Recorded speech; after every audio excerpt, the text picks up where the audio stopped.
now we used to be at 70% in 2015.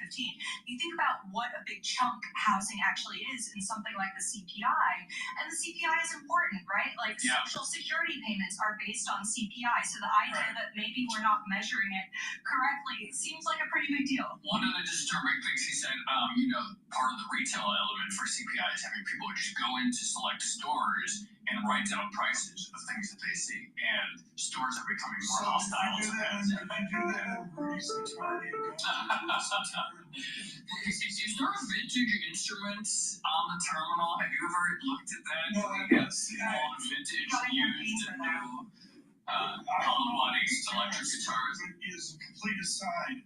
The Fender Custom Shop has a whole new price regime. Oh boy. Much higher at prices. That's kind of high. And I said, you gotta be kidding me. Joe Eisenthal, Tracy Alloway, we continue on this part of the hour, commercial free too. We thank our interactive brokers, Commonwealth, Conresnick, and others for their great support of what we do. So I want to talk about this word uncertainty. I put out a Gas of Gods yesterday. It's my Bible on risk, uncertainty, and ambiguity. Joe Eisenthal, how do you define this 2025 uncertainty? I mean, I would say there's two things, which is one is in the short term, when there's so much unknown, I was going to say uncertainty, but that's redundant with the question, unknown about where the tariff policy is going to become. It's just hard to imagine any company making real investments. And then something that Tracy wrote about a few weeks ago in the newsletter, which I've been thinking about, is unlike prior periods of uncertainty, whether you want to COVID, try to stop. Hello, this is Dr. Paul Cottrell, and we are live streaming on Rumble, YouTube, on my website, the-studio-reykjavik.com, and simulcasting on X Spaces. The GDP numbers have come out. It shows that the economy is weakening.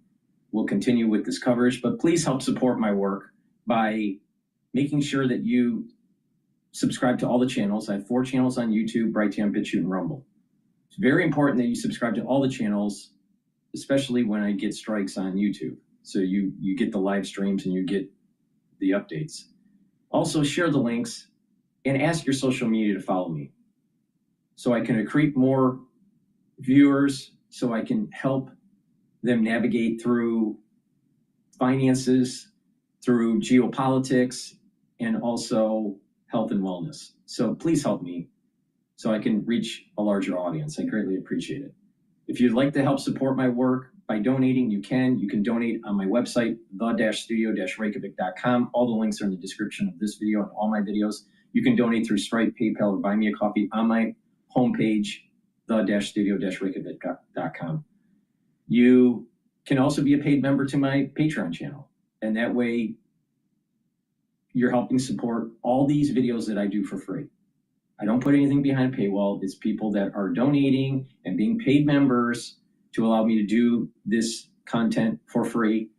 And take a look at the products that I offer on my store, the-studio-reykjavik.com. Throughout the transmission, we'll talk about how to use the products, how I use them, how to improve my health, and how you can mix and match based on your affordability to get the max benefit to slow down the aging process, boost up your immune system, and have your body heal.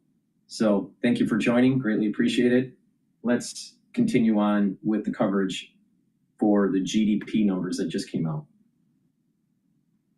I'm going to do the quiz, surveillance quiz right now. Name the Canadian provinces from east in a row. I couldn't do it. From British Columbia east, so British Columbia, Alberta, nailed it. Saskatchewan. No, lentils, nailed it. It's got to be Ontario after Saskatchewan. There's one between Saskatchewan. Oh, Manitoba, of course. Of course. There it is. I mean, is Gura back or is he staying up? He's had How many Canadian universities can you name? I posted this question on Twitter once. I got a lot of responses. You can name about 3 or 4. McGill, UBC, Toronto, Waterloo. The econometrics out of British Columbia. Calgary A&M. No, that's not really. No, that's not really.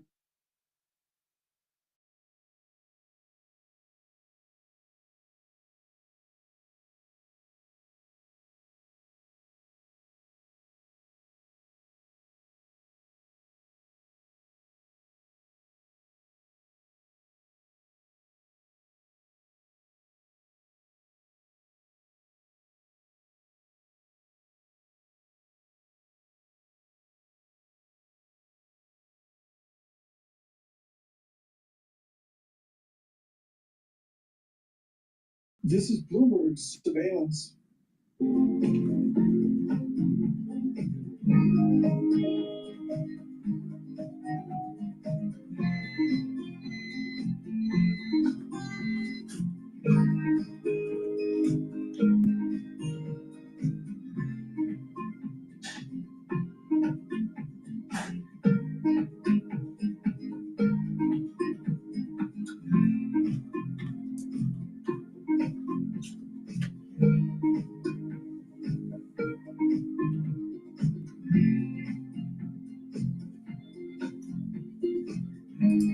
All right. While we recycle for the GDP coverage, please go to my store, the-studio-reykjavik.com, and take a look at the first pillar of this 4-pillar protocol or core that I call it, something that I do every day. The first pillar is to take Max 14 or Max 35 or a cleanse. Take it every day, and that'll help to improve your immune system. I'll be talking about that in a little bit more detail shortly here. C60 is the second pillar. That's going to help to soak up free radicals. And the third pillar is turmeric, ashwagandha, and lignans to boost up your immune system and help with your cardiovascular system. And Boomer Boost to boost up your energy levels and your metabolism and rev that up. You'll have lots of energy and you'll lose weight. So let's talk about that first pillar to boost up that immune system. Taking Max 14 or Max 35. Max 14 is 14 parts per million. Max 35 is 35 parts per million. Take a teaspoon a day, swish it in your mouth, gargle 20 seconds or so, and then swallow. What's going to happen is you're improving the health of your epithelial lining in your oral cavity and your oral pharynx and helping that barrier. So your immune system is better off. Now, you can also get a 30 parts per million called Cleanse. They're at different price points at different ppms, so I can get these products in your hands based on your affordability. So please take that every day. If you're not feeling well, take a tablespoon or 2 every day and go back to your maintenance dose of a teaspoon once you start feeling better. It's something you should be taking every day, though. It's something that I do every day. All right. So please go to my store, the-studio-reykjavik.com, to get the Cleanse or get the Max 35 or Max 14. Again, they're at different price points, so I can get these great products in your hands based on your affordability. So please go to my store, the-studio-reykjavik.com, use discount 5, all caps, discount 5, and you get $5 off. If you spend $150 or more, you do get a free gift until supplies last. All right.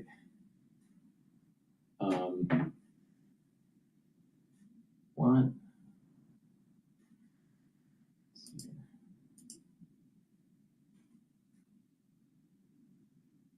Bloomberg is still cycling through their commercial break. So while they're doing that, let me plug another product here. Taking a multivitamin is really important for that base, especially mixing it and taking it with a probiotic. All right. So multivitamins are cofactors, important cofactors for enzymes. And enzymes are in your cell and they do certain functions. But if you don't have those cofactors, then it's not going to perform as well.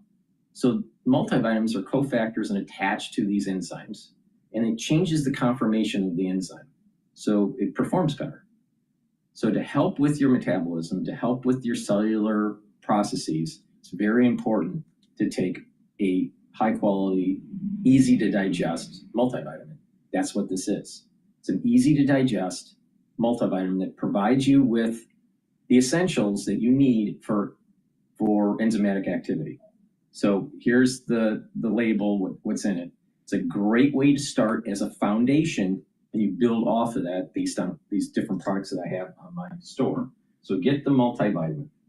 Now, like I said, taking it with a probiotic is really important.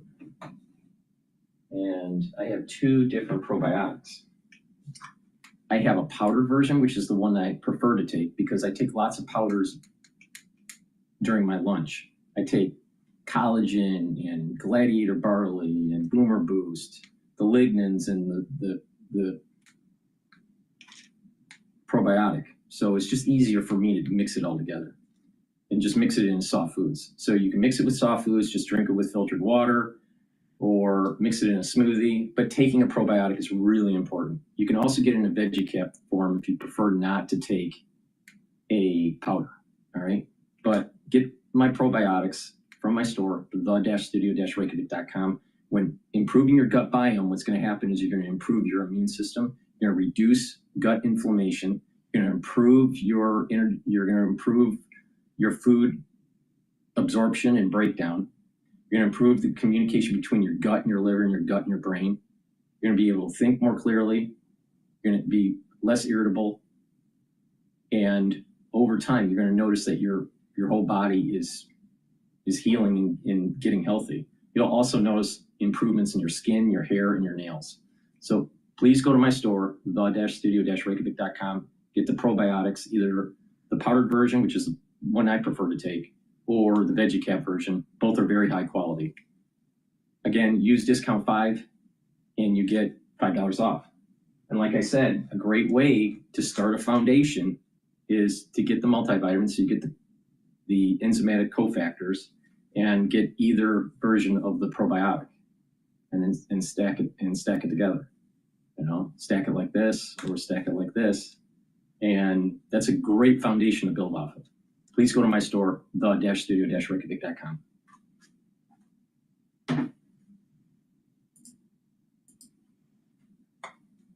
Yes. What's why here? So the thing is that, you know, the chief officer, Brian Nickel, he's been put in this business, right? Time to turn around the company.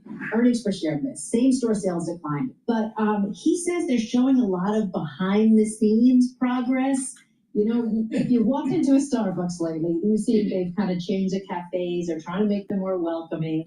They're doodling again. You pointed out on the cups a little bit. Going back to how that used to be, you know, that made you feel good when you came in and you got your cup of coffee. Do they want unemployed offspring with their laptops sitting in a Starbucks for 6 hours? I think they're trying to get back to it because what they were doing is going to these smaller type stores. They were going to the smaller ones where it's just the drive-through, and now they're trying to expand a little. The one I go to, Route 35, Township, Jersey, awesome store.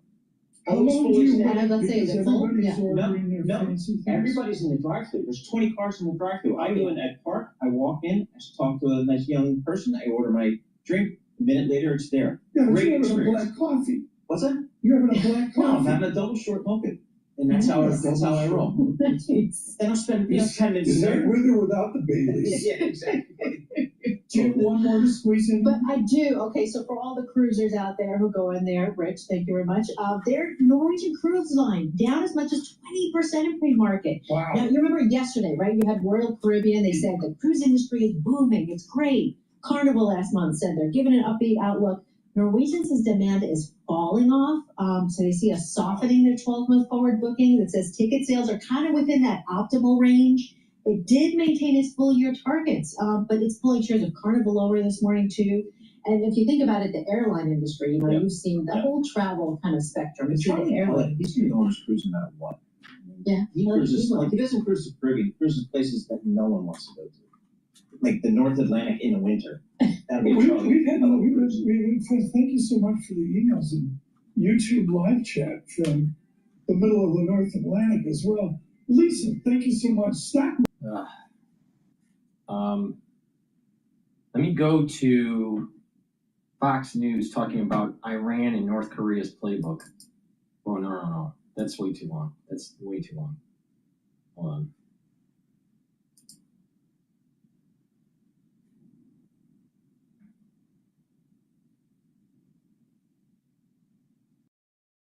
All right. Stupid question. Trump fires back at ABC host.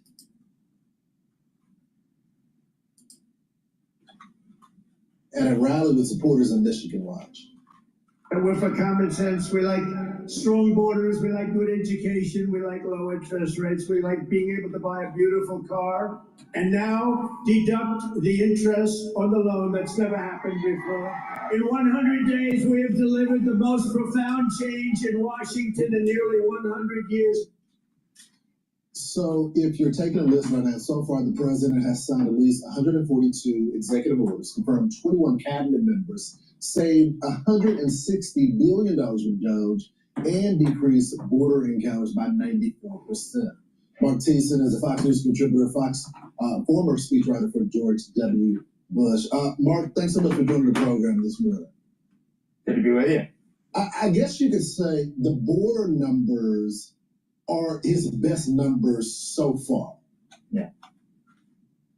Oh, 100%. He's got an A+ on the border. I mean, remember that Joe Biden said, I can't secure the border unless Congress passes a bipartisan border bill. Well, Congress didn't pass the border bill, and Trump shut it down, not in 100 days, in a few weeks, completely shut down the border. It's an unmitigated success.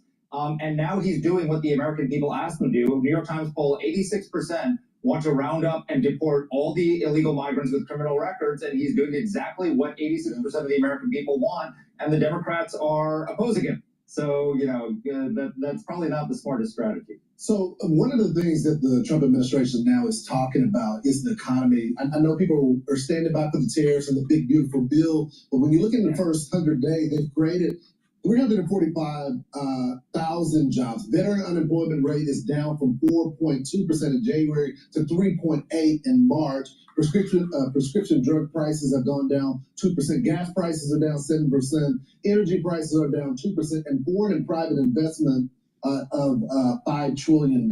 Is that something they need to talk about more? Absolutely. Look, the gas prices, he said, in some places is less than $2. Everyone's paying less at the gas pump. Everyone's paying less at the grocery store. And people are bracing for the effects of the tariffs. And his poll numbers on the economy are not good. But that's because he's got a lot of things in play right now. I mean, you look at the tariff situation. When he was president in 2018, he went to the European Union and the G7 and said, how about this 0-for-0 tariff deal? And they were like, it was crickets. Nobody was interested. All of a sudden now, they're coming to him and saying, hey, well, how about a 0-for-0 tariff deal? The only reason is because he started the trade war. He started the tariff war. And so this is going to play out over the next next few months. If in the next few months he gets 75 trade deals and passes a comprehensive tax reform bill that spurs economic growth, his numbers on the economy are going to skyrocket. So this is a work in progress, and he's in the early stages of it. So the president, I think part of the reason the numbers are down in some respects is the negative coverage that's been coming from the media. I mean, it gives them all a shot, even the ones that don't like him, and they still only give him negative coverage. Yesterday, I found this exchange interesting. There was a conversation on ABC about Pete Hegseth. This is the question they posed to the president. Let's watch. You have 100% confidence in... I don't have 100% confidence in anything. Okay, anything. Do I have 100%? It's a stupid question. Look, it's pretty important. I have no. You don't have 100%. Only a liar would say I have 100% confidence. I don't have 100% confidence that we're going to finish this interview. I mean, it is so true. What was it going to say? 90 or 30%? But if you look at the coverage, though, Mark, when it comes to RFK Jr., 89% negative coverage. Elon Musk, 96%. Pete Hegseth, 100% negative coverage. Yeah, look, the media isn't part of the opposition. They're part of the resistance. But I think the thing is, Americans factor this into their viewing of the coverage right now. There's an Edelman Trust Barometer poll for 2025 that just came out. 7 in 10 Americans say that the media is pushing an ideology rather than trying to inform the public. They get it.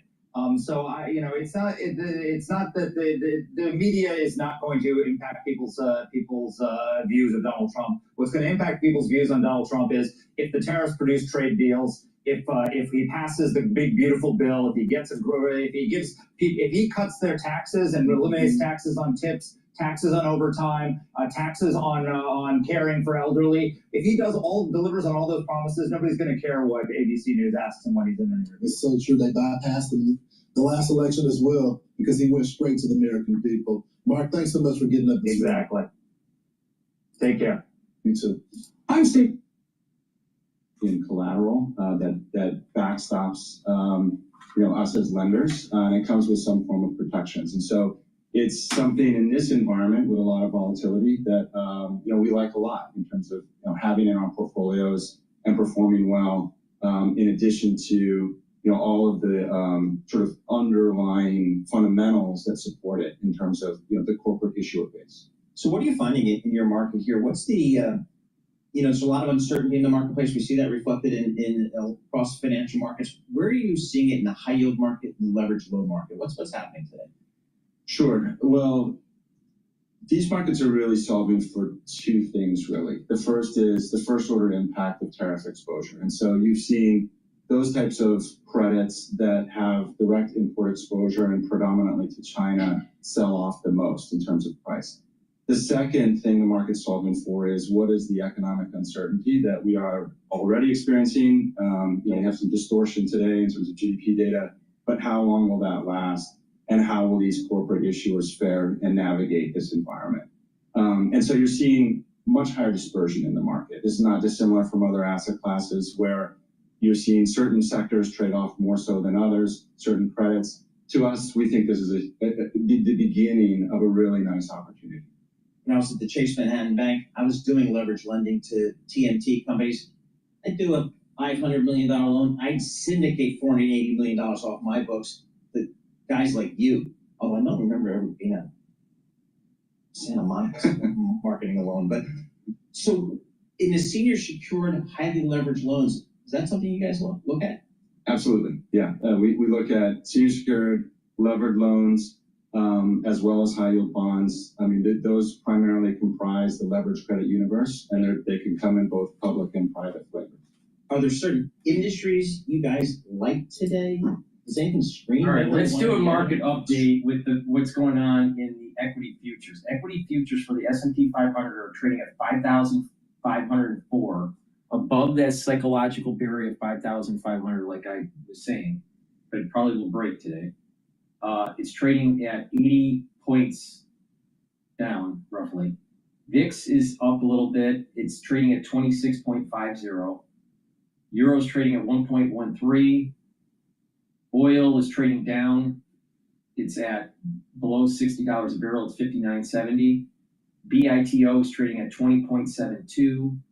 And the USD Japanese yen is trading at 142.85. Again, breaking 140, going below for the Japanese yen is market negative because it's showing stress in the international trade and international currency markets. So with the bad number, okay, let's put this in context. GDP comes in at 0.3%. Some economists were saying, oh, it's going to be a negative, 1.5 or whatever. Some economists said we might be growing a little bit. All right. Well, we are growing, but at a very low rate especially relative to our historical trend. I believe the previous quarter analyzed was 2.4%. So it went from 2.4 down to 0.3. So we do have economic slowdown. Is it negative? No. All right. Lots of economists thought that there was going to be a negative number that was going to be minus, 1.5 or minus 0.5, or that didn't happen. All right. But there's definitely a slowdown. We probably will see. We'll see how this emerges, but I would say that we probably will see during the market, and the market hasn't opened up yet. We have still another 20 minutes to go. We'll probably see in the first half of the session market going down. There's probably a 50% probability that it'll continue to go down for today's session and then come back up in subsequent trading days. There's probably another 50% chance that at the halfway into this session, trading session, you're actually going to see institutional investors come in and buying up. Like I said, there is these support levels for the S&P 500. There's a psychological support level at 5,500, but you have lots of shorts there trying to push it down, which is possible with this GDP number that came out. But there is a major support level at 5,150 and one that's even stronger at 4,810. I personally think 4 weeks ago we saw the bottom of the S&P 500 with this sell-off. But you're probably going to see that undulation between 5,500 and this 5,150. Take this as an opportunity to buy some shares. But don't bet the farm, and do it in a broad index. You know, like something that's tied to the S&P 500 or Russell 2000, something that's a broad index. If you put it into individual stocks, you're taking on idiosyncratic risk of that company or of that sector or industry. You don't want that. So just kind of neutralize that idiosyncratic risk and just look at the broad index. But I give it about a 50% chance that we see institutionals coming in and buying into the market throughout the market's trading session today, probably on the second half. We'll see what happens though. But it's interesting to see oil breaking 60. I thought that oil would be trading at around 60, maybe 60.2, up to about like 64.75, maybe 64.80, and just bounce around in that range. I'm a little surprised that it broke 60. But with economic slowdown, there's going to be traders that are saying, okay, sure. But the thing is, being in the 50s with oil, it starts to become problematic for certain types of drillers. And it's definitely problematic in Brent crude for the Saudis to finance their government. So it can't stay down for this long unless there's some major fundamental thing that changes, where this is like a major global recession or something like that. But I don't see that happening. I really don't. I think in the next half, the second half of this year, the United States is going to be doing well, especially when tax cuts are passed. And that's going to be an accelerant for the market. So take this as an opportunity to potentially buy. Is how I'm looking at this. Where I also had a concentration in economics, so yes. So what do you think this Federal Reserve is going to do here? What are you guys at Beachpoint thinking about this year? I'm not sure how much they can do given some of the things that are happening from a policy perspective. I'm not really sure how much they can do. What are you guys discounting?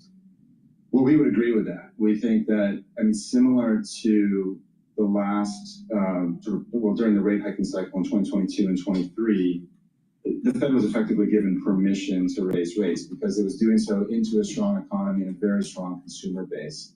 And until, fast forward to today, the soft data translates into much weaker hard data, we would agree that the Fed, if they had their wish, would stay on pause. And so that's one reason why on the margin, we like floating rate over fixed rate high yield, for example, because of that extra current income and carry that you get through this particular cycle. And so that's the real tension though. What does the Fed do? Which side of their dual mandate do they attempt to resolve? And we think it's going to be still sensitive to inflation over the near term, until we get data that shows that, we're not really experiencing the same inflationary pressures that we did last time. One final question, and this is really important. And we talk to the LA port people all the time. You guys in Southern California, the absolute crucible of this trade war at LA and Long Beach as well. And it just, as simple as, is there a belief at Beachpoint that we just get back to normal after this trade war? Or is this a new, we're going to do this for Thomas Kuhn, Harvard 49, I think it was. Is it a new paradigm?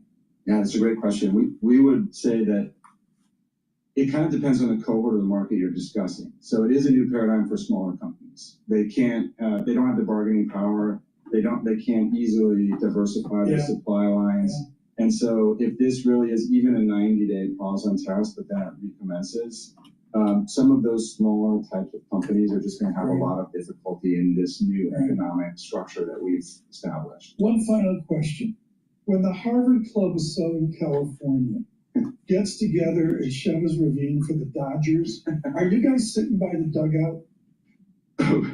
We'll sit wherever we can in Dodger Stadium, especially when they're playing the Yankees. You're out on Mookie Betts. That's right. That's You're right. just out there. We like to cheer on Mookie. Yep, Red Sox, dumbest trade in history, right? Go away. Very painful. Well, LA benefits from those types of trades. Don't be a stranger. Next time, bring Jerome Schneider with you. We'll have the two of you on here on short paper and long paper as well. Great conversation. Futures -78 now. The VIX 26.56. With our news in New York City, Michael Barr. Thank you very much, Tom, Paul, Lisa. President Trump rallied thousands of supporters and more in Michigan as he marked the 100th day of the second term. We're here tonight in the heartland of our nation to celebrate the most successful first 100 days of any administration in the history of our country. And that's according to many people. Meanwhile, President Trump sat down with ABC to reflect on his new administration. One topic discussed was the deportation of Kilmar Abrego Garcia, the man from Maryland who was mistakenly deported, and the Supreme Court order to facilitate his return from El Salvador.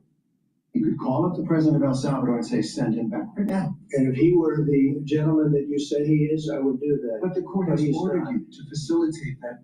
I'm not the one making this decision. We have lawyers that don't want to do this. The buck stops. No.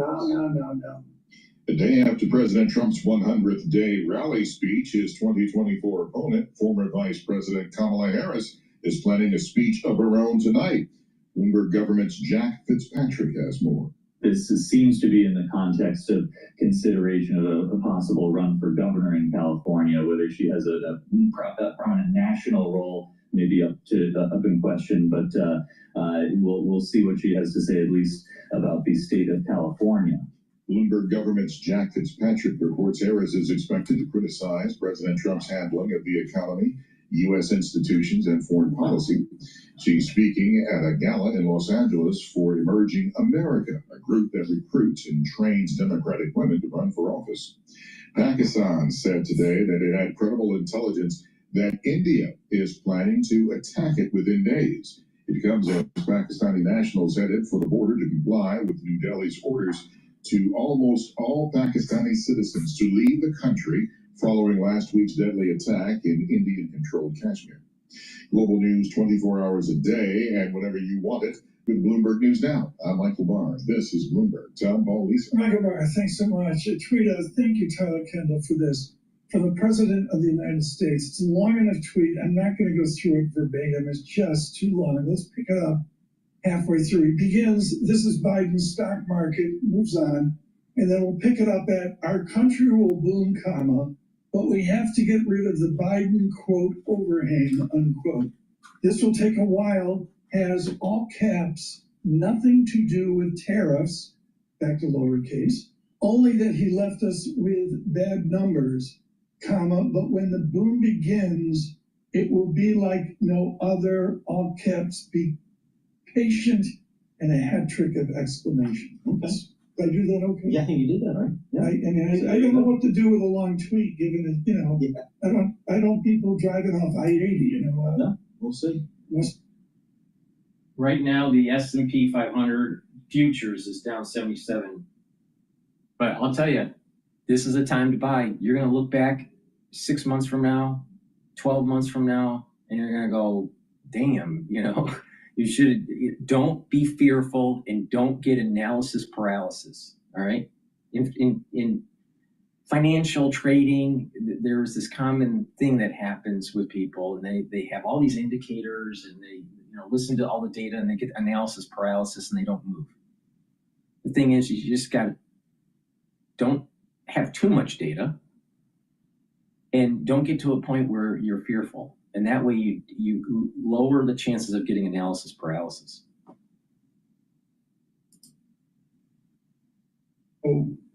Percent just consumption and business investment. There's like two Americas going on, of the America flat on their back from tariffs. And the potential tariffs is Sinjin mentioned, we'll see here to small business. Yep. Versus Microsoft, which is not a small business. No, how does small business deal with some of the Remember, changes used to be easy. Yeah, it's easy. The Dow Jones used to be easy. Stay with us from New York. Bloomberg surveillance. Good morning.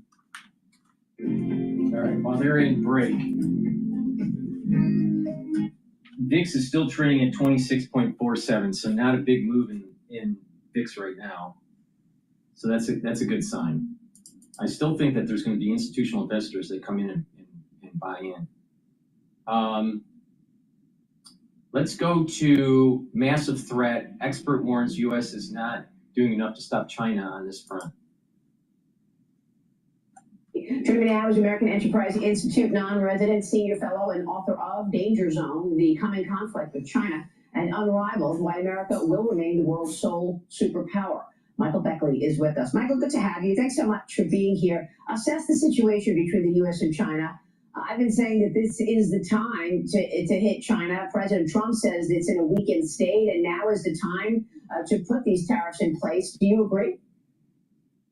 I do agree. I mean, I think we've now discovered that China is a really bad actor, that it's been stealing American technology, that it's been massively subsidizing its industry. So these kind of tariffs to either try to coerce Beijing or at least just degrade its mercantilist economic model, I think we're long overdue. And as you pointed out in your segment, I mean, that Chinese exports are already declining, and they are highly reliant on access to the U.S. market, which is as big as China's market and the Eurozone combined. People forget that the Chinese people are still very poor on average. Disposable incomes are about $5,000. The American disposable incomes are 10 times that amount. So this is really putting China's economy under pressure when it's already suffering from a declining population, rising debt, and low productivity. Yeah, but even so, doesn't it impact the United States if the second largest economy is weakening? I mean, if you've got the two largest players, the United States and China, actually seeing a slowing growth story, or even worse on the China side,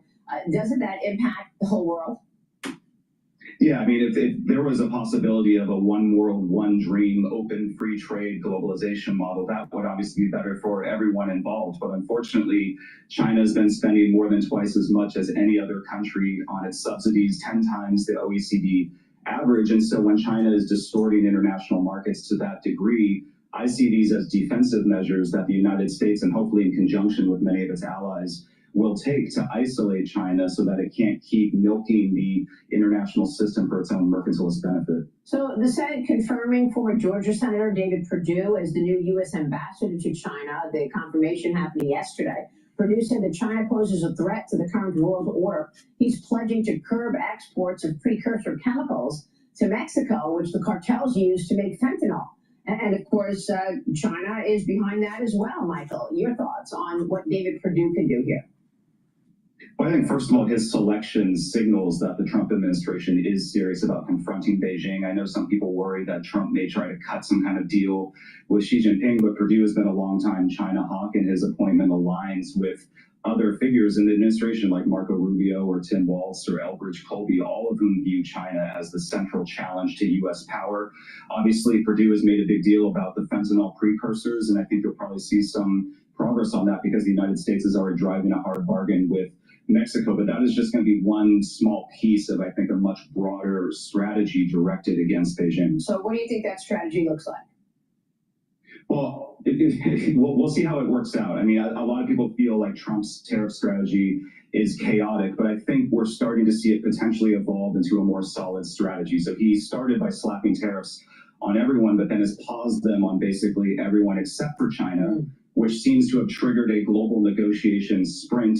And I think the goal seems to be to create a new system of reciprocal tariff agreements where allies, first of all, have to give the United States reciprocity, but they also have to do more to try to cut China out of their critical supply chains. You can't take Russian energy and then sell to the Chinese market and get away with it anymore. And so I think if this strategy is enforced consistently, which is going to be very difficult because there's transshipment routes through Mexico, through Vietnam, et cetera, then I think what you could have emerging is essentially a free world bloc where the United States re-globalizes among some of its key allies on a basis of fair trade, and then they can conduct collective bargaining with Beijing and say, look, if you want access to the richest economies in the world, you're going to have to either drop your subsidies, dial back your territorial aggression over Taiwan and the South China Sea, or we're just going to end up with a Cold War situation, and we think our side has much more economic resilience and prosperity built into it than yours does in the long term. Well, look, China is still bullying its neighbors. It's deploying several Type 22 fast attack missile boats in the South China Sea, countering U.S. naval warships in that area. These 200-ton boats are faster and more agile than the U.S.'s 10,000-ton warships, which are also currently in the South China Sea, Michael. How worried should we be about China's naval force right now? I think we should be really worried because, everyone talks about Taiwan, but both the Wall Street Journal and the New York Times have put together these amazing heat maps over time of China's military and maritime militia transits in the South China Sea. And you just see it getting thicker and thicker, and especially concentrating around disputed areas and those 7 artificial islands that they turned into giant military bases in the middle of the South China Sea. And this really matters not just because that sea is where roughly half of world trade passes through, but the Philippines is a U.S. treaty ally. They took China to the World Court, and where the World Court ruled that China's historical claims to the South China Sea are null and void, it seems like now Beijing over the last couple of years is really turning the screw on the Philippines to basically shatter the credibility of the international law of the sea that was enforced, and to shatter the credibility of U.S. alliance commitments, because the Philippines is so weak and so China can smack them around. So I think the shift you pointed out is part and parcel of that broader campaign that China is waging in South China Sea. This month they unfurled their Chinese flag when they seized that reef in the China Sea, very close to the Philippine military installations. But it's not just the naval operations, they're also hacking us nonstop. The FBI is warning that China is using AI to sharpen its hacking abilities, using it to test every stage of its attack chain. FBI Deputy Assistant Director Cynthia Kaiser saying China is the biggest threat to U.S. critical infrastructure, Michael. How significant should we be looking at this hacking program that they've got underway? And is the U.S. doing enough to stop this? This is a massive threat, and no, the United States is not doing enough to stop this. So China has seeded malware in our power grids, our water systems, transportation and communication networks.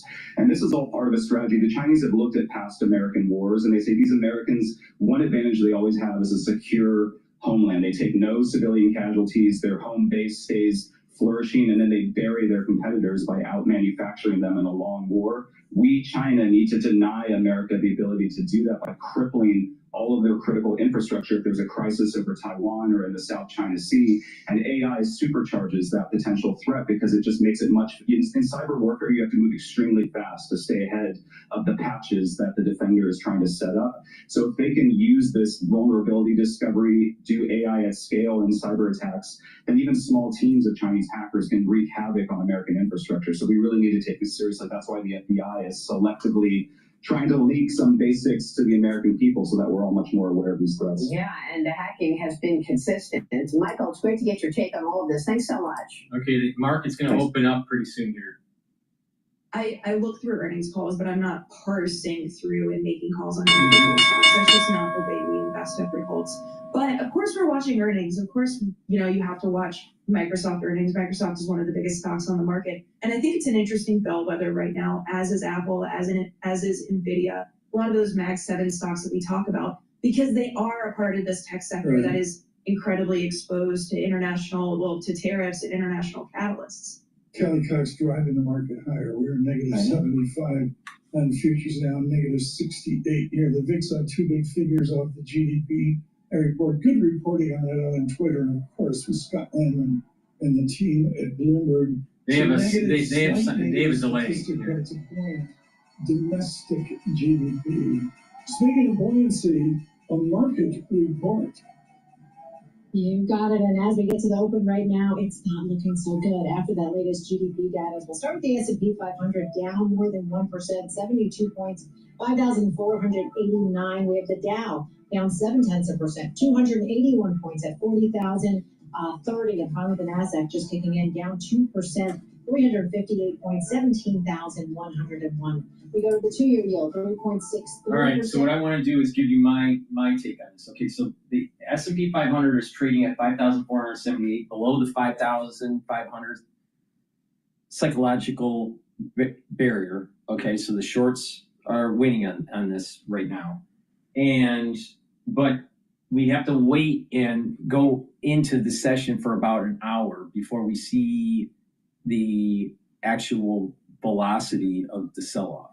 If the velocity isn't there, then it adds probability that within the intraday session, institutions are going to come in and buy. Now, I'm not seeing a big spike on the VIX. So because we're not seeing a big spike in the VIX, it's still at 26. We're not seeing 28 or 30. That kind of proves my point that potentially there's going to be actually people buying into the market. But we'll see what's going on. We are below that psychological barrier, though. That's an important feature here. Now, it's stable in terms of dollar. Not much price action moving in the open with the 1.13 and for the euro, and for the USD Japanese yen 142.76. It's staying there. There's a little bit of a sell-off with BITO at 20.52.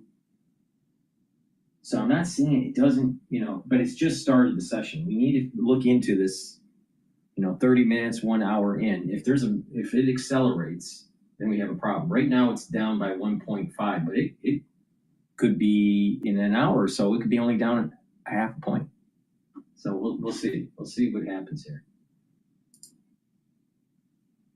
For a while, and some industries and sectors will be more impacted than others. Has it affected your stock selection at all? Well, look, we've had a lot of conversations around this. I think if you're a money manager and you haven't at least had discussions around what's going on, then you're probably falling behind. We haven't made any changes to our portfolios, but we are, 30% invested in international equities. Okay. So in our main equity sleeve. So we've always been a proponent of international investing. I think it's all the more important right now because as money moves around, and money doesn't evaporate, remember it moves somewhere always. Mm-hmm. We think it could be looking for international sources, but so far no changes, and we build our portfolios so we don't have to change. Do you understand that you're 30% in international, so Barry can expense a trip to Italy? Well, you got to take that one up with Barry and tell him I want a ticket. Is he insufferable now because of the New York Knicks? I mean, Josh, you guys, have you medicated Barry? The Knicks Pistons? We're definitely a Knicks office. That's something I've learned over the past year or so, and everybody's pretty excited. I don't get into the NBA. The Charlotte Hornets haven't been a part of the conversation for forever. That's true. But I'm happy for the Knicks, and I'm excited because my colleagues are excited. Yeah. She's got some problems with the North Carolina Tar Heels basketball program. The football program. Well, football, that's going to be fun. That's going to be fun. We have Chapelville. Yeah, Chapelville. That's right. There you go. Yeah, that's his name. And his girlfriend. There you go. Be careful now, young man. I'm just saying. Yeah. I'm optimistic. I'm cautiously optimistic. 20 seconds. What do you publish today? What's the lead idea you're publishing within down negative 450? There's going to be a lot of talk around stagflation. I've already written a lot about this. Agreed. Well said. I don't think we are quite there yet. Obviously, the GDP data didn't look great, but there's still pretty buoyant demand underneath. And it's also hard to read data at the moment because of all the craziness. The GDP price index just screams stagflation. Yeah. And I think that's what's spooking people because that's the worry in the background, right? I agree. Deepest economic trend should be. Lauren Summers, thank you so much for your coverage of David Weston on that. There's some, maybe it's not a huge stagflation, but nevertheless it's tangible. Kaylee Cox with his chief market strategist at Ritholtz Wealth Management. We're open down negative 400, SPX at negative 78. From New York City, Bloomberg's surveillance. All right. Let's take a look at experts warn about empty shelves due to Trump's tariffs. This was CNN. smart enough to beat the market, then you're smart enough to know that even Renaissance Technologies, the world's most successful Financial experts are sounding the alarm of the potential impacts of the global trade war sparked by President Trump's tariffs. They say that it could trigger a slump in shipments to the U.S. and empty shelves in stores. Supply Chain Logistics Group's Vision reports a drastic drop in shipping container bookings from China to the U.S. in recent weeks, as we see here in this chart. And data from the Port of Los Angeles shows a declining volume of imports as well. Let's welcome into the conversation Craig Fuller. He is the founder and CEO of FreightWaves. That's an organization that provides data and analytics on the freight and logistics market. And he joins us this morning from Chattanooga, Tennessee. Great to have you this morning, sir. Let me just ask your response to that chart you see. We also have these warnings about pandemic-like shortages on store shelves. How concerned are you? Yeah, I think it's a real issue. It's a real concern. I mean, it's going to bring people's memory back to COVID, where we had all sorts of shortages. This could happen again. So really what's happening is companies have paused shipments into the United States, and in doing so, it means that a number of products will not be readily available and won't be in inventory when consumers go to purchase those things. I want to play for you something that the Treasury Secretary Scott Bessent said on Monday when asked whether he had any concerns about shortages. Take a listen. Are you worried about empty shelves? Not at present. We have some great retailers. I assume they pre-ordered. I think we'll see some elasticities. I think we'll see replacements. Mark, is that a fair assessment that retailers would have already pre-ordered for this, that they would have been able to get in front of this? Yeah, I think for some of the larger big box retailers have been planning for the past year. But when you look at a number of small businesses and a lot of medium-sized businesses, they didn't take precautions. I think people expected in supply chain, expected that tariffs would happen, but I don't think anyone foresaw 145% tariffs. And let's not forget that we're not just talking about retailers, but things like your air conditioning to go out. So a lot of the appliance and parts for machinery and air conditioning units are actually sourced from China. So you could be in a situation in July, and because these companies have not imported these products, have not imported these parts, it could be a situation that your air conditioning goes out in the middle of July and you call your technician and he can't get his hands on parts anytime soon. So you could be without. So these are the concerns. When you actually disrupt the supply chain to the degree that we are currently doing, there are going to be things that you normally would expect to receive, you normally expect to be able to purchase, you normally expect to enjoy, are not going to be there. And how soon before consumers start to see that or feel that? And where do you see it first? What products? Yeah, so I think it'll be intermittent. Probably won't even be something that you notice at first, and that could happen as early as June, so about a month out. When you're really going to start to feel the pain, probably it's going to be noticeable by most consumers, is in the back-to-school period. So this is really early August when parents and moms are going out to buy their kids things like backpacks, school supplies, batteries, nutritional supplements, over-the-counter medicine. These are the types of items that you potentially will not be able to find in the stores. Okay, so now the VIX is starting to elevate. It's at 27.25, and you're seeing that we're almost 100 points down on the S&P 500. We're at about 1.7, 1.68% down. Is food?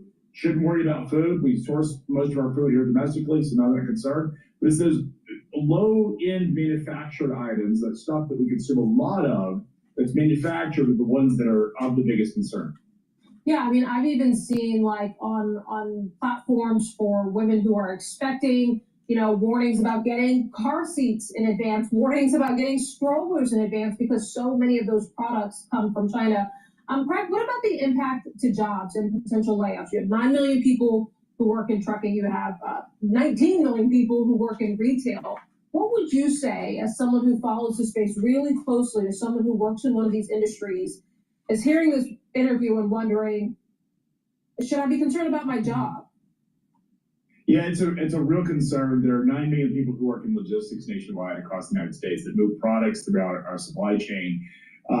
If you think about the fact that we've had a 35% drop-off in imports into the United States, that likely will stay persistent for some period of time, When we look at what it will impact domestically, so we still source a lot of products in the U.S. About 20% of the trucking volume across the United States is actually imports. So we're thinking that we could see a 5 to 6% drop of total freight across the U.S., and that could mean anywhere from 400 to 500,000 potential job losses in logistics alone. You mentioned retail. One of the things that retailers need is inventory. If they don't have inventory, they're not going to have as many sales, and if you don't have as many sales, you don't have the need for as many people. So these are sort of these secondary impacts, and that's assuming that it doesn't actually go much further into things really across the whole economy.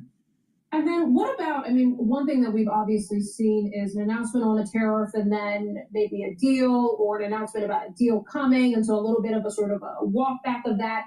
When we get these deals ultimately, or when we get a concession of some sort, how much does that undo any potential damage at the ports, undo any potential damage on store shelves, or as I've also seen, being reported, some of the damage is already done, whether you undo it or not. Well, it's going to sound ridiculous, but supply chains have an enormously long lead time. So I'm going to say something that is absolutely going to seem absurd, but there is a potential of what's happening right now, even if we get a deal in the next 3 months. I'm specifically talking about China. Even if we get a deal, you could have problems getting your hands on holiday goods. And so things about Christmas, those Christmas gifts, it sounds absurd, but you might want to start doing your Christmas shopping right now, because when you go to shop in the stores in October, November, and December, the items that you would expect to normally see may not be there, or the selection may not be there. So and that sounds insane, but because of the long lead time, because companies order these products 6 to 9 months in advance, it just takes a long time to move through the supply chain, so go ahead and prepare now. Yeah, that is a wild thought. And the procrastinator in me, Craig, that doesn't do a lot of my Christmas shopping until December 23rd, is sort of having a little meltdown. But I appreciate the heads up. Thank you. All right. So we have confirmation here that we're below 100 now, 114, 112 points on the S&P 500. So there's a little bit of an acceleration of the sell-off. So just be calm. It's going to slow down. Right now, the VIX has elevated now almost to 28. It was in the 26 range, just below 28. It's at 27.95. And the S&P 500 is trading at 5,447.48. So just wait it out. This might go down. So it's almost 2% down. It's probably going to, I wouldn't be surprised if it goes 2.5 and then it's going to level out, and we may see it be down by the end of the trading session at about 1.3, somewhere in there, right? But let's just see how this emerges. But just wait it out. I suspect that institutional investors are going to start coming in later in the session.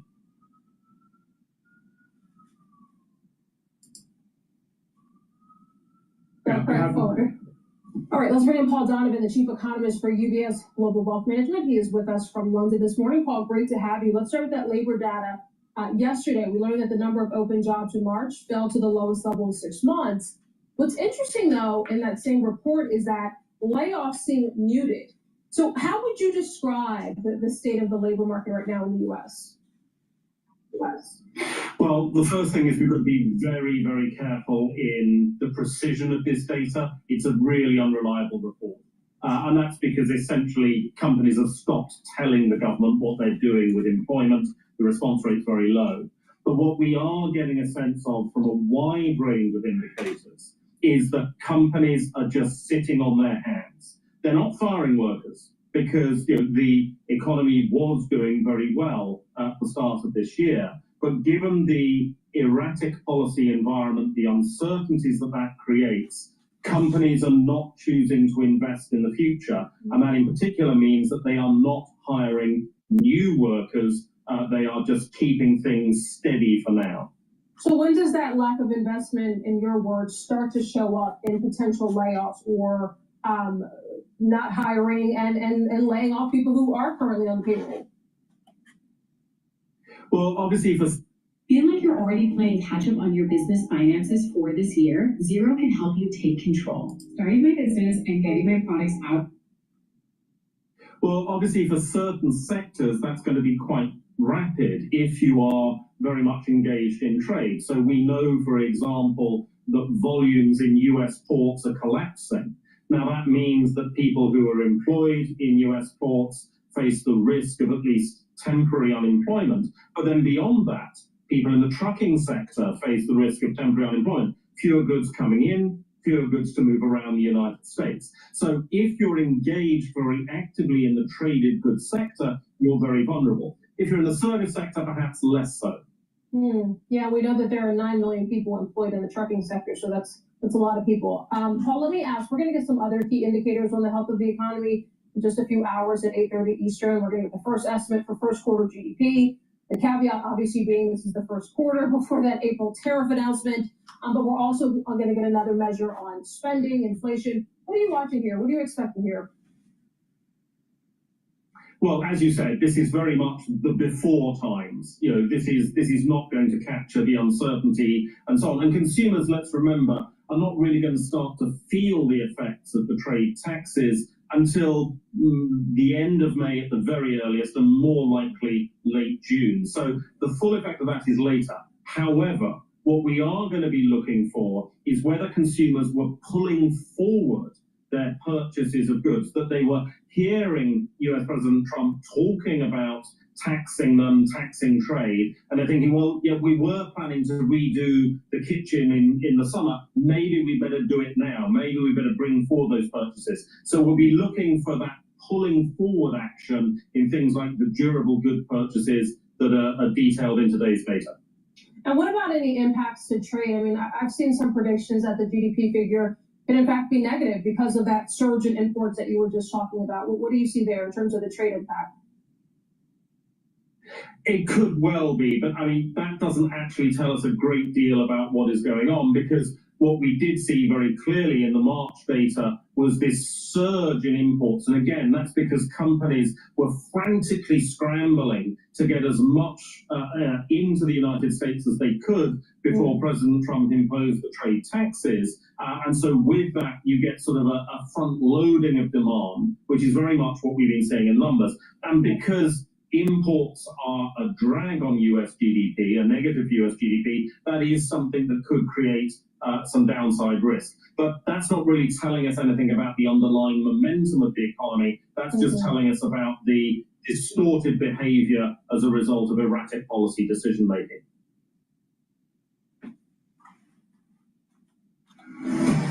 The thrills never stop at Empire City Casino. You can win big with non-stop action, including electronic table. All right. Before we go to Bloomberg and continue on with the economic coverage, please go to my store, the-studio-reykjavik.com, and get ashwagandha root. Ashwagandha root is going to help with your cortisol levels. It's also going to help with your blood glucose levels. And when you bring those down, you're helping to reduce inflammation. So that means that you're going to help with your immune system, and you're helping with your cardiovascular system. So you should be taking ashwagandha root every day. Also, turmeric. It's an antioxidant, so it's going to soak up free radicals. It also brings down inflammation. Really powerful to boost up your immune system and help with your cardiovascular system, because when you bring down inflammation at the cardiovascular level, you're reducing plaque formation.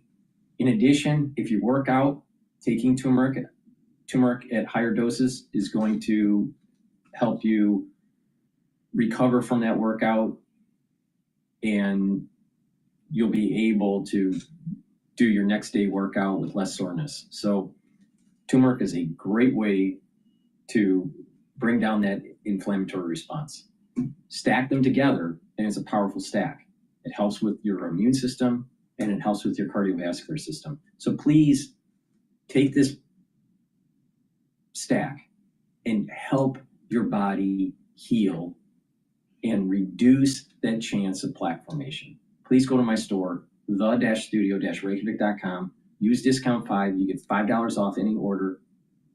In addition, if you spend $150 or more, you can get a free gift until supplies last.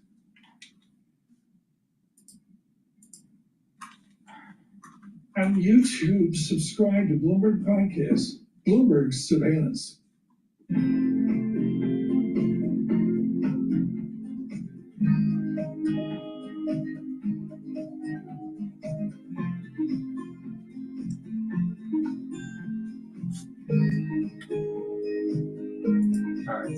They're on commercial break for a second here, so let's take a look at some of the other news that's popping up. Live Now is in a commercial break. Let's see here. This was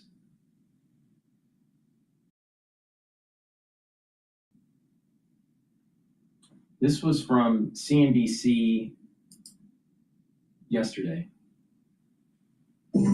Guys, this is the blazer for the summer. Just pulled it out of my bag. Not a wrinkle on it. A lot of stretch here. New tariffs on Chinese goods are pushing product prices higher and forcing many U.S. importers to halt shipments. The Port of Los Angeles is now forecasting a 1/3 drop in cargo for next week compared to last year. Joining us right now is Gene Soroka. He's the Port of Los Angeles Executive Director. Gene, those are some big numbers. You're really expecting 1/3 of the traffic to drop off next week? Good morning, Becky. And yes, that's right. According to our own Port Optimizer, which measures the loadings in Asia, will be down just a little bit over 35% next week compared to last year. And it's a precipitous drop in volume, with a number of major American retailers stopping all shipments from China based on the tariffs. Yeah, the China piece of that is the most interesting. That's where the shipments are basically ground to a halt, you said? Yes, that's correct. And that makes up about 45% of our business here in Los Angeles, Becky. Now, what we have heard in talking directly to CEOs and senior executives of the shipping lines is they'll try to add a couple of port calls in along the Southeast Asia routes where cargo is still moving, albeit at a 10% tariff. But realistically speaking, until some accord or framework can be reached with China, the volume coming out of there, save a couple of different commodities, will be very light at best. I was looking at the numbers, and for the first 3 months, you all handled about 2.5 million import containers. That's up 14% year over year. So how much of that was retailers and others trying to really bring forward as much as they possibly could ahead of these tariffs? A great majority of that volume was advancing inventory, and that started last summertime. Even during the campaign trail, when folks started talking about tariffs and trade policies, some larger retailers across a variety of sectors and manufacturing folks who were bringing in parts and components started to advance that inventory. So we had about 9 months of a run-up here. And then this last burst in March really took us to the end of what we call that inventory look. And now, precipitous drop overall, and realistically what we're going to see next is that retailers have about 5 to 7 weeks of full inventories left, and then the choices will lessen. Meaning that we could see empty store shelves, meaning that consumers will see higher prices. How do you see that playing out? Yeah, a little bit of both. And I don't see a complete emptiness on store shelves or online when we're buying, but if you're out looking for a blue shirt, you might find 11 purple ones and one blue in a size that's not yours. So we'll start seeing less choice on those shelves simply because we're not getting the variety of goods coming in here based on the additional costs in place. And for that one blue shirt that's still left, we'll see a price hike. Gene, we always use the numbers, not just at the port, but any of the transportation numbers, anything that show us shipments coming in as an indicator of the overall economy. The numbers that you saw in the pull forward, does that mask what the situation could be right now? Or, I'm just trying to figure out how to read the economy at this point. We brought in a lot to try and prepare for this. Is there the chance that we'll be able to shift to, containers coming out of Cambodia or Vietnam or other places that will bring that in? I don't know how we read any of this stuff. Yeah, Becky, you're right. And what we will see are a couple of stops in Southeast Asia to profile the vessels that are still in motion, meaning that, again, a great majority of the cargo is coming out of China. It's not now based on this pause by American importers. So those ships are idling. Let's put a call into Haiphong or into Ho Chi Minh City in Vietnam, drop into Southeast Asia before coming here to Los Angeles, and try to fill the vessel up as much as possible. But the real key indicator that I've been looking at is for the month of May arrivals, we'll see 20 canceled sailings. That's about a quarter of the normal arrivals that we have, and therefore this drop will continue throughout the next month. But could we make up for it again with places? You've seen a drop in 20 containers, 20 shipments that come in. Could you see additional ones that are put on as they source other countries and try and bring those in? How long do you expect that to last? Yeah, possibly, Becky, but from a sheer volume perspective, manufacturing capacity in Southeast Asia locations, you're not going to make up for that 45% of the business that emanates from China. Secondly, this is kind of a longer game than transactional business. For example, major American retailers put their orders into factories in Asia 3 or 4 months before a vessel even sails our way, which is an additional 2-week transit time. So simply shifting from your manufacturer in China over to Cambodia, Vietnam, Indonesia, that quickly normally doesn't happen. There are some negotiations that have to take place in addition to finding the necessary capacity, because a lot of folks are running to these locations now to try to augment the loss of volume coming out of China. No question that's going to create some pain here, but for China, I've read that they're, in a lot of cases, simply shutting down the factories, not doing anything because they don't want these orders to have nowhere to be sold. I would imagine the pain is felt pretty severely there as well. That's right. And again, to coin the phrase that's been used most of the morning, nobody wins. China is America's factory, and without these orders, people aren't going to those manufacturing facilities. Truckers, transport people, even the folks in the shipping line industry are scrambling to try to find use of those assets. So yeah, the pain is felt on both sides of the Pacific.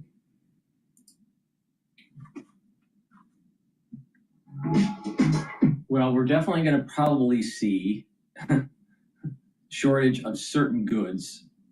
But you know what? Perhaps America has been spending too much on stuff. The United States has been spending too much on stuff. So holding off for spending in the next four months or so is not that big of a deal. All right. So we're live streaming on Rumble. We're live streaming on YouTube. Thank you very much for watching. Also live streaming on both versions, the larger screen and the telemetry screen. On my website, the-studio-reykjavik.com, you can see the telemetry screen on YouTube's live feed. And we're simulcasting on X Spaces. If you have a question, type it in the chat or ask for the mic on X Spaces, and you can ask your question about what's going on pertinent to what we're covering. So with that said, let's go back to Bloomberg. But before we do, please go to my store, the-studio-reykjavik.com. Get the vitamin C and magnesium. This is a great way to boost up your immune system. Vitamin C also helps with your skin, and magnesium helps with your brain health. It helps with brain function. Magnesium and zinc, again, helps with your immune system and your brain function. So please stack these together, drink it with filtered water to get the max benefit, all right? And you're going to be boosting up your immune system, you're helping with your skin, and you're helping with your brain function. Use discount 5 and you get $5 off. I've been also lowering my prices because I bought more inventory at a lower price point. So I'm passing on those cost savings onto my customers. So I can get these products in your hand. So you can take these stacks and have more, have more of these supplements stacked together to get the max benefit for these dual purpose system targeting. All right. If you listen carefully to what I say about how to stack these things, it's targeting multiple systems at the same time. So you get more bang for your buck. So if you spend $150 or more on my store, you'll get a free gift until supplies last. But the whole idea is stack these, get max benefit. Like I said, you stack the vitamin C, magnesium, and the magnesium and zinc together, you're helping your skin, your brain health, and your immune system all at the same time. Make sure you drink it with filtered water, really important. Please go to my store, the-studio-reykjavik.com. Okay, no, Bloomberg's not up and running yet. All right, so let's go back to let's just drop into the NVIDIA CEO is speaking at a tech conference right now. NVIDIA is now 33 years old. We've been through 3 computer revolutions. from the PC revolution to the internet to mobile, and now we're in AI. And so you have to, in order to thrive across all of these different changes in the environment, you have to understand how to play games. And so the things that I just described, understanding the game, understanding the assets you have, really important. At the first layer, at the technology layer, the most important thing to understand is the intellectual capital. And remember, 50% of the world's AI researchers are Chinese. First, just take a step back and recognize that. That important factor has to play into how we think about the game. The next is AI factories. In order to do well there, you need to have energy. Because fundamentally, we transform electricity into digital tokens. Just as the last industrial revolution transformed atoms through energy into, steel things and physical things that we know, cars and things like that, buildings and things like that. And the generation before that, we gave up water into a machine called a dynamo, and what came out was electricity. And so now we have electricity go in and tokens come out. So the next layer requires energy. The layer above that. That's true. In terms of, we needed to take out oil out of the ground to be able to convert it into a fuel source. So we can convert chemical energy into mechanical energy that leads to some sort of usefulness. A lawnmower to cut your lawn, or to make a car, or to make steel, or whatever, all right? But it's doing something. It's creating a product, a physical product, all right? Now he's saying, well, you need energy to make this virtual, it's not even physical, but virtual token, or a token, a digital asset, all right? But the thing is that digital asset it's energy being converted into a digit, just digits. I mean, what is a token? What is Bitcoin? It's digits, all right? It's a series of digits. That's all it is, all right? And we put some value on that, all right? So, but that process has not created useful work. It didn't create converting energy into a token, doesn't make steel, doesn't turn on your lawnmower, right? Doesn't allow you to make or move a vehicle. So doing this comparison is just wrong. And if someone is intellectual and honest about this, it asks the question, should we be wasting energy to make digits? And I would say we should not, but that's my take on it. But it's a waste, it's wasteful energy, that's what's happening, unless it's 100% renewable. And these coins are not made on 100% renewable energy. So it's wasting energy, actually. It's not converting into useful energy right away, like converting chemical energy into mechanical energy. So his comparison is just wrong. All right, please go to my store, the-studio-reykjavik.com. Get the structural nano silver soaps that I have. You can get it in peppermint and in lavender, very high quality soaps. I also have it in charcoal tea tree and in lemongrass. Structural nano silver soaps, very high quality. Get a few bars for your household. Help support my work. Help support your health. Use discount 5. You get $5 off. And if you spend $150 on an order, any order, you get a free gift until supplies last. Please go to my store, the-studio-reykjavik.com, and get the structural nano silver soaps. It's something that I use every day, very high quality. Please help support my work and support your health. It's a win-win situation.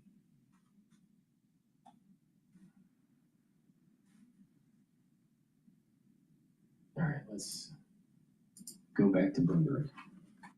Steele and Paul Sweeney. The real outperformance has been the U.S. corporate high yield. Are the companies lean enough? Have they trimmed all the fat? The semiconductor business is a really cyclical business. Breaking market headlines and corporate news from across the globe. Do investors like the M&A that we've seen? These are two big-time blue-chip companies. The window between the peak and cut changing super fast. Bloomberg Intelligence with Alex Steele and Paul Sweeney on Bloomberg Radio. Good Wednesday morning from the Bloomberg Interactive Broker Studio in New York City to our worldwide audience. We are streaming live on YouTube. So head over to youtube.com and search Bloomberg Podcast Live. That's where you'll find us. Coming up, we're going to check in with Michael McKee, Bloomberg's international economics and policy correspondent. Get his thoughts on some of this economic data coming out today. I don't know. GDP negative for the first time since 2022 on surging imports. What to make of that? So we'll break down all the economic data with Mike McKee.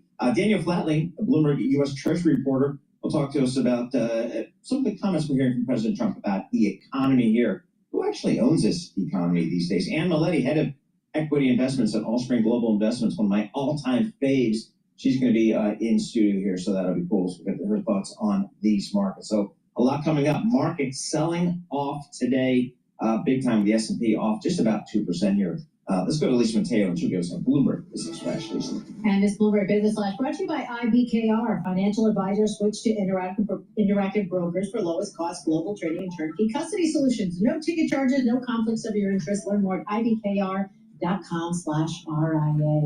Yes, stocks are slumping. This is after data showed the U.S. economy contracted at the start of the year. Pre-tariffs import surge, also more moderate consumer spending. To the specifics, inflation-adjusted GDP at decreased an annualized 0.3% in the first quarter. Imports surge an annualized 41.3%, the biggest advance in nearly 5 years. Consumer spending, that advance at a 1.8% pace, the weakest since mid-2023, but still a little bit better than what economists have expected.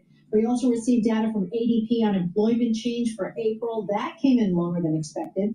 The survey was for 115,000, came in at 62,000. Moments ago, we just got some more data coming in. So I was starting with personal income. That's up just a tick from March at up about 0.5%. Then we had personal spending up about 0.7%. That's a little bit higher. I have to point out a pending home sales month over month from March, because the survey was for 1%, came in at 6.1%. So a big difference there. We check the markets all day long at Bloomberg, so let's get right to it. We have the NASDAQ down more than 2.5%, 458 points. The Dow off more than 1.5%, 703 points. The S&P 500 down 2%, 115 points. The 2-year yield, 3.62%, down 2 basis points. The yield on the 10-year, 4.17%, and that is little change. Big day for earnings with Microsoft and Meta after the close. Meantime, we had a little bit of a slight relief in the U.S. health insurance industry. Humana reaffirmed its profit guidance for the year. Its shares are up about 1%. And Caterpillar, first quarter earnings fell short of estimates. Its shares are down about 0.5%. For on-demand news 24 hours a day, subscribe to Bloomberg News Now, wherever you get your podcasts. I'm Lisa Mateo. That is a Bloomberg Business Flash. Paul and Alex. All right, thanks so much, Lisa. Alex Steele here alongside Paul Sweeney. This is Bloomberg Intelligence Radio. It's going to be a tough tape for these tech companies to report after the bell if we continue with the sell-off that we're seeing. Let's take a look at some of the stocks on the move today. We're joined by Bloomberg's Christina Kino. She heads up our MLive coverage for us. Great analysis on what's happening in the market on a minute-to-minute basis. All right, let's take a look at some of the stocks here. Starbucks is one of them. That was a rough quarter. That was a rough quarter, Alex. First quarter same-store sales declining 1% in quarter. EPS also short of estimates. Although we heard from CEO Brian Nichols saying that apparently behind the scenes they're showing a lot of signs of progress. Apparently they're testing an algorithm to prioritize which orders to prepare first so they can speed up service in their cafes. They're also adding more store workers, and they're trying to overhaul their cafes to make them more welcoming. But clearly, it's not quite working just yet. My Starbucks on Route 35 in Wall Township does a great job. I mean, it's awesome. Kids are great in there working, and they get it to you right away. I don't know. I mean, it's pretty good. But I think it's also that they pared back, or will be paring back their menu to make it faster. Yes. Sometimes you've been in those ones where you waited like forever for an order. And the person who comes in with an order for like 27 different things, it's like, come on. Really? Yeah, and like, but you know, you're feeding your whole family at Starbucks? Sometimes we are, okay? Okay. Are you also looking at Super Micro? I mean, talk about a really rough preliminary quarter, and that sets up the tech guys in a very odd spot. Yeah, absolutely, Alex. I mean, it says a lot about where we are in the AI cycle at the moment, right? So super micro at the moment, down just more than 60% right now. Sales were $4.5 billion to $4.6 billion in the fiscal third quarter. That missed analyst estimates and the company's own forecast. That's a forecast from February. Remember, they gave an aggressive long-term revenue outlook. They said sales will be $40 billion in the fiscal year ending June 2026.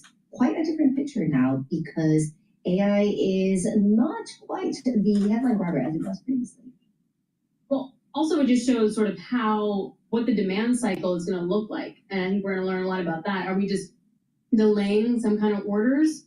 Are we rejiggering our inventory? Are we changing our capex? Or are we just moving at different places? And all of that, I think nobody actually knows, which makes these earnings quite interesting. All right, let's go to Amazon. Amazon down, let's have a look. It was down more than 3% earlier, down more than 4% now. We have news today, Grindr apparently saying that it's using artificial intelligence tools from Amazon.com and Anthropic to develop features for its Wingman product rather than relying on chatbots. But clearly, that's not enough to lift the stock. Of course, Amazon was in the news yesterday as well after a report that it was apparently going to display the cost of tariffs on products. That caught the White House's attention, and President Donald Trump called Jeff Bezos to complain after he got the report. And later on, Trump said that Bezos, quote, solved the problem very quickly, and he did the right thing, apparently. Very good. Christina Aquino, thank you so much. We appreciate it. Christina Aquino, Managing Editor for Markets Live. Bloomberg News joining us here in our Bloomberg Interactive Brokers studio. For more conversations like this, listen to our new Stock Movers podcast. Subscribe for 5-minute episodes of the biggest winners and losers in the stock market. Listen to Stock Movers on Apple, Spotify, or anywhere you get your podcast. All right, you hit EcoGo on your Bloomberg terminal, and you see a lot of economic data coming out today. I don't know. One of the ones that kind of jumped out at me is this GDP annualized quarter to quarter. The forecast was for a decline of 0.2%, came in a decline of 0.3%. That's versus a gain of 2.4% last period.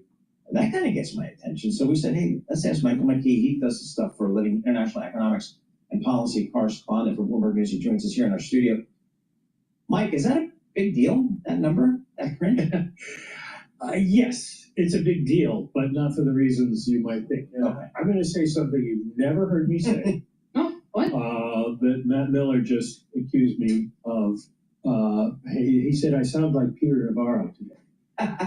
Yeah, I see. Did you see Alex's face when I my said face that? bugged on that a little Because I agreed with what Navarro's sentiment was on television a few minutes ago, where he said that this was not a bad report. I'm summarizing. Because the 0.3 decline doesn't tell the whole story. I mean, the story underneath GDP today is all tariffs. What happened, we saw tariffs tariffs get people to import a lot of stuff to try to get ahead of the tariff price increases, and that has totally distorted the numbers here. What we've seen is that imports subtracted 5% from GDP, a record. Inventories added 2.25% because the jump in inventories was a record during the month. And they didn't quite offset, but we did see all of this distortion in the numbers that doesn't tell you the real story. If you look at consumer spending, it was up 1.8%, which was a little more than expected. And business spending, distorted by tariffs, up 9.8%. 22.5% gain in imports of equipment. So it's really hard to tell. So what you do if you're an economist is you look at real final sales to domestic purchasers, which takes out inventory and trade, and that was up by 2.3%. It's a little lower than it was in prior quarters, but that is still showing growth in the overall consumption economy. Well, to that point, if we are seeing consumption okay, and now we have incomes being okay, is consumption also being driven by pre-buying tariffs, or is this real underlying strength? No doubt, because people bought a lot of cars, and they bought other things that we didn't see a big increase in durable goods spending, but there was a big increase in services spending, a relatively big increase. countries. So Americans were out spending money. Now the question is, where do they go from here? And for that, what you're looking at is the other data we just got at 10 o'clock, which is the PCE data. Is this the one we care about, or is this not the one we care about? This is the one we care about. This is the one we care about. Okay. This is the monthly. This is the monthly number. So it's the most recent data. This is, if you're following the trend, which is what the Fed wants to do. We were up 0.7%, which is up from 0.5% in February. So Americans spent more in March. The numbers were weighed down by what we got in January and February in the quarterly numbers. And incomes were relatively strong. They're still up 0.5% after a 0.7 rise the month before. If you look at the wages and salaries in that report, which is the most important thing because people spend what they make, they were up 0.5%, which was up from February's 0.4 and January's 0.2. So as the month went on, people got more money. They spent more money. And so it doesn't suggest we go into the second quarter with a real problem in terms of consumer momentum. That's my read. It seems like the consumer market is still pretty good. When you're looking at the consumer confidence numbers, it looks really terrible. But the numbers that we're seeing from consumers in terms of what they do, that's what Treasury Secretary Bessent's been saying. I mean, you can look at all the survey numbers you want. Sounding like Bessent along with Navarro. Yes, exactly. But I mean, that's what he's been saying. Is that you can look at all the sentiment data you want, but people are still out there spending money. Well, the question now This is still becomes, backward looking. I mean, this is still from March. April was when we saw the tariff headlines and the volatility in the market, right? yeah, the PC numbers are March that I'm talking about, and the rest of it is first quarter through the end of March. So what's happened in April? That we don't know yet.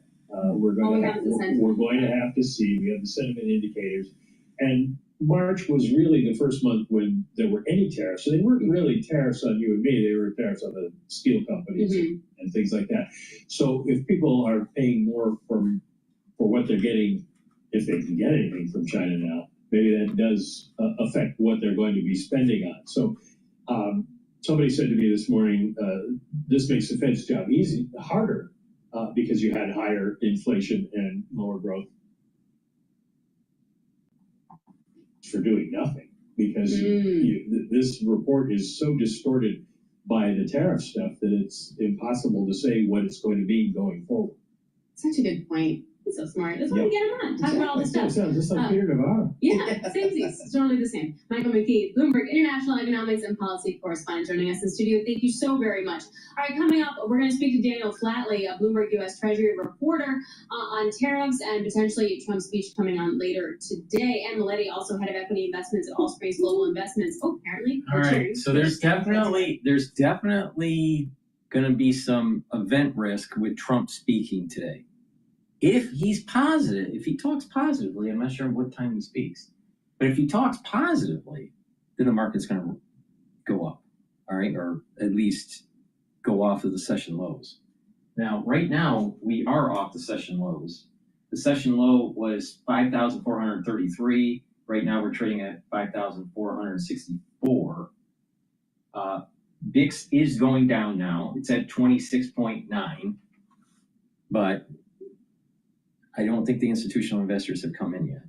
But there is definitely some event risk with Trump's mouth when he speaks. But it could be positive, it could be negative, who knows? So just keep that in mind. Hopefully we'll be able to catch what time he's speaking. All right. Please go to my store, the-studio-reykjavik.com, and get the great deodorants that I have that are dual purpose.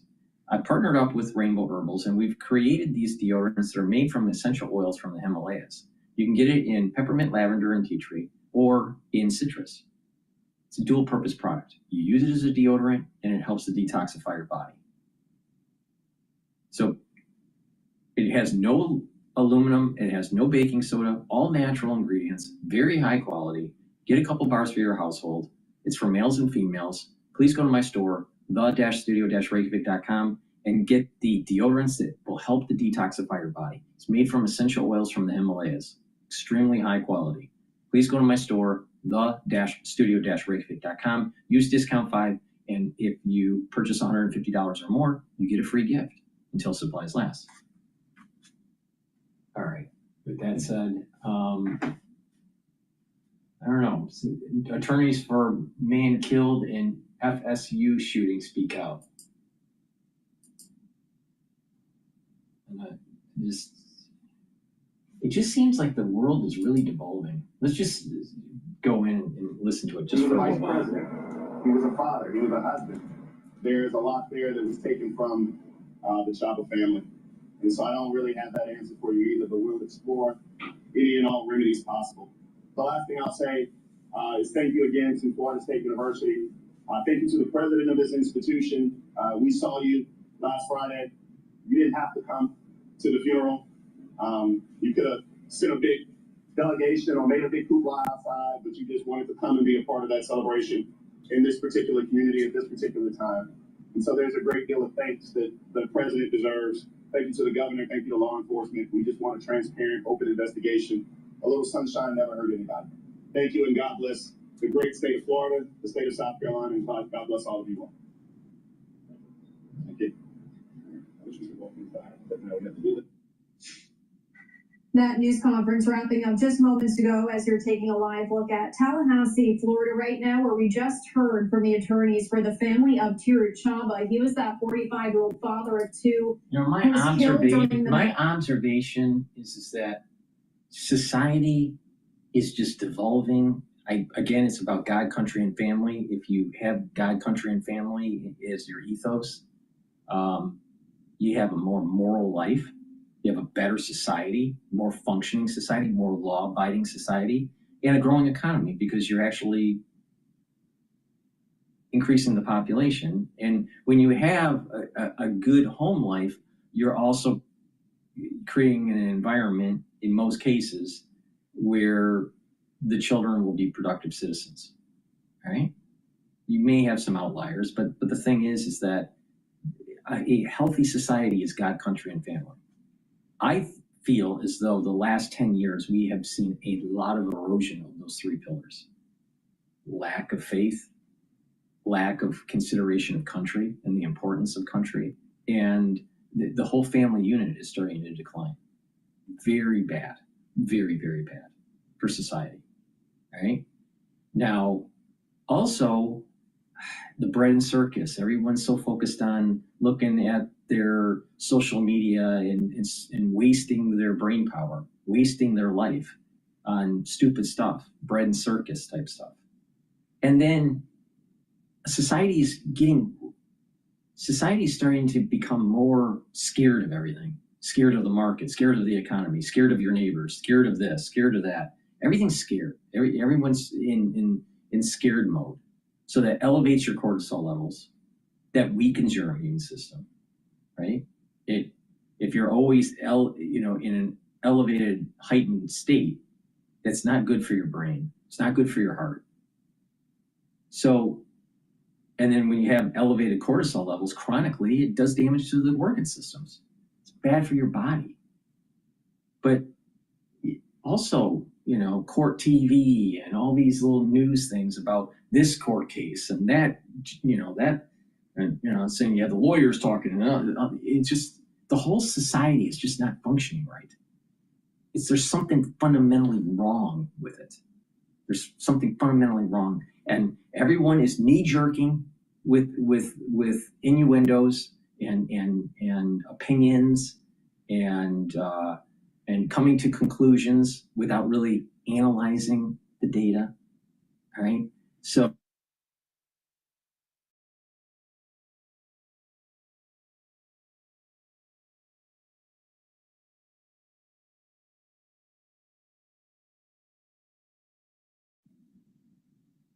sorry about that. The feed on Rumble sometimes cuts out.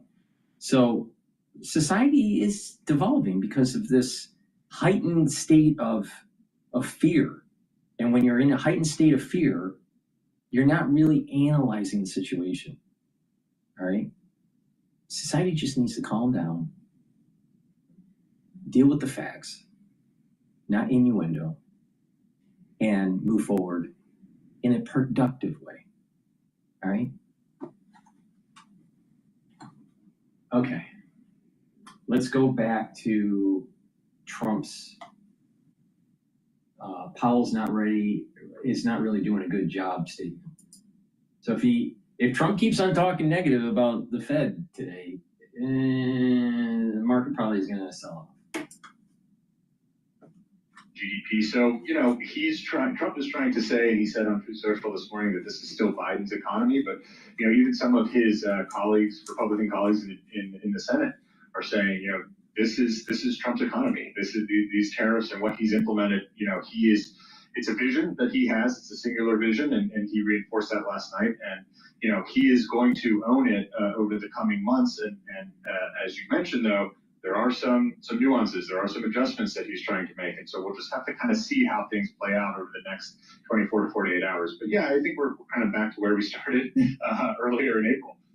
Dan, I'm just looking at the personal income, personal spending data that came out today. Still, the consumer's still looking okay, it seems like. How does the Fed view it, do you think? Yeah, it's a great question. I mean, I think, it's one of the things that we've, paid close attention to is the position that the Federal Reserve is in at this point. And so they really have, my colleague Craig Torres had a great story about this.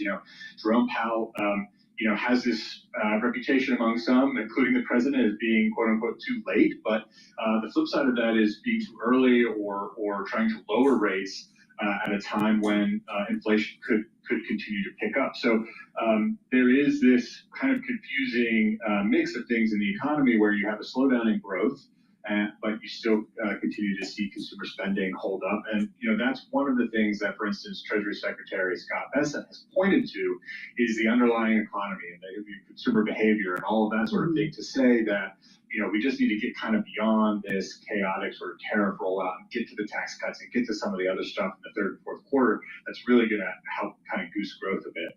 Before I let you go, we had a Treasury refunding announcement today, which just shows how much the Treasury is going to borrow, where, how much that kind of set up. Did we learn anything significant?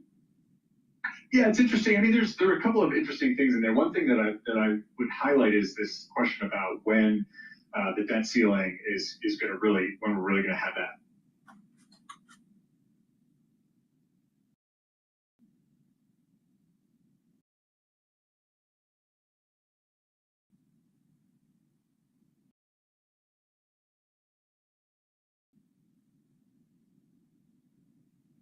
And so we're expecting in the next week or so to get an update on the so-called X date, which is when the government is going to kind of exhaust its extraordinary measures and really going to have to think about raising the debt ceiling. So we're expecting an update on that soon. Prior to that, there's going to be a little bit of variability, a little bit of unpredictability in some of the, how they're going to roll out the demand and that sort of thing for treasuries. But what we learned was that basically Bessent is steady as she goes, keeping kind of some of the same measures that his predecessor Yellen had in place in terms of, the securities on offer, treasuries on offer. So I think what we're going to see is basically reliable and predictable, steady as she goes. Things are going to start to get a little bit nervous making around the time of the X date and the debt ceiling, the tax bill, and all that stuff is going to kind of come to a head midsummer. And so that's really the task for the administration, is to try to get all that stuff kind of lined up and through Congress by then.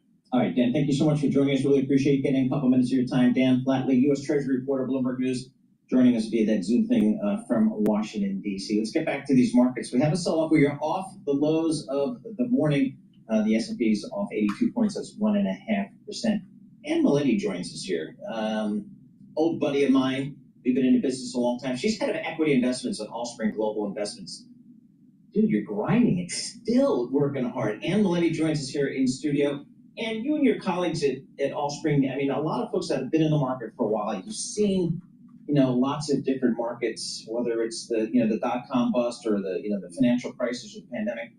A little bit of uncertainty here this year in the market. How are you guys thinking about some of the volatility we're seeing in a lot of these markets? Yeah, I mean, I think, Paul, you're right. There's when you have moments like this, you kind of always look back and you look at what rhymes to the past. And even during COVID, that was something we never lived through before. So while history does kind of rhyme, it never perfectly repeats itself. And here we are again in something we've never lived through before. But there are lessons from the past that you definitely take forward.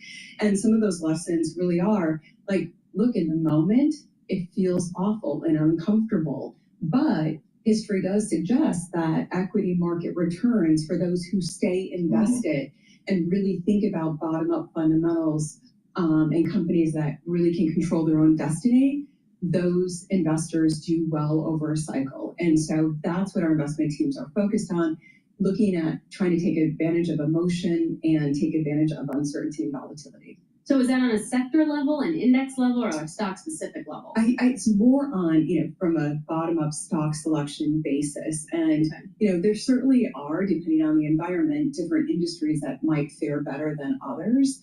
But I would say even within almost any industry, there are going to be companies that do better than others. How do your portfolio managers, how do your analysts, assess a company when a lot of times these companies are coming on their conference calls and saying, we're withdrawing guidance, or we can't give guidance because we don't know what's happening in our business. Boy, if they don't know, how are investors supposed to know? Yeah, Paul, this is something you spent a lot of your career doing, and our teams do too. So while the calls are critically important, as you know, kind of during reporting season, most of the past is past. We're not focused on that. We're focused on going forward. And on the calls, they may not be able to give guidance. But if you know that company really well, and our teams do have deep expertise in fundamental research, they understand the model, and they can kind of walk through with the management teams, where do they have levers to pull if things get worse or if things get better, and how quickly can those levers be pulled? And then asking them the same question you asked me. How do you look at this environment versus other environments? How can you manage through those? And understanding where they have control of their own destiny versus where macro can kind of push them is really, really important. And you will see some companies actually do have more control in this environment than others. What do you do about finding safety in the middle of that, right? Like in other cycles, you can make an argument that maybe the dollar at treasury market, it's okay to hide out there a little bit. Is that still the case? Do you guys see that Mark Mobius says like all his funds are like 95% in cash? Is that right? Wow. Yeah. Yeah. Look, I think we tend to be and think about being invested for the long term. And, look, I manage our equity business, our fixed income team. They believe it's a good time for fixed income too, focusing on the income component of that. But on the equity side, you got to be right twice if you're going to sell and then predict when is the right timing to come back. And again, history would suggest that if you just wait out these periods and stay invested, you're going to do better in the long run. I never thought I'd be talking to you about this topic. Because usually Anna and I talk about radio stocks, TV stocks, billboard companies. Those things back in the day. Billboard companies, what's that? A great business, by the way. You can't fast forward through a billboard. Just remember that. Especially if you're stuck in traffic. Yeah. Exactly. Emerging markets. How do you guys approach emerging markets? I think, we're lucky we have two great emerging markets teams. One that has a focus on providing income along with the equity returns. So equity and income focus. And the other one that's a little bit more kind of focused on, more growth at a reasonable price and a little bit more emerging market-like with real growth behind it. And so in this environment, you are seeing a natural lift to EM. And I think it's because, obviously, the weakness in the dollar has propelled those markets. Again, we kind of predicted that in our outlook piece in October, that whether we saw dollar weakness, we might see strength of other currencies happen.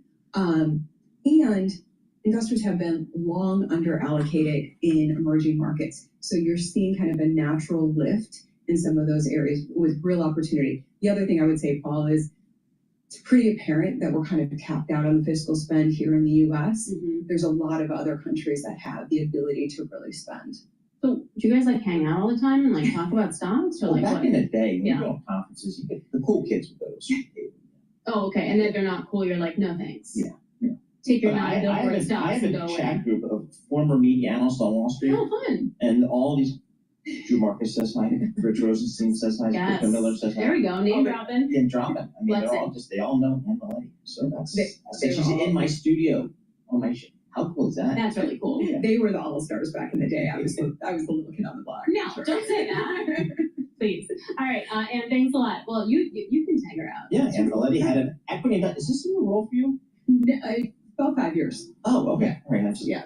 She's always like the media analyst. It's strong. Ann Maletti, head of equity investments, Allspring Global Investments, joining us live here on our Bloomberg Interactive Brokers. We appreciate getting a few minutes of your time. S&P, we're off 75 points. That's 1.4%. The Nasdaq's off 315 points, 1.8% off the lows, but still, we have a sell-off here. A little more coming up. This is Bloomberg.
Please go to my store, the-studio-reykjavik.com, and get the structural nano silver toothpaste.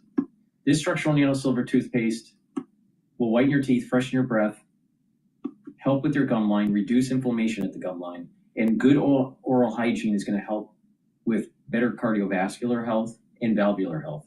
Please go to my store, the-studio-reykjavik.com. Get a few tubes of this toothpaste, very high quality. It's a toothpaste that I use every day. Please go to my store and get this structural nano silver toothpaste. If you use discount 5, you get $5 off any order. If you spend $150 or more, you get a free gift until supplies last.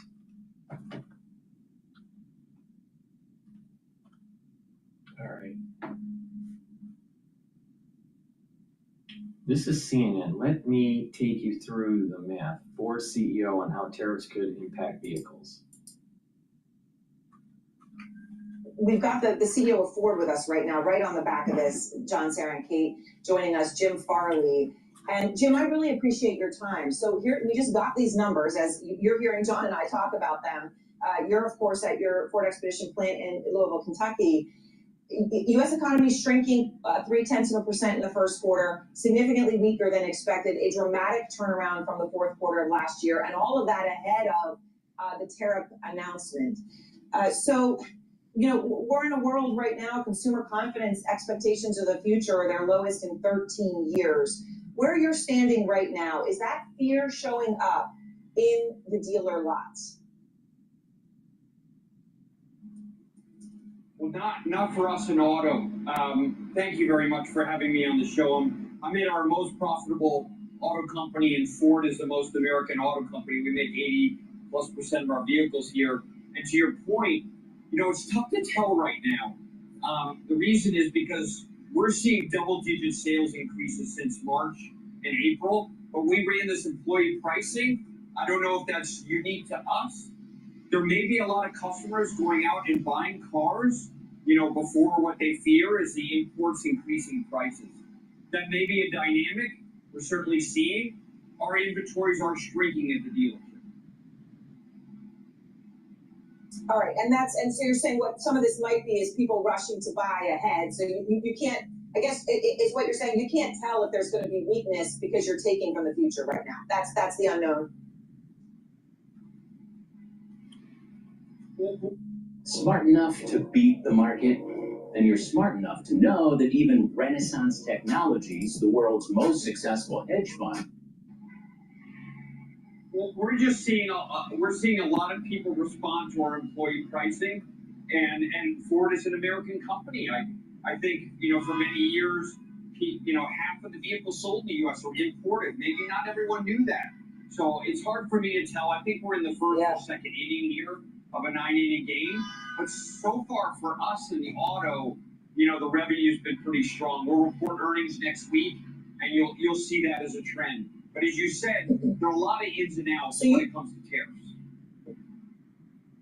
All right, I want to ask you that, but you just said something really important there, Jim. You said that you're going to report earnings next week. Stellantis, your rival here, they just came out hours ago and said they can't forecast anything from this point on. They suspended all guidance for the future because they said tariff-related uncertainties. General Motors, your colleague Mary Barra came out and said they could not release earnings yesterday. They could not release forecasts. They had put the whole thing on hold for a few days because they just couldn't get clarity on what the numbers are. Are you telling us that you're just not seeing that at all? Do you feel that you've got the clarity for your own numbers, the clarity for guidance, that you're just in a completely different world than they are right now? No, I would say, first, I don't want to preview our earnings, but I will say some basic things. We know exactly what the tariff bill would look like, in terms of cost for the company. We know the offsets. What we don't know is how competitors are going to respond. We're the most American company, so if there's any company that can manage through these tariffs, it's Ford. We make 80% here. That's a good point. And our competitors are different. Even the domestic competitors. And what is interesting is that GM does have a very large footprint across the world.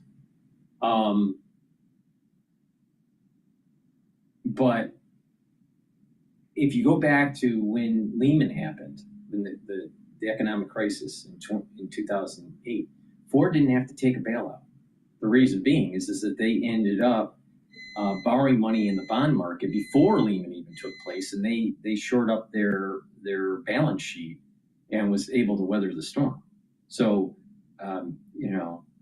hats off to Ford in the sense that it didn't need a bailout in 2008, and it's, as he says, it's more of an American car company than some of the other American car companies.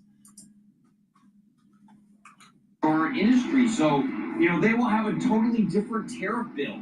You don't think of all the three domestic companies as the same. We're not. We're really different. But as I said, next week I think we'll be able to tell people kind of what the tariff bills for Ford would look like, the most American company. What kind of offsets? What we don't know, Aaron, is what are the import competitors going to do? Yeah. Are they going to build 10 factories? Are they going to take pricing and pass it on to the customers this summer? The stuff we built now is priced. If we announce a price increase now, it'll go into play in July and August. So we have to wait until then to see what our competitors do. I hope that makes sense. Okay. No, it does on some level, but you keep emphasizing the most American company. You've now said it. I haven't counted exactly how many times, Jim, but obviously you're making that point loud and clear. Does that prevent you from any pricing increases? I mean, are you confident at this point saying that there's not going to be any price increases coming from Ford trucks or cars this summer? No, I'm not saying that. I'm saying that I'm not going to be specific about our pricing, but I will say one thing. We're announcing today that we're going to extend our employee pricing through July 4th. That's a big commitment. I don't know if the other competitors are going to be able to do that, but we want to keep our prices competitive and low. We sell some of the highest volume vehicles in America, like the F-150, and we think this is an opportunity for Ford having a different footprint. We have a different exposure to tariffs, and that to us is an advantage. Yeah. All right, so I understand what you're saying. Employee pricing through July 4th, obviously you're announcing that right now. She's trying to make it anti-Trump. Prices beyond that and whether there'll be increases. You also said that you understand that the tariffs, and I want to ask you more about that because so many people don't, the markets, and not just others in your industry, of course, but across in other industries where there's been suspension of forecasts, whether it's from just economic uncertainty or the tariffs themselves. There was a line on a CNBC article trying to summarize the changes in the auto tariffs yesterday.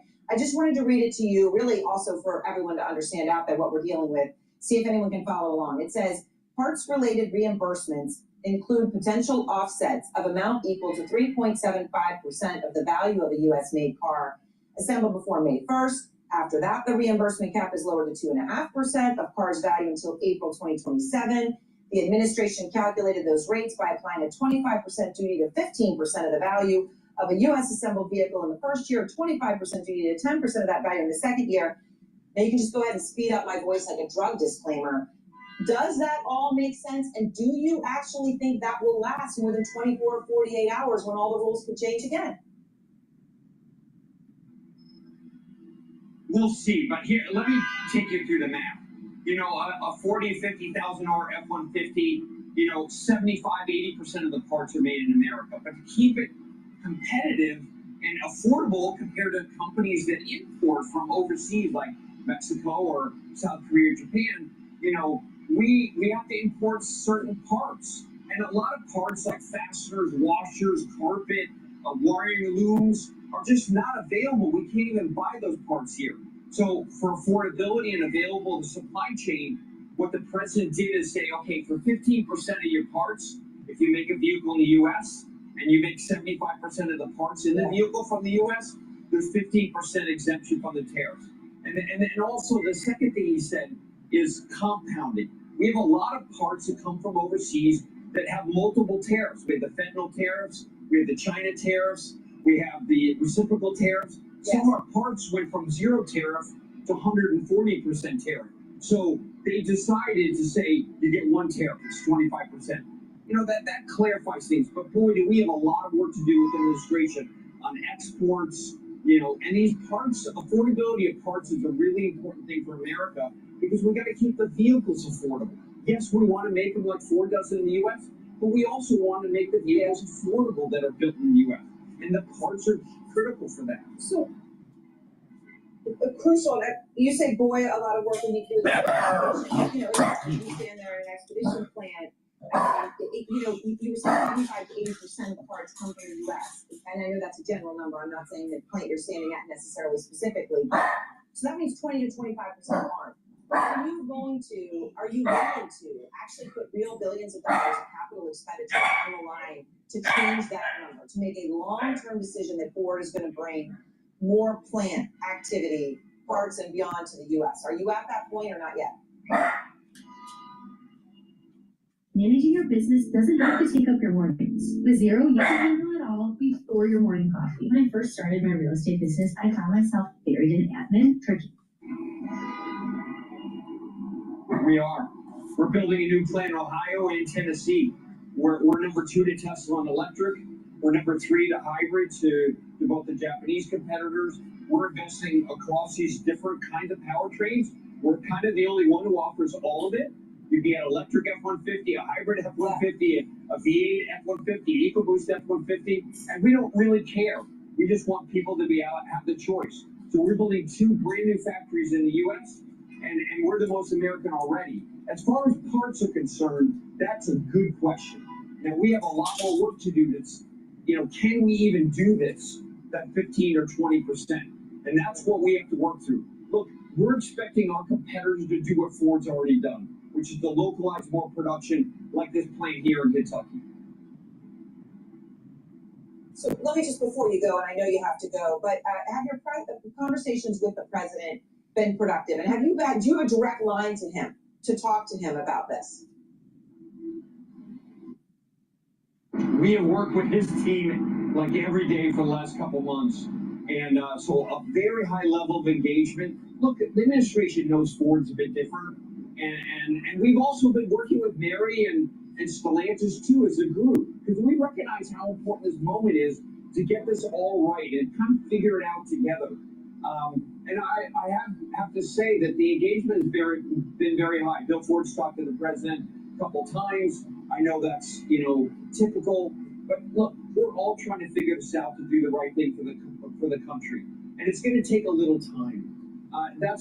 But we never left the U.S. I guess that's my point. We just never left, so we're in a different situation than the other companies, and we also want to do the right thing, like we're building 2 new plants. But we have to figure out this affordability part of this. All right, well, Jim, I appreciate your time and thank you very much. All right, so that's Ford's take on the tariffs. Ford is weathering the storm maybe better than most. Let's go to Bloomberg here. We do have some bad news in the overall numbers, certainly, with GDP contracting. I think it makes the Fed's job a little easier because this report is so distorted by tariffs that there's no point in doing anything.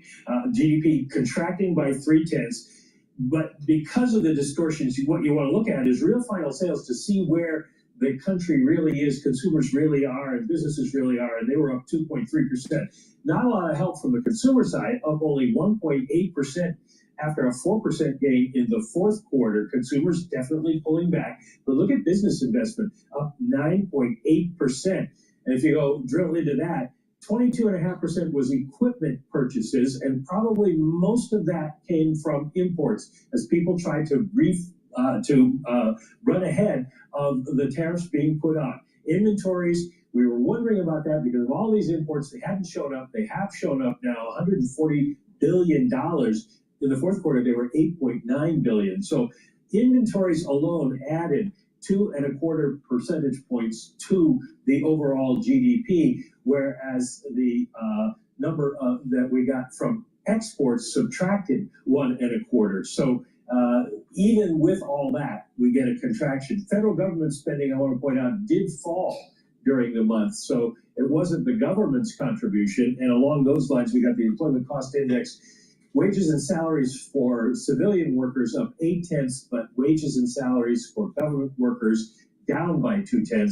That, I'm sure, reflects the Doge cuts that are out there. Yeah, I want to pull up He Can Go on the terminal. This is Matt's favorite function, I think. He showed me this morning. My eyes popped out of my head. That orange bar there is that net exports bar. It's what you were talking about there. It's with the imports really taking a hit out of the number. But how much of that, Mike, is people importing to get ahead of potential tariff price pressure issues in the future? How messy is that line? Well, the line's a little bit messy because it also includes gold. And a lot of investors brought gold into the country in the first quarter because they were afraid that the president would tariff it.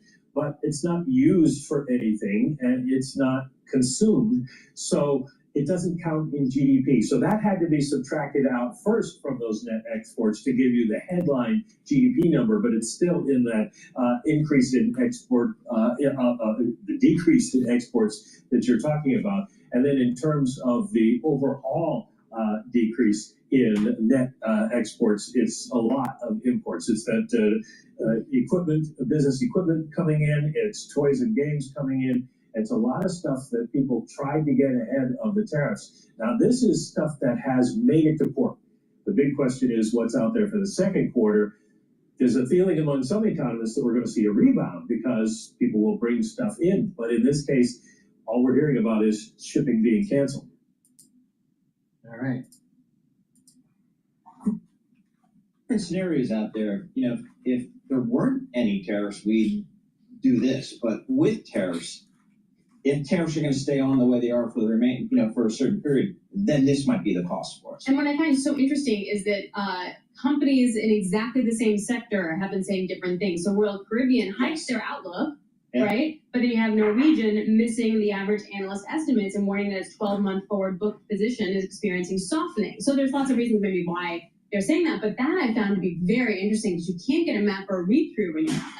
No, you can't. And again, the cruise line business caught me by surprise because I would have thought they're all kind of in the same boat. People are either cruising or they're not cruising, but I've been told that different companies had different brands that appeal to different parts of the market. Different value proposition, to be sure. Yeah. All I know is people like Charlie Pellet, I just think they're going to cruise no matter what. Oh, totally. Yeah, absolutely. I mean, the people I know that cruise are diehard cruisers. But are they like Royal Caribbean diehard cruise because it's easier than going to an actual island in the Caribbean, or are they like Norwegian cruise diehard cruisers?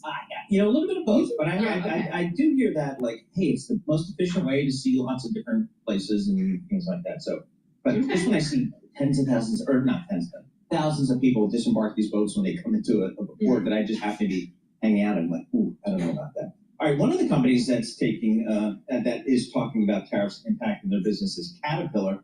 Think about that big construction business. I'm looking at CAT is a symbol, great American company.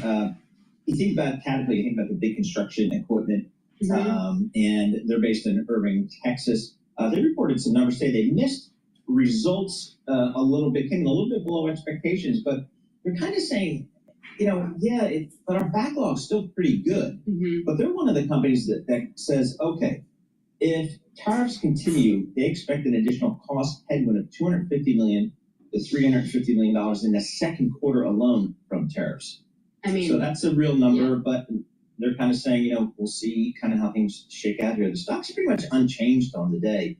So a little bit disappointing in the numbers, but still kind of hanging in there. Which is interesting because you mentioned also the orders. So the record organic backlog growth of $5 billion in the quarter. And that figure that you pointed out for potential second quarter headwinds is net of any mitigation actions and cost controls. But then what happens if that keeps going? And doesn't seem to be counting weakening in demand if we do see that on the back of tariffs.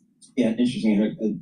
In our Bloomberg News reporting here, in the news, Bloomberg News reporting here, while the headline EPS revenue miss looks disappointing, the guts of the report aren't that bad. That's according to analysts at Vital Knowledge, they said in the note here. So people are trying to read through this a little bit. But when you think about Caterpillar, again, you think about big U.S. domestic manufacturing company, the stocks are pretty much unchanged on the day, down 15% year to date. So clearly the market's expecting some impact on their business going forward. And then we get, Meta, we get Microsoft after the belt. Those are gonna be super interesting. It feels like Microsoft's been trading a little bit as a defense stock. Citi also had a note out that said that 60% of S&P stocks have traded up on earnings, and that's above the historical average. But they say that's basically because of positioning, not necessarily a fundamental read. So sort of take a little bit of salt. Take the market action with a little bit of salt after we see any moves. All right, let me ask you this refining question here. Can refiners refine different stuff? Like a barrel of oil comes into a refinery, can they refine gas, jet fuel, different stuff? Or do they just, I'm a refiner that says jet fuel or gasoline? It depends on the refiner. What's making Mass is amazing. Well, just in Top Live, refiners have been cranking up jet fuel production, making the most of the fuel since January. Oh, you have the inventory numbers out, that's why. So it really depends on the refiner. So if you're a simple refiner, you can only use certain types of oil to make certain types of products. If you're complex, it means you have a lot more flexibility in what you take in and what you take out. Now, there are two maintenance seasons, one in the fall and one in the spring. So we're just coming out of it right now, where they change the products that they're making to account for different seasons, like driving season versus say heating oil or heating fuel, etc. So in those seasons, you see refiners working less because they have to stop kind of producing stuff, change some things, and then get back up to producing. So right now they're going to stock up products for the. Well, that's the same thing with gasoline. You have a summer season gasoline and a winter season gasoline. All right. So what we're seeing with the market right now is we have the S&P 500 now at 5,489. It's down right now by 70 points or so. The VIX is trading at 26, so it's off its intraday session high. The Euro USD is trading at 1.13. Futures market for oil is trading below $60 a barrel. It's at 59.52. BITO is trading at 20.34, and the Japanese yen is trading at 142.63. So we are, we're still below, we're still negative for the session, but it's somewhat inching up a little bit. I'm concerned about the Trump speech today. If it's anti-Powell, Chairman Powell, or anti-Federal Reserve kind of stuff, might have some market, price action going on the downside. He may say something positive about tariffs. That will be a market rally. So who knows? All right. Let's go to live now. This was published about 11 hours ago, talking about UPS to cut 20,000 jobs amid reduced Amazon deliveries.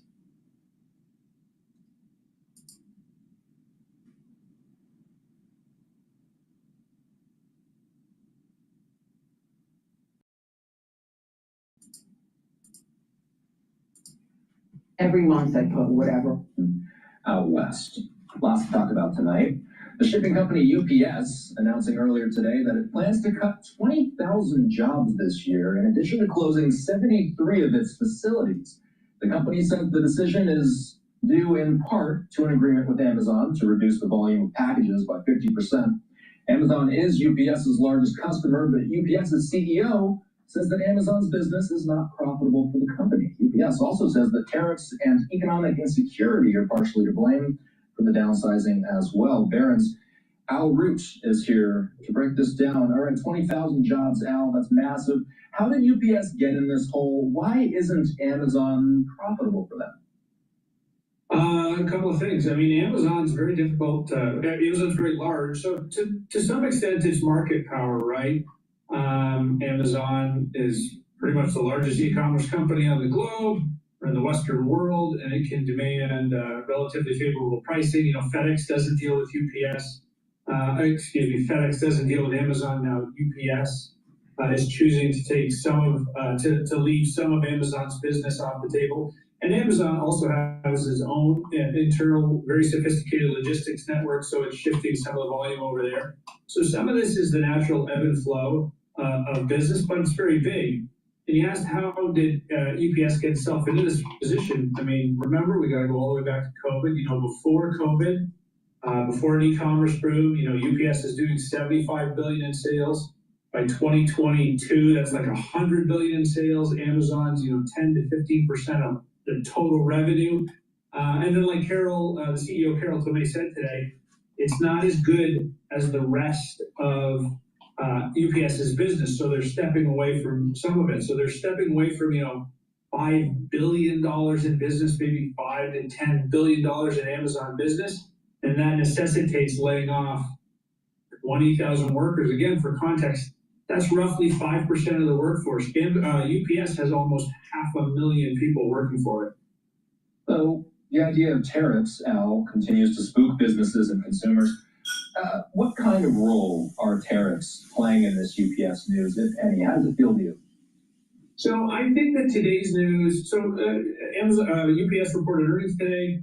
The layoffs, the Amazon business, that sort of came out in the first quarter, sort of pre-tariffs. So a lot of this cost savings and restructuring is Amazon related.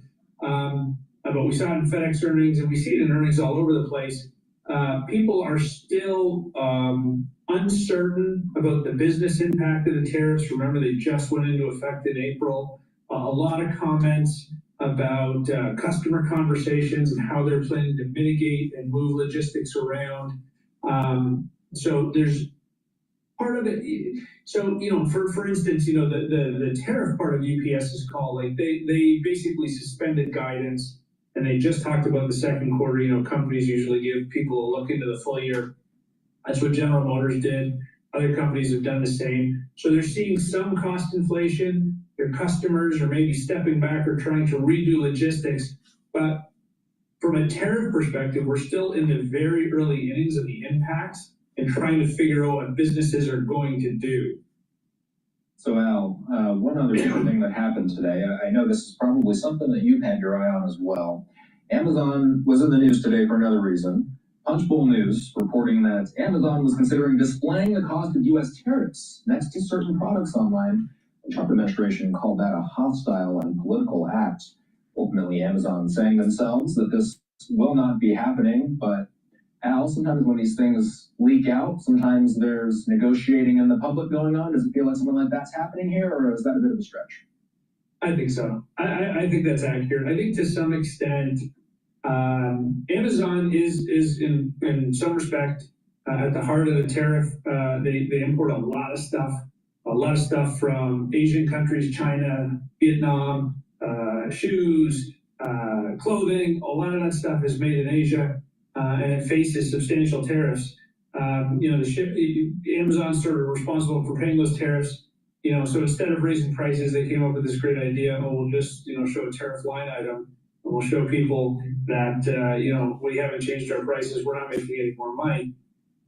Administration wasn't happy about that. Stuff like this has been tried before.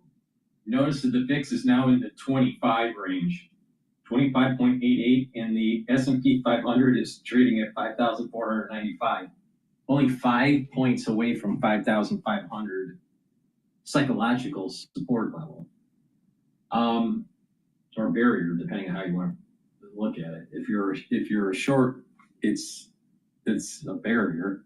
If you're longing the market, you're going to view that as a support level.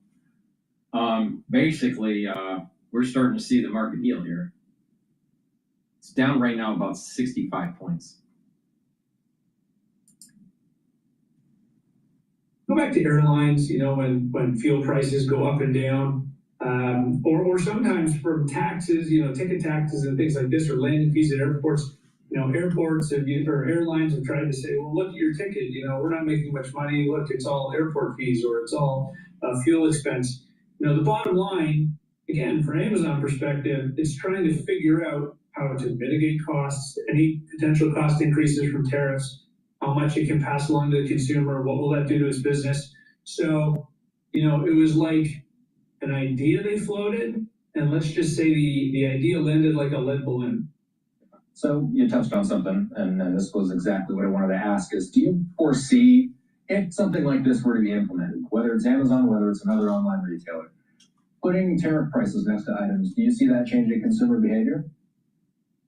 Well, no, ultimately price will change consumer behavior, right? So if we go back to like the price of a car, and there were some tariff changes today, but the consensus estimate was like tariffs could increase costs by $5,000 or $10,000. Then there were some changes made today.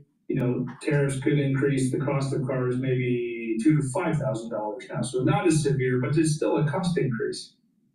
So that's what changes consumer behavior, right? So maybe you have to buy used, maybe you wait to buy a new car, maybe you go with a lower end car. Those are sorts of the changes, right? Like you, me, everybody else, we're all just sort of trying, I'm doing it very successfully, mind you, to make our checkbooks balance.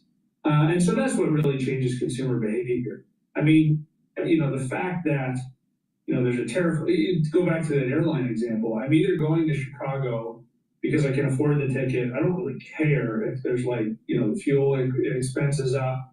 I can either afford it or I can't. So price is ultimately what's going to change consumer behavior. And again, we're sort of still in those early innings of how much inflation, price increase, cost increase can be mitigated, and what's going to be the final end game. It's just, we're less than 4 weeks into this sort of tariff idea. Thanks, Al. We'll see you soon. Thanks. All right, let's go back to Bloomberg. A quick break. We'll have to look at the what? I'm going to go back to Bloomberg here. Moved to a record $35 billion. Orders were up double digits, both year over year and sequentially. And really, if you look at their outlook ex tariffs, it was really better than what they had expected prior. So, and the tariff impact, as of now, at least appears manageable. So I think the release, should at least help allay some of those concerns over a more pronounced slowdown this year. Chris, does Caterpillar build their equipment in the U.S.? Is that where the manufacturing is, or how do they do that? Short answer, they build everywhere. Okay. They are a net exporter out of the U.S., but you have to remember, this is a large global manufacturer. Yeah. They have manufacturing footprint and supply base that really spans the globe. But if we're thinking about net exports, yes, they export more out of the U.S. than they do import. From a revenue perspective, the U.S. is almost half the revenue today. What about for its peers? What does this mean for some of its peers and the trading environment that they were previously in? Yeah, so at least for some of the domestic U.S.-based manufacturers, I think this is maybe a little bit of a sigh of relief. By no means are we out of the woods yet, but it certainly seems that the tariffs, as of least how they stand right now, are somewhat manageable. CAT's expecting a net cost headwind of about $250 to $350 million next quarter. If you kind of extrapolate that out over the balance of the year, you're talking, maybe somewhere in the 150 basis point headwind to margins. But that may even prove, overly pessimistic because, CAT's still evaluating and implementing some of these mitigation actions. So we could even see that come down from here.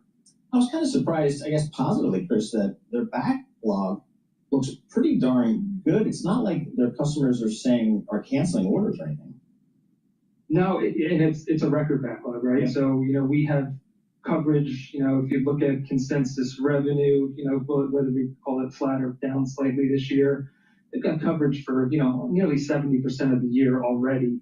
So I think that does help provide some kind of buffer. There was a concern out there that do we see this pre-buy, ahead of some of the tariff implementation? And CAT really kind of downplayed that. And in conversations they're having with their dealers and with their customers, they're really not seeing any evidence of that. So yeah, these do seem like, true orders and really a really healthy backlog, which, I think helps support, that flattish type revenue outlook that they're putting out there. All right, thanks a lot, Chris. Really appreciate it. Chris Ciolino, Bloomberg Intelligence, Senior U.S. Machinery Analyst. All right, we got a data dump this morning. It was quite a lot. So you're taking a look at the first reading of first quarter GDP coming in about down 0.3% on a quarter-on-quarter basis, but a lot of that was just due to imports. If you actually look through the consumer spending level, that actually held up quite nicely. And then we got the data at 10 o'clock. The personal income and spending were both higher than expected, and that helped equities find a bottom within the market today. We're still down, but we are off the lows. And we didn't even talk about pending home sales, by the way. Did you see that? Wow, yeah. Up 6.1%. Doesn't take a lot to move the needle when yields come down pretty quickly. Well, joining us now for his take is Brian Whalen, CIO and Generalist Portfolio Manager at TCW's Fixed Income Group. Hey, Brian, what's your trade right now on the fixed income market with all the data still coming in relatively solid? Yeah, I mean, the trade is, we like fixed income, we like yields. We've come a long way in the year. There's been a lot of movement in the yield curve, so it kind of depends upon what part you're talking about. But generally, obviously, yields are down a lot more in the front end than the long end. And what that is, just basically the market is saying that, unlike when we started the year, in early January, and I heard Paul talking about how rosy everything was and looked, and it's 90 days later, everything's changed so much.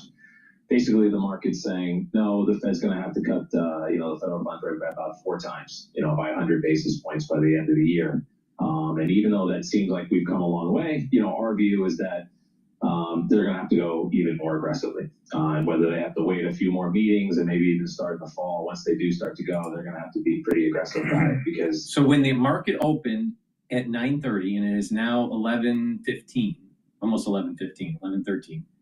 I stated 1 hour into the session, we should see a little bit of individuals buying in, maybe institutional investors buying in, and then most likely later in the day, you're going to see the market move up even further with institutional investors flowing funds into the S&P 500. So what's interesting here is that the VIX now is trading at 25.66, and it's now above the 5,500 mark. All right. So, like I said, there was going to be a sell-off in the morning. There was going to be a little bit. We had to watch out to see if there was a little bit of an acceleration of that sell-off, which it did happen. It bottomed out at about 5,433, and then it slowly is climbing up. All right. The question is, will Trump, I'm not sure when he speaks, but if, when he does speak, will he say something that is market negative? It's possible. All right. That that's an event risk that we don't know about yet. But it's playing out right now. Like I said, it was going to play out after about an hour into the market open. I stated this at the market open, and it's playing out. It's taken a little bit more than, it's almost 2 hours. It took about 2 hours to really see this take fruition. But the point here is that it does seem as though people are taking these points in time where the market's selling off, bad news, and they're buying. See, don't be fearful. Don't be fearful. I'm telling you, the market is going to be an all-time high at the end of the year. Utility. I think I'm going to answer that in two different ways. We've seen part of the pain trade already transpire, which is the question about what the heck was going on with the long end of the yield curve. We had all these kind of weird aggressive trades going on, and there was concerns about foreign buyers either selling or just kind of stepping back from buying America, or turns into sell America. And you saw long end interest rates really jump up quickly, and it didn't really fit the macro narrative. And that was a pain trade. And so that was like an unwind of a lot of leverage. The other pain trade, maybe the pain trade going forward for fixed income, is a continued unwind of the whole idea of just American exceptionalism that was just creeping into credit markets in the fourth quarter. And when I say credit in the bond markets, you can kind of relate that directly to the equity markets, which is basically this idea we'll have a no landing, we'll have positive growth in the future, inflation's coming down, and the markets were priced exactly for that scenario, both equities and our credit markets, like corporate bonds, high grade and high yield bonds, parts of securitized, basically priced very optimistically. And the pain trade, and we've seen a little bit of it move, but we still have a long way to go. So the pain trade is that if this terrible soft data turns out to be just bad hard data, and we enter kind of a good old-fashioned recession, the pain trade is going to have to be the further correction in credit spreads. That will be the pain trade. So how much credit risk are you taking these days?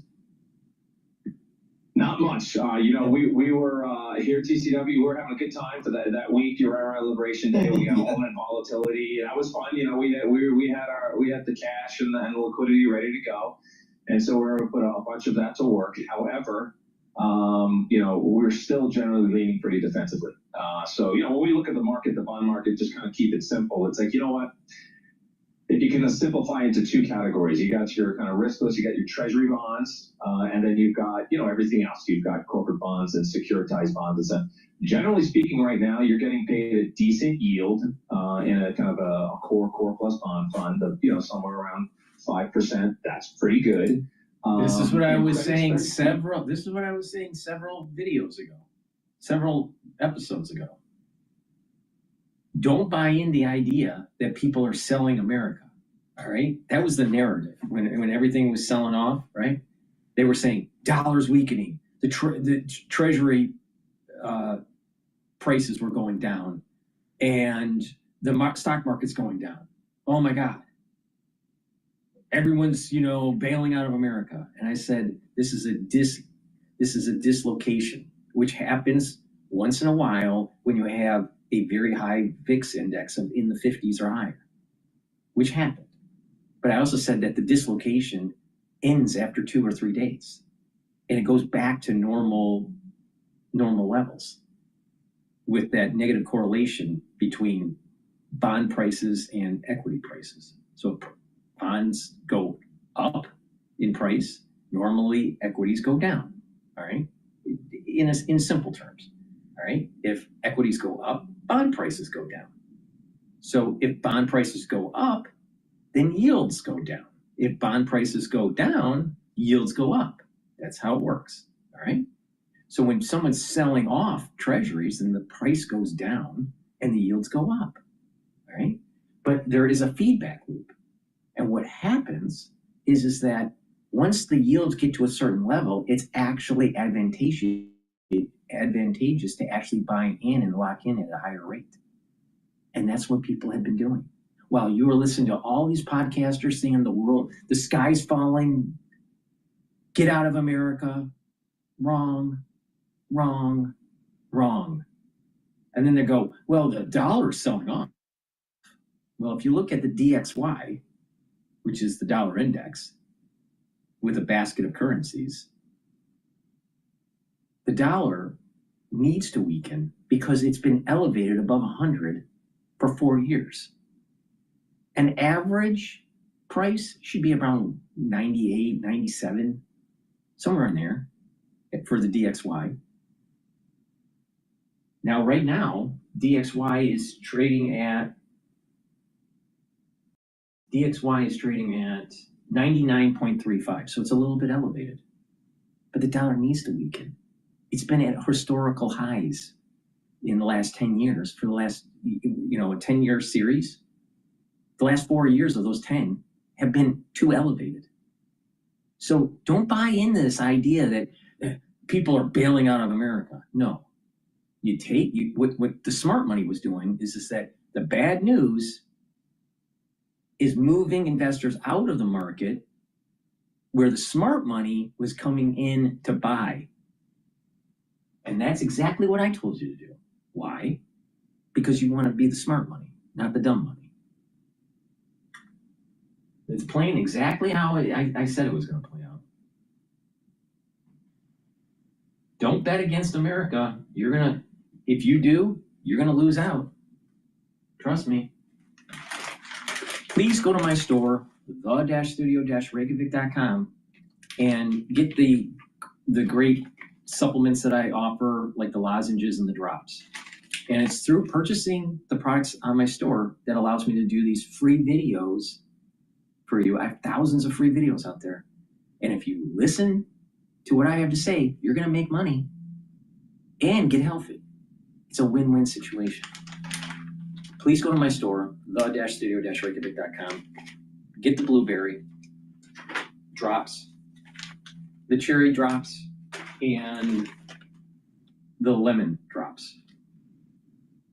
The drops come in 100 per bag, and it's great for the cold season or the allergy season, or even if you're in an environment where the air quality is poor. Right when you have that irritation, take them right away. I also have in stock elderberry zinc. You get 21 in each bag. The lozenges are larger, the drops are a little bit smaller, but both are made from structural nanosilver and both very high quality. Get a few bags for your household and make sure you have some at work too. Have some bags at work, have some at home. You never know when you have that irritation, you need to mitigate the problem. Please go to my store, the-studio-reykjavik.com. Buy the products that I offer. Use discount 5 to get $5 off. If you spend $150 or more, you do get a free gift until supplies last. And if you've been following me when the market was having a sell-off 4 weeks ago and you bought in, you would have made money. Well, if you listen to some of the other more famous podcasters, all right, they told you to sell. Well, guess what? You would have lost money doing that. 888. Starbucks shares are lower after earnings. Right now, we have got Starbucks trading down as CEO Brian Nichols says the coffee chain is making progress in reviving growth, but flagging sales in the latest quarter under decaying macroeconomic backdrop and tough pressure on the company's new management to deliver. Again, Starbucks right now down by 7%. And Yum brand sales surpassed expectations, driven by the continued growth of its Taco Bell fast food chain. Now, a down day for the rest of the market. Yum Brands out of Louisville up now by about 0.3%. For on-demand news 24 hours a day, subscribe to Bloomberg News Now wherever you get your podcasts. I'm Charlie Pelleton. That is a Bloomberg Business Flash. All right, Charlie Pelleton, thank you so much. We appreciate that. Alex Steele and Paul Sweeney live here in our Bloomberg Interactive Broker studio. We are streaming live on YouTube. That's it. You go to youtube.com and search Bloomberg Podcast Live, and that's where you'll find us. A lot of companies we're seeing this quarter as they report their earnings, they are pulling their guidance, saying we just don't have enough visibility on our markets, on our business to give guidance. Too much economic uncertainty out there stemming in large part from the, fluid tariff policies coming out of the Trump White House. That industry also includes the auto industry as well. We saw GM yesterday, and now Stellantis and Mercedes pulled their guidance. Greg Trudell joins us here, Global Autos editor, Bloomberg News. He's in London joining us via Zoom. Hey, Greg, talk to us about Mercedes and Stellantis. What did they report here? Yeah, I mean, these companies already were having a pretty, complicated go of it of late, I guess to put it diplomatically, where, Stellantis last year, it was so bad that they ousted their CEO who, was overseeing the company when it became Stellantis, when Fiat Chrysler and PSA Group combined. Mercedes, I think, is really, the story for them has been a combination of serious challenges in Germany with, high costs that we've seen kind of hit the broader automotive space in that country. And, the German car makers are really struggling in China. And so, you sort of add to those complications all of this, tariff mess that they're still trying to kind of get a hold on. And they weren't particularly upbeat about this year, but now they're even less certain. I think the only reason we didn't have a clean sweep, because we also heard from Volkswagen today, was they just sort of left their outlook in place that said, look, we're not yet factoring in tariffs, and so still a lot of question marks in that company's numbers as well. Is this the worst it's going to get? I know this is an intensely unfair question, but in terms of the news flow cycle, is this the bottom of the bad news?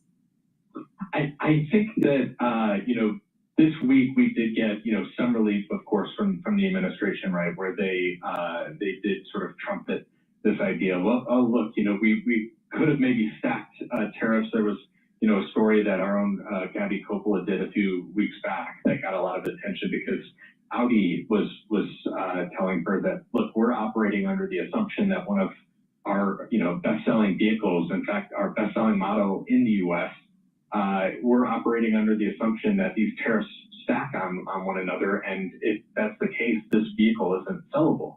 The administration, backed off of that this week, and maybe that's an indication that the sort of worst case scenario is going to be averted. But in terms of disruption and plant adjustment changes, cutting shifts, cutting workers, I think we will see a lot more of that to come, and are only in the early innings here. Craig, I wonder if we think about the transition to electric vehicles. Does this whole bump in the road, does that maybe stall that conversion at all? Because if I'm a company, I'm not sure I'm going to make some of the investments needed to go to EVs, whether it's a new plant or new distribution. I got to just worry about day to day here with tariffs. No, it's a great point, and I think it's something that our friends at Bloomberg New Energy Finance, at BNEF, just sort of from the jump, just based on sort of the policy stance of this administration back when Trump was president-elect, they immediately took their forecast down, and I think we will likely see further adjustments on the basis that you think about where some of the electric vehicles that are sold in the U.S. market are made. A lot of them are made in Mexico, and if the tariffs on the U.S.'s neighbors in North America stay in place, do these manufacturers stick with these plans to try and scale up their EV businesses that already are losing them quite a bit of money, or do they look to make some adjustments and sort of rethink whether or not it makes sense to continue to make those EVs down south of the border? I think it's a very valid question and something that we're very much on high alert for. All right, Craig, thanks a lot. Craig Trudell, a Bloomberg Global Autos editor, joining us on Mercedes and Stellantis is scrapping their guidance. Let's stay with earnings for a moment. We were talking earlier about Norwegian Cruise versus Royal Caribbean. Royal Caribbean seemed to imply that demand's holding up. Norwegian, on the other hand, said that they see some softening in their back half of bookings. So let's get some clarity with Jody Laurie, Bloomberg Intelligence credit analyst. Jody, is it the tale of multiple different cruise lines at this point? So, Alex, I mean, I think that the interesting thing that we're noticing this quarter is the change in tone. And it's not necessarily that the companies are so pessimistic, it's that they're hedging their bets a little bit. They're reminding investors that they have a longer tail when it comes to bookings. They're reminding investors that even if the consumer starts pulling back on travel, which, Hilton commented on some of that yesterday, that they are at least well positioned for 25. And so Norwegian was trying to back out of comments around Europe being a little bit weaker by saying, hey, the rest of the world is doing well. Royal Caribbean was sounding upbeat, optimistic, but I do suspect that there's an element of concern for all these companies. So what's the best way for you as an analyst, Jody, to get a sense of how demand is going in the future? I know some of these bookings, as you mentioned, are far in advance, but how do you guys think about that? So there's two things we do, Paul. So the first is we actually do a note every quarter or so around bookings related to Bloomberg second measure data. And by that I mean is that Bloomberg second measure data isn't necessarily a one-for-one on bookings, but you'll see that particularly going into wave season, that you can get a sense of what bookings are doing based on what sales is and volume is for these companies. We have intel into a little bit more into the brand stuff being at Bloomberg, but beyond that, clients can look at a lot of that data as well, and it's really helpful. I mean, we wrote a note back in the fall that talks to 2025 still being strong for these companies, but aired a little bit of caution to the 2026 season, and that being a function of what we were seeing on second measure. Now, the second piece, which stay tuned because it hopefully will come out in the next few days, we're actually in the process of running a survey related to U.S. travel survey. So related to U.S. travel, particularly on the leisure side. And our past few surveys have actually been very positive for a lot of these companies. We are very interested to see, now that we're running the survey at this moment, what it's going to tell us in comparison to what we saw in November. Do you get the sense that if we see sort of stalling out in consumer demand or just a little holdback, that it's deferred demand or disappearing demand? I think it's deferred. For the cruise lines or for the rest of the industry? Let's just focus on the cruise lines for a second. Sure. So for the cruise lines, I mean, you have to think about it in buckets. So you have those dedicated cruisers that are going to cruise hell or high water. We've seen that. Sure. Those are the people who are heck or high water. Those are the people who are going to jump in right after COVID. But I mean, I think that for the new to cruisers, And why are they cut off? Come on. I lost the audio.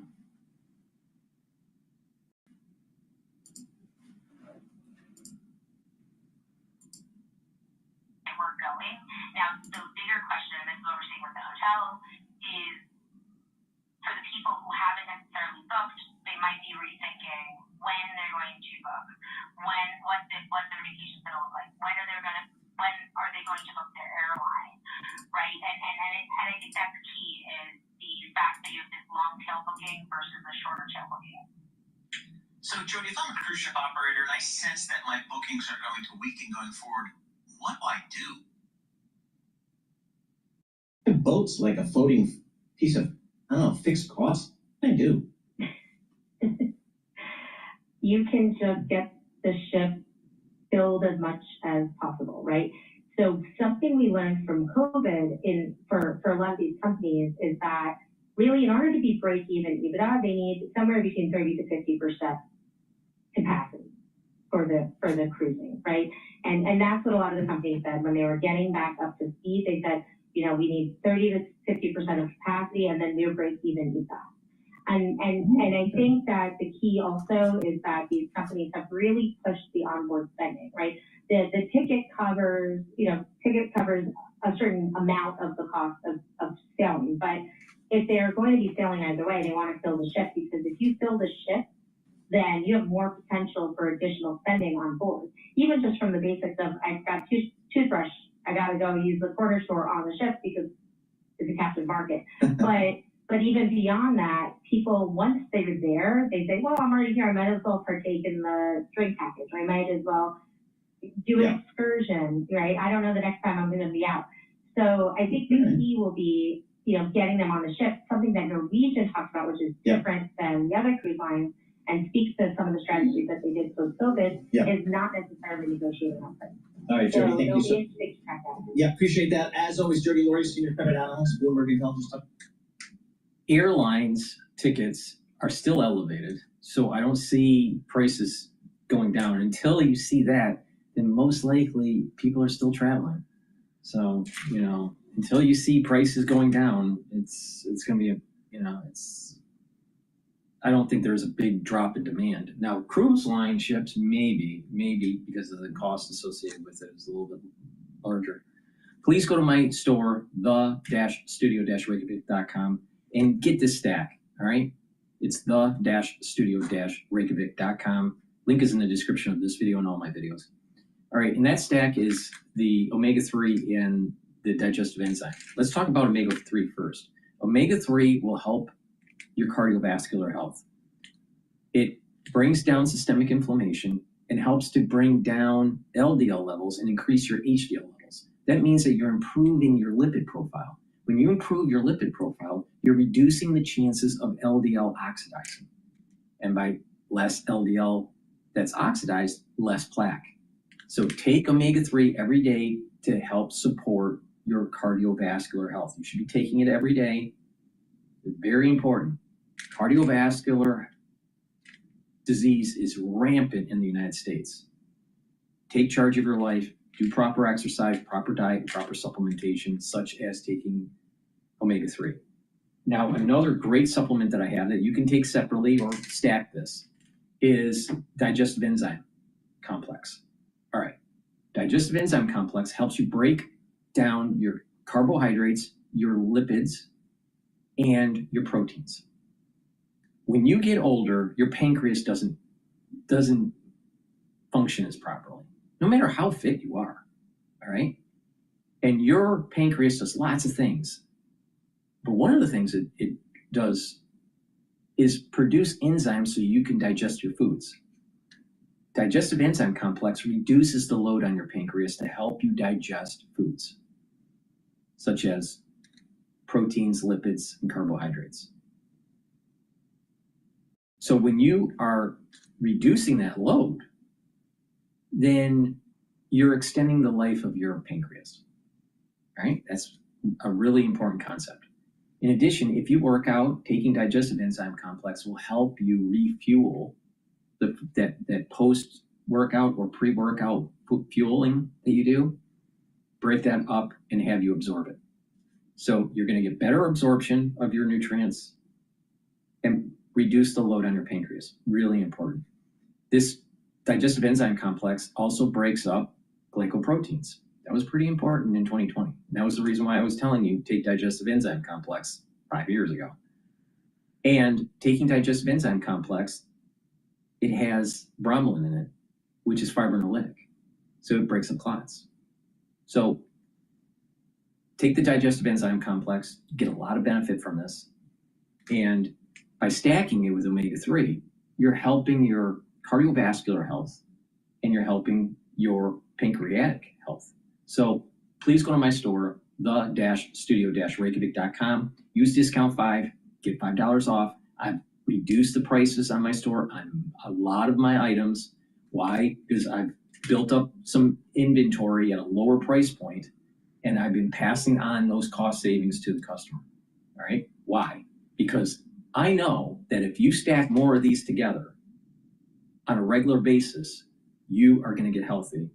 And if you are feeling better and you're getting healthy, you're going to want to continue on that health journey. So get the products and get healthy in 2025. You can do it. It's about proper supplementation. It's about proper diet, proper exercise, filter your water, stop eating processed foods, do the 4 modalities of exercise, cardio, resistance training, balancing, and stretching. All 4 modalities are really important. And another thing that's really important is sleep, proper sleep, so you can recharge your brain, detoxify the central nervous system. Super important. Learn new things. stay active. Get that positive neuroplasticity. It's a holistic approach. So get the digestive enzyme complex, get the omega-3. You can take them separately, but you can stack them. And like I said, if you stack them, what's going to happen is you're going to get better you're helping with your cardiovascular health because you're bringing down systemic inflammation and helping your lipid profile with the omega-3. And with the digestive enzyme complex, you're being able to absorb your nutrients better and reducing the load on your pancreas. So please go to my store, the-studio-reykjavik.com.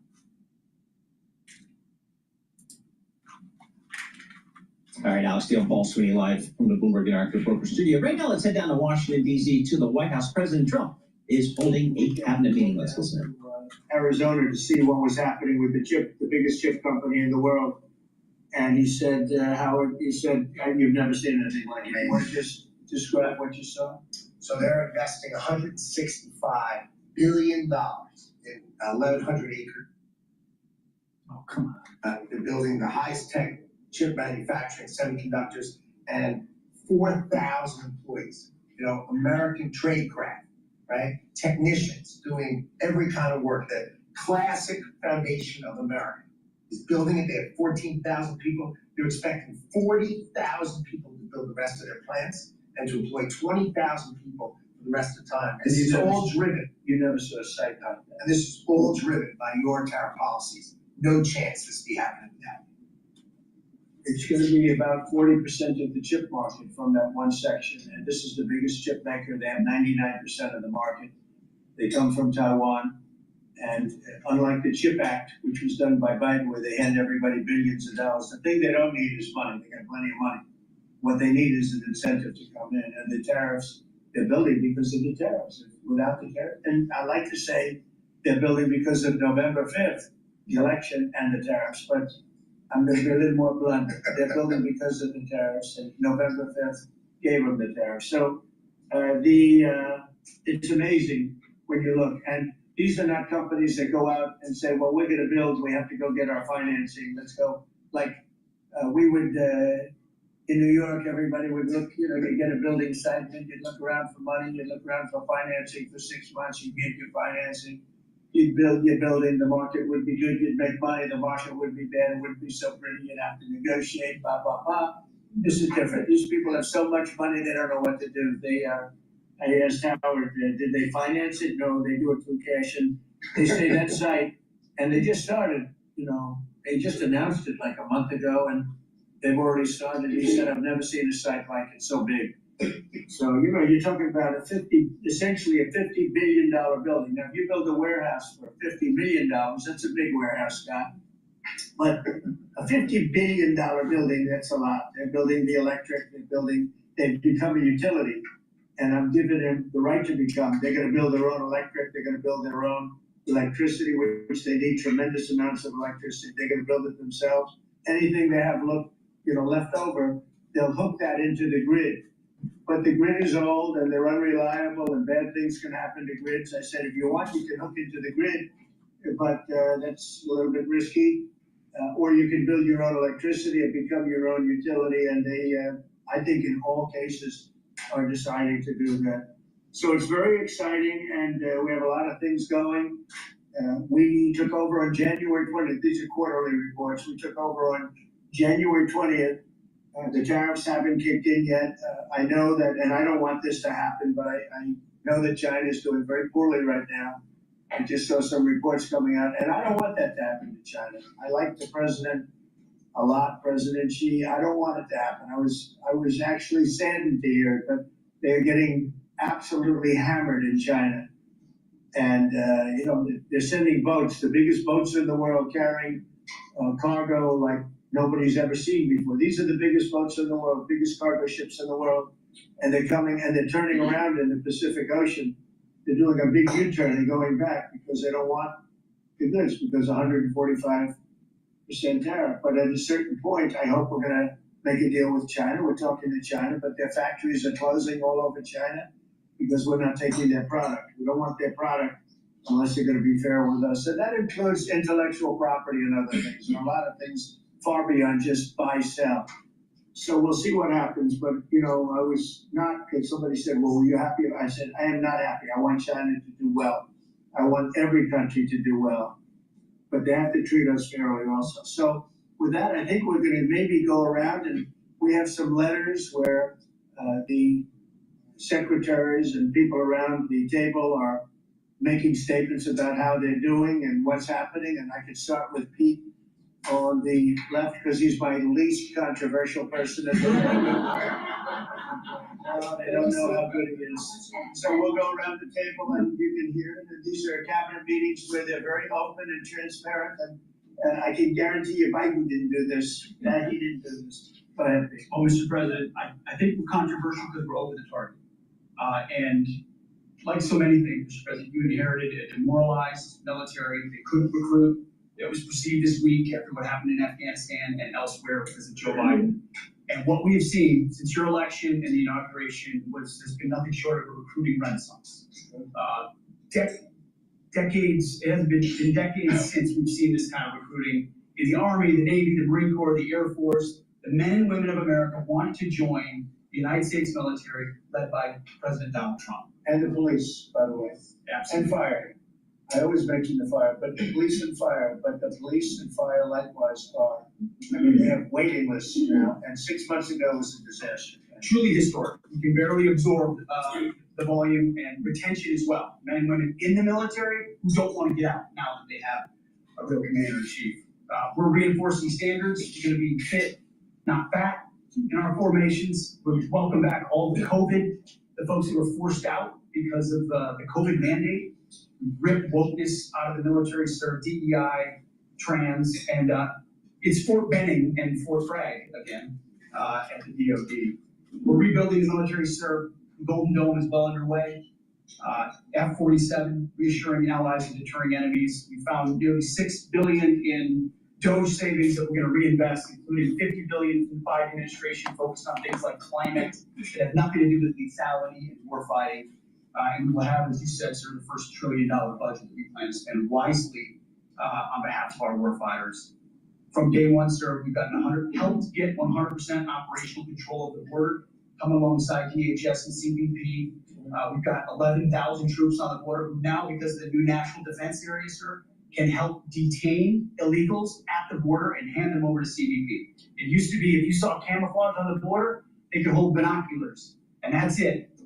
And now we can detain and assist, and we're going to get 100% operational control of that border. Our NATO allies know they have to step up. The Houthis in the Middle East are feeling the weight of American power, and we're deterring communist China. So because of your leadership, sir, I believe we're making the military great again. Thank you. Thank you, David. Thank you. Howard? So I have the pleasure of running the Investment Accelerator, which gets to recruit these companies. And you've never seen anything like the companies committed to building in America. Technology companies have committed over $2.5 trillion to build in America based on your tariffs, right? Sovereign countries, all backing the whole Middle East and all these countries backing their sovereign wealth funds. They all want to invest in America, and they're coming in again, over $3 trillion committed. So just those two topics, we're at $5.5 trillion. And then you've got the whole pharma industry knows it's got to come home because America pays for all the drugs in the world. So the pharmaceuticals have to come home, right? Auto's coming home, industrial's coming home. So, you know, we've got to train, and your great Secretary of Labor together and Secretary of Education together, we're going to train the workforce to build America. It's unbelievable. We've got so much, as I travel around, the attention on the Trump gold card. I mean, it makes me very popular. Last night, I was out to dinner, and someone came up and said, can I buy 10? And how do I buy 10? And I'm like, it's pretty good. It's $50 billion for dinner. So, you know, I was paying for my dinner. The External Revenue Service, right? You've got the tariffs, and then hundreds and hundreds of billions of dollars coming in to build the External Revenue Service. And our objective, of course, is to replace the Internal Revenue Service and let those outside countries trading with us, let them pay their fair share to America. And then, of course, you got rid of de minimis. And what happened is these foreign countries were sending in little packages for free and knocking out our mom and pop businesses across America. You put an end to it, and you're going to rebuild the mom and pop and the small business of America. You're their president, and I'm proud to support you. It's very important. The minimus. It's very, it's a big deal. It's a big scam going on against our country, against really small businesses, and we put an end to it. Mr. President, so CAFE standards, we have the fuel economy standards on vehicles that are going to go to 50 miles per gallon. We are going to rewrite those standards, bring it down to something that's far more reasonable. Elon's fine with that, I hope. But it's going to drive down. It's going to drive down the price of a car in America, making cars more affordable for families. Also, Biden had the social cost of credit when we build infrastructure, roads, and bridges, adding 3 to 5% on infrastructure costs. We've gotten rid of the social cost of carbon, driving down the cost to build roads and bridges across the country. We have what is called follow the law. So we have so many states and municipalities that don't follow the law. So whether it's DEI, discriminating against Americans, whether they give illegals driver's license, or their sanctuary cities or states, if you don't follow the law, if you're giving license to illegals, if you're having DEI policies, we're not going to fund your projects. So you got to certify in your state or in your city to get road and bridge money or rail money that you're actually following the law, which includes executive orders from you, Mr. President. We're cutting back funding. We send research money, Mr. President, to universities to do research on more equitable and sustainable transportation systems. Projects that'll use data and public opinion to inform policy and infrastructure and technology benefiting diverse communities, including women and gender non-conforming people. Just stupid waste of money. We're pulling that money back from universities. We should do good research with research in universities. And then one last thing, air traffic control. We don't have enough air traffic controllers, about 3,000 short. We're working on an agreement with the union, so when controllers become retirement eligible, we're going to cut a deal to try to get them to stay longer, stay in the tower. And then we have a plan to put more butts in seats in Oklahoma City, so we can get more students through the academy and in the towers as well. It's going to take us a while to do that, to train them up, but we're in the process before our 4 years are done. Well before that, we're going to be at full capacity. Trev, you want to tell them about, I think we have to bring it up. We have very obsolete equipment for air traffic controllers. The equipment, the towers have horrible equipment. It's been renovated for years. The money they spent over the last 4 years, this Buttigieg did a horrible job.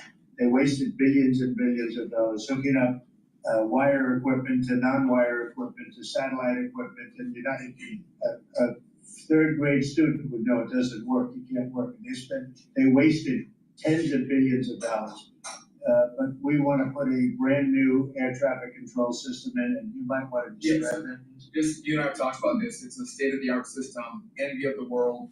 And it's, I mean, listen, our system is safe, but you would have hoped someone would have seen that there's a problem with fixed-wing aircraft and helicopters coming in at DCA. Someone should have seen that before we lost almost 70 lives. It's our job to look and see that we have an aging infrastructure around air traffic control. And so if we don't build a brand new system, there's going to be failures and people will lose their lives. And so we need the help of Congress to help fund this, but it's going to be all brand new. And after you build a brand new system, we have the bedrock and the foundation to actually build on top of it. But no one has done this, Mr. President. There's Band-Aid fixes that have happened over the course of 20 years. You can't have a Band-Aid fix. It doesn't get done. It has to be brand new. The technology, it looks like it's out of a 1980s movie. Old computers, floppy disks. We're using copper wires, not fiber. So there are great solutions we have available. That, and by the way, everyone's sick of the delayed flights or the canceled flights. We have more capacity in the airspace, and if we build this brand new system, what you'll have is more efficiency in the airspace, and it will be safer. So the economy will be stronger. We can have more flights and less delays. So I appreciate your support on that, Mr. President. Rebuilding that is very important. You wouldn't have had the helicopter crashing into the plane at 400 feet up, where it's supposed to be 200 feet. That would have bells and whistles would have been gone over, and you would have heard screaming equipment saying there's a problem coming up in 15 seconds. You got to do something about it right now. And it would have also sent the word right into the helicopter because I guess you'll be doing the full report on that. But it was pretty obvious what happened. And there was supposed to be 200 feet. There were 400 feet, and a terrible thing. And that wouldn't have happened if we had the right equipment. If we had the right equipment, you would have heard bells and whistles going off, and it would have alerted long before that would have happened. 2 minutes before, they would have had a lot of time. So we have to do this. We have no choice, and we're going to do it, and we're going to be very proud of it. They did old equipment in new equipment, and you can't hook in old equipment to new equipment because it's a different. Some is satellite and some is ground. And the satellite doesn't work. This bit would know that better than anybody, but you can't hook up a satellite system to a ground wired system. And if you do, you're wasting a lot of money. They spend billions. This is Booted Edge. They spend billions and billions of dollars trying to patch a system together.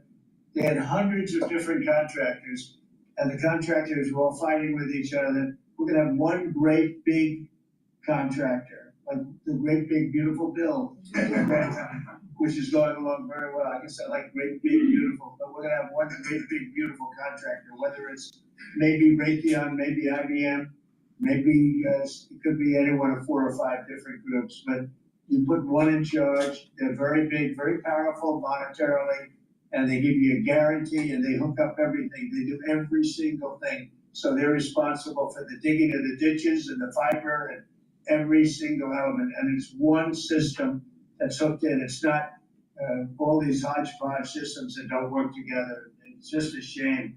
It's basic construction, but it's complex stuff. And there are a few companies that do it unbelievably well, and we're going to have that. So good job, John. I know that's your big project. Mr. President, no one has done it. It is complex. It's hard to do because as you're building a brand new system, you have planes taking off and landing. So because it's complex, no one has done it, and you've given the directive and the support to make this happen. So well, ours is going to be an all new system. It's going to all hook up. It's going to be the same tower is going to have the same equipment, and all towers all over the country, all over the world actually, mostly, are going to be hooked in together.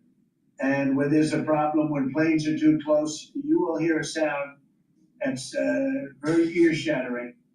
And I've heard it, and it's amazing.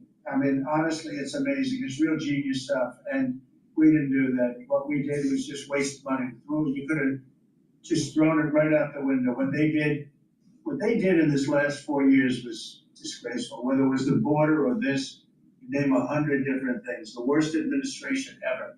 Okay.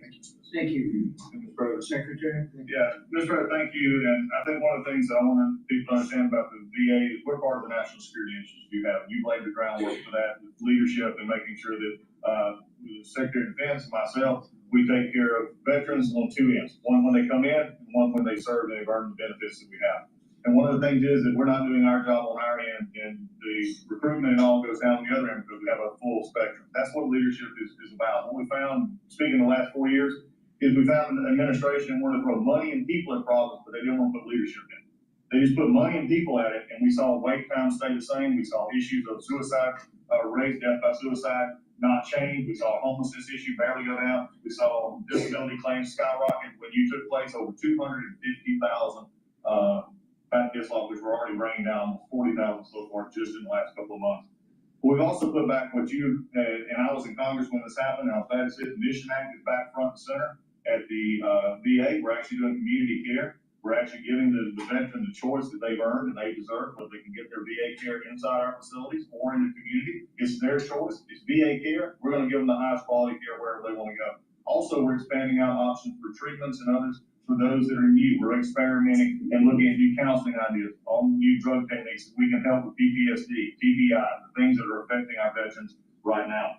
But also, we've taken the leadership to take people and bring them back into work where they're actually communicating. They're back in our offices. We put thousands of people back in. We're processing more claims daily than we were in the last little bit, get 1 million before it's ever happened, and we're actually bringing it down. And I've actually taken our deputy secretary, and he is actually having a strike force now to bring down that disability claim, plus our regular work that we're having done.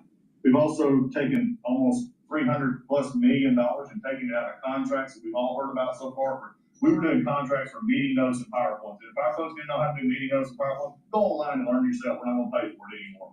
And we took $360 million to put back into community care and also our health records management system that we have. We opened 6 new facilities just in the last little bit for so all the media who wants to talk about how we're hurting healthcare. We just opened 6 new facilities. By the way, thank you. You're welcome. As we go from that, and we continue. We've also took $11.6 billion in ceiling values of contracts and terminated that we did not need, resulting in significant cost avoidance for the future, but also still maintaining the ability to take care of our patients and also our disability benefits. We've also got Unity again. We did away with $14 million in DEI spending. We've ended gender dysphoria treatments. We phased that out. All directed the savings from that go to paralyzed veterans and amputees.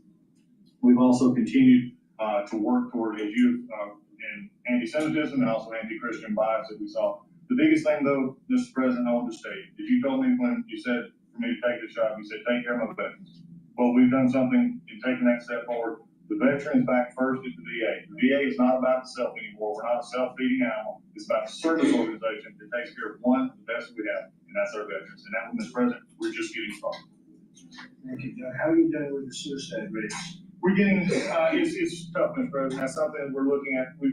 This is something that we've had $588 million and it's spent over the last 4 or 5 years to do prevention, and yet the numbers stay at 17 or 21 where we don't have it. We're now opening that back up, taking in nonprofits. We're bringing in others who have things that are actually looking at. I worked with Senator Kennedy and others on the idea that we're opening up the possibility of psychedelic treatment and others to give us an opportunity. We got to research it, make sure it's good, but it's opening up that possibility.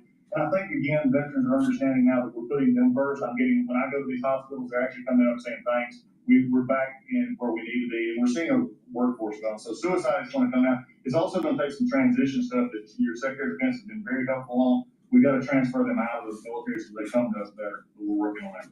Thank you. Jameson? Mr. President, it may come as a surprise, but this has been the busiest Representative Jameson Greer now speaking in the cabinet meeting. This is live from the White House on Bloomberg. Ever done? If you sold IBM, ExxonMobil, and 5 other companies together, it's peanuts compared to what we're doing. This is the biggest deal ever done financially in the history of the world. And I think we're doing great. You're going to see some big results. Go ahead. And I'll just say something that Secretary Duffy said in his context, because it's complex, no one has done it. So this is something, a reordering of global trade that hasn't happened since the end of World War II. And it's long overdue because we've seen manufacturing offshore under the old global trading system. When the net result of the global trading system is that all the manufacturing goes to Asia and other places, that's a system you have to replace. That's what you're doing. They said you wouldn't be able to do global tariffs. We did it. They said everyone would retaliate. No one retaliated outside of China. They said no one would come to negotiate. We're talking to dozens of countries. They said no one would have offers. We have dozens of written offers. We have lots of countries in this week. This is like a break for me to come. With all the countries that want to negotiate, they all want to negotiate. They want to make a deal. Don't zoom in on this. Yeah, this is like a tracker, right? With all these columns of which countries have come in, when we started negotiations, who gave us an offer, are we in technical talks, and when do we expect to have deals done? Those are some weeks out, but we're working very quickly on this. Thanks, Jim. Thank you, James. You're gonna have a lot of fun for the next 3 weeks. Mr. President, for the last 4 years, the world experienced National Security Advisor Mike Waltz speaking live with President Trump. And then we've had 100 days of your leadership with respect, with strength, starting with they'll be all hell to pay if you don't let our people go. Dozens, over 40 Americans have come home under your leadership. Far more terrorists are no longer threatening the homeland under your leadership, pulling all of these agencies together, including the evil individual responsible for the Abbey Gate bombing. Lost the audio. Sometimes I don't know why Bloomberg. It's even. I'm not sure why. Just everything has been analyzing shipyards to cyber to space. That takes this entire team working together. It's an honor to serve administration, and I think the world is far better, far safer for it. Thank you very much. The aggregate is really important. This was a horrible thing that destroyed the image, frankly, of the Biden administration. What happened there was a disgrace. It should have never happened. And Pam is working very much on prosecuting that person. We have the person, and he'll do well. I have no doubt about it. Thank you very much, Michael. So the CIA, I don't know, Ratcliffe, I don't know if he's gonna say anything. He's probably the one person here that's not allowed to talk about. And Mr. President, as you know, at your direction, the CIA. This is John Ratcliffe, the CIA director. Authorities and continents to successfully advance your national security and foreign policy priorities, to advance peace, to end wars, to take terrorists off the battlefield, and to keep illicit drugs from coming into this country and harming Americans. Unfortunately, as much as I would love to detail your accomplishments in that regard, we can't do so in this crowd. But you and I both know, Mr. President, that you have had a profound positive impact on America's national security posture, and Americans are safer because of your leadership. What I can talk about publicly is, as has been mentioned, the CIA provided the intelligence that led to the apprehension of the Abbey bomber, who is now being prosecuted by our great Attorney General, that suffered as a result of that disastrous Afghanistan withdrawal. All right, let me, for some reason, there's a issue with the speaker. Go back to small speaker here. And Ksenia Carolina, who have been wrongfully detained, sending the message that you will forget about no Americans that are being held in other places unfairly and unjustly.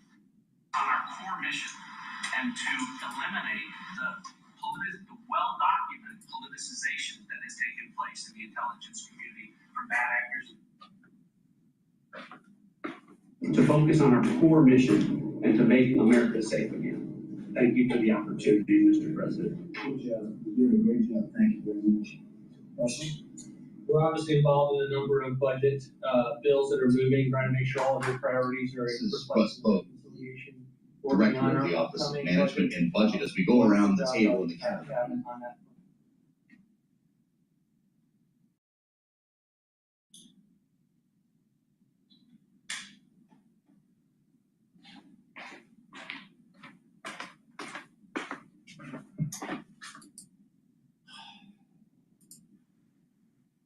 Come on.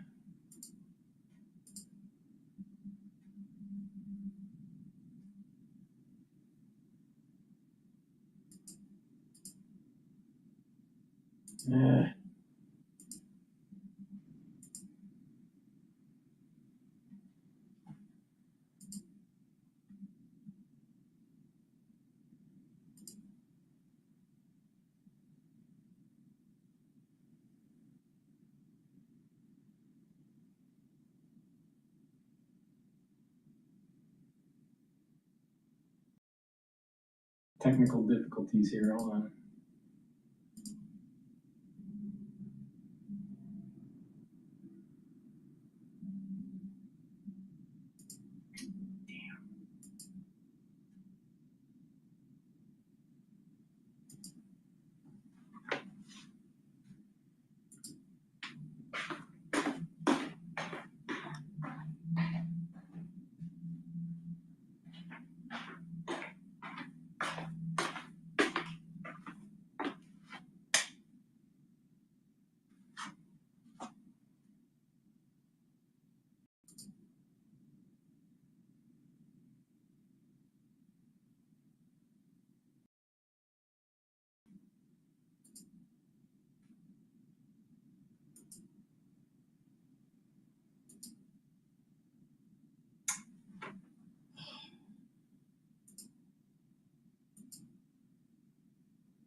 I gotta reboot, hold on.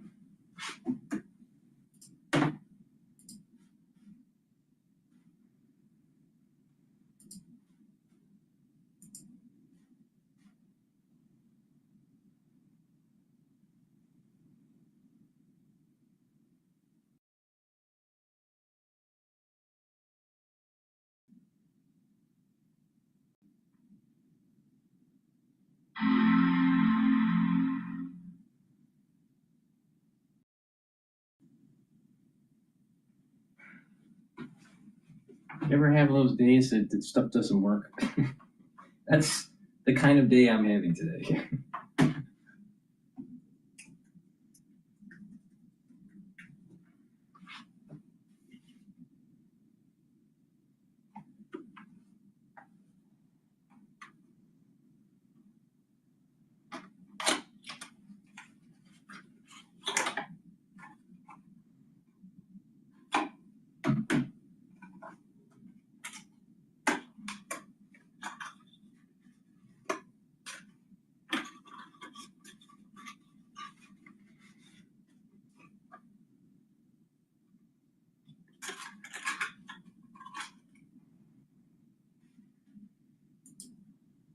I'll be brief so you can hear from these amazing people. Congratulations to everyone on 100 days since Susie Wiles speaking at the cabinet meeting with President. I can tell ever. But it hasn't been busy for busy's sake. The president's promises made to the American people have been kept time and time and time again. You all have been out there spreading the word with community groups and states and media. It hasn't gone unnoticed, and let's work hard to the next 100 and have equally as much success then. Thank you. You're doing a great job, Susan. I think everybody agrees.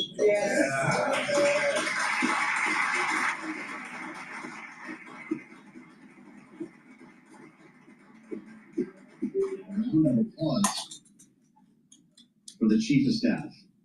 Live sound from the White House there, President Trump, of course, in a cabinet meeting marking the start of the next 100 days here, coming off a stemwinder of a speech, a rally last night in Michigan, and now it's on to closing the loop on a series of proposals that the president spent the better part of the first 100 days talking about here. Tax cuts, as you just heard, legislation being marked up this week in the House that will help to craft the reconciliation plan that we've talked about. But of course, a big victory lap last evening when it came to the border and so many other issues. Contraction is the word of the day, though, in Washington. Economic contraction by way of GDP out at 8:30 this morning, the first time we've seen that happen since 2022. And I'll throw another word in there, diffusion, as we hear from the most famous high-tech executive not named Elon Musk. Today in the nation's capital, Jensen Huang is here talking about diffusion, export controls, and what that means for AI technology going forward. That's part of the real conversation that's happening behind the scenes today at the White House. By the way, we're going to bring it back when Treasury Secretary Scott Bessent speaks. He tends to make news and frequently moves the markets when we get to his update on the Treasury. I'm joined in studio, though, right now by Mike Shepard, who's with us here, Bloomberg Senior Editor for Technology and Strategic Industries. Mike, it's great to see you. I thought we'd be talking about NVIDIA and diffusion today. Before we get to that, though, I'm just curious, you've been covering this town for a minute, and this individual as well, going back to the first Trump administration. 100 days under the belt now. How's the administration doing in packaging this? Because they're really doing a number in trying to sell the message to the American people at this arbitrary point that we always talk about, 100 days. By the way, lining the table, Gulf of America hats in front of each member of the cabinet. Round of applause. What do you make of the optics? Well, you know, in a way, arbitrary day dating back to the Roosevelt years, 1933. For this administration, it is not an arbitrary day. From the moment that Donald Trump left office at the end of his first term, they were already thinking about the comeback and then how they might try to course correct at the start of the new administration should he win, and maybe avoid some of the errors that plagued him the first time around, especially in trying to hit the ground running. Back in 2017, we remember some of the tumult internally and how it took them a while to get policies up and running and going. This time has been different. They have gone out the gate very hard on trade and immigration, and even with the tax package that they're trying to propel through, they're trying to move on a faster timetable than they even did back in 2017. Scott Bessent earlier this week outlined a July 4th target date for that. A little optimistic in the view of some lawmakers. We'll leave that there. But overall, they are really, Joe, with this, trying to get to the public this idea that we have made a number of advances in a number of areas. And the president is using the pledges of investments by some big companies. And he talked about it during the speech last night and again during the cabinet meeting today. pledges to invest hundreds of billions of dollars. Now, of course, it's going to take years for those promises to bear fruit, but it's serious money, and he counts it as vindication of his tariff policy that it's bringing companies back to the U.S. Well, let's talk about Jensen Huang for a moment. He was on Capitol Hill earlier, the Hill and Valley Forum, and speaking as well at the White House today. We actually caught up with him here on Bloomberg, and he's talking about diffusion export controls, asking for a new rule, essentially. Do we expect that the White House will be crafting one soon? They just recently turned the screws further on the types of chips that it can sell in China. Well, they have, and what Jensen Huang is looking for is a way to maybe ease the caps on other countries not named China. Before leaving office, President Joe Biden left a parting gift for the Trump administration, and it wasn't one necessarily that the new team would not find unwelcome. It was designed to assert American dominance in artificial intelligence and in the chips that power it. And the idea was to set, various levels of access to these advanced chips, mostly made by NVIDIA, as it happens. Right. And the idea is that for the closest allies, you get the most access with the least security requirements because you are the most trusted. Think of the UK, think of France, think of those kinds of close allies. Yeah. But a number of countries, including Israel and other Middle Eastern nations, including the United Arab Emirates, have not exactly been in that first loop. They're in what's called a second tier. Most countries actually fall into, even though they may have close security relationships with the U.S. And this has been the subject of fierce lobbying by a number of nations and a number of companies, and of course, NVIDIA itself. Jensen Huang calling for some changes to this so it can become a little bit easier to sell some of its best products to allies of the U.S. that so far aren't in that first tier. We're going to rejoin the cabinet meeting in a moment when Scott Bessent starts speaking, but is that something the president can do on his own to rewrite that rule, or does that require Congress? It would not require Congress. This was an administrative finding, and actually, the way the Biden team left it, it was really just a framework, and it hadn't been done, and it hadn't taken effect, and the caps were not actually teeth. Where countries had to abide by already certain caps. So there is room for negotiation. There is room to sort this out, but time is running short. And talked about the tariffs today, by the way. You see this? Interesting to hear from Jensen Huang on tariffs, kind of leaving the door open here in the language that he was using.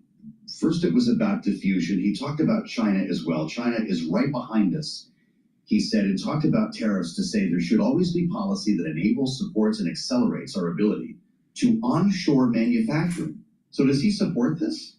He is signaling that he would welcome it. And remember that they don't make their own chips. They rely on Taiwan's semiconductor manufacturing company to produce the he bulk wants to of see their these goods. fabs come here. And he would certainly welcome it. And in fact, they are planning to, with TSMC's expansion in the U.S., and that was something that was touted by Howard Lutnick during the cabinet meeting, that TSMC added another $100 billion to its investment pledge made during the Biden administration.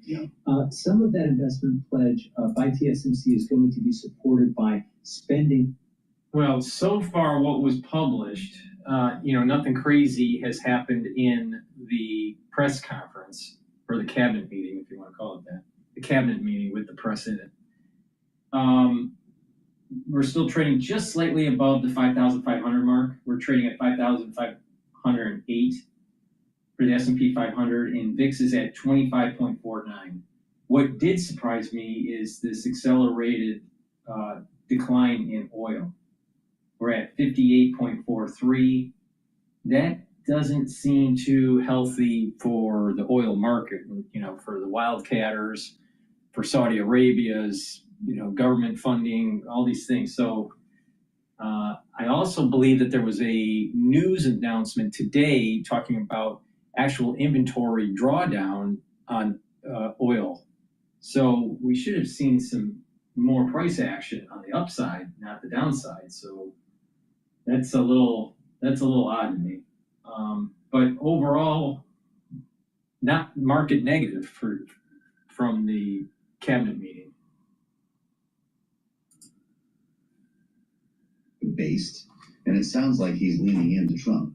And he is taking the cues of other executives that are trying to find a way to curry favor with the president, maybe avoid some of the wrath either on tariffs or on export controls, but also to show that, hey, we really are part of what you want in terms of, when you think about the president's agenda, trying to boost manufacturing and add to U.S. employment, that's not something anybody would disagree with in spirit. How he is proposing to get there is causing a lot of consternation, most particularly with the tariffs.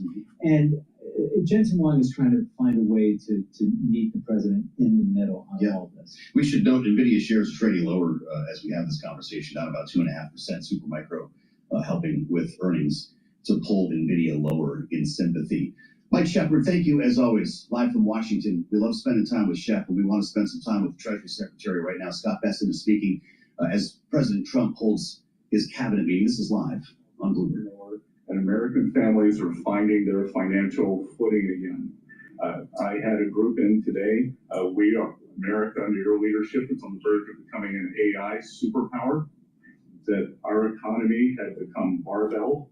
We had high tech and finance on one side, natural resources led by energy, which the previous administration tried to kill on the other, and you're filling in between with precision manufacturing that we're going to be bringing back through good trade policies, good tax policies. Under the DOGE at Treasury and the IRS, cost, tech support, and efficiency have increased. We have the IRS revenues are up, and thanks to the young man sent over by DOGE, the IT update that began in 1990, which was begun before he was born, is going to be finished during your term. So trade, couldn't make it up. Trade, taxes, and deregulation. The one big beautiful bill under your leadership, Speaker Johnson and leaders that have done a great job, but they have you as a closer on many of their members. And I'll just close by saying economic security is national security. National security is economic security, and it's never been better. We're rebuilding it. And as I said last week at the IMF and World Bank conferences, America first does not mean America alone. Under President Trump, it means leadership. Awesome. Thank you. Are you busy? He's doing a great job. Thank you very much.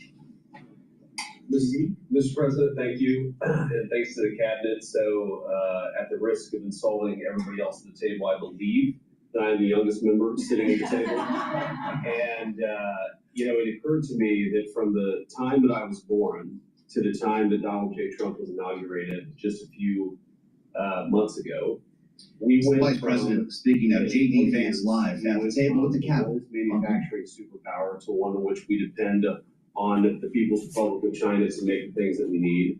We went from the proudest military in the world to one in which we failed to meet our recruiting goals.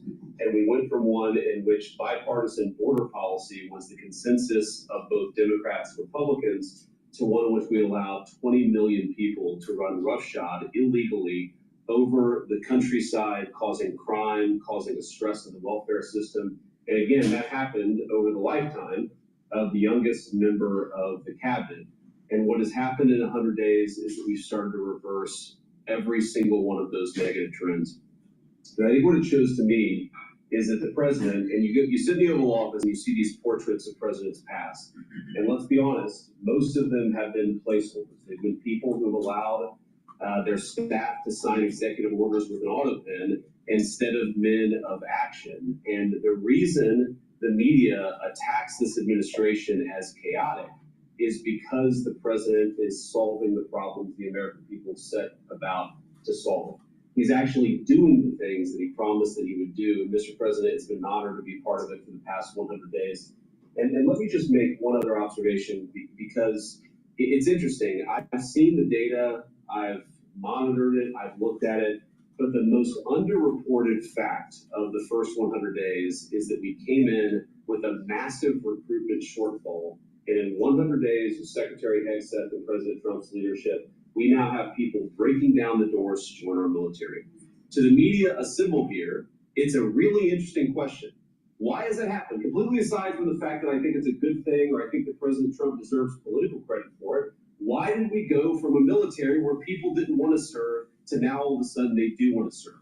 That's a story you guys should cover, but compared to that, how much time have you instead focused on the fact that we deported an MS-13 gang member with a valid deportation order, and why is it that the press is so focused on the fake BS rather than what's really going on in the country? I think that what we've shown, sir, is that you can do a lot. You can do a lot in 100 days, but you've also unfortunately revealed that too much of the American media hasn't learned the lessons of the past 40 years. Thank you, sir. President, your first 100 days has far We hear exceeded now from the Attorney General, Pam Bondi, live on Bloomberg. this country, ever. Never seen anything like it. Thank you. Your directive to me was very simple: make America safe. And despite that, we've still been defending over 200 civil lawsuits filed against you. On top of everything else, I think I'm representing every one of you in this room. I know you will not be arrested by the U.S. Marshals. Over 200 lawsuits, over 50 injunctions, and now we've got multiple cases in front of the Supreme Court, and we will succeed, and we are doing great in front of the Supreme Court, President. We'll continue on with that. I was at DEA yesterday, and they said to me, you, Donald Trump, have taken the handcuffs off of DEA agents. And as a result of, since you have been in office, President Trump, your DOJ agencies have seized more than 22 million fentanyl pills, 3,400 kilos of fentanyl since you've been your last 100 days, which saved, be ready for this, media, 258 million lives. Kids are dying every day because they're taking this junk laced with something else they don't know. Bread and circus, where are the charges with the Epstein files? What's going on with Epstein? Come on.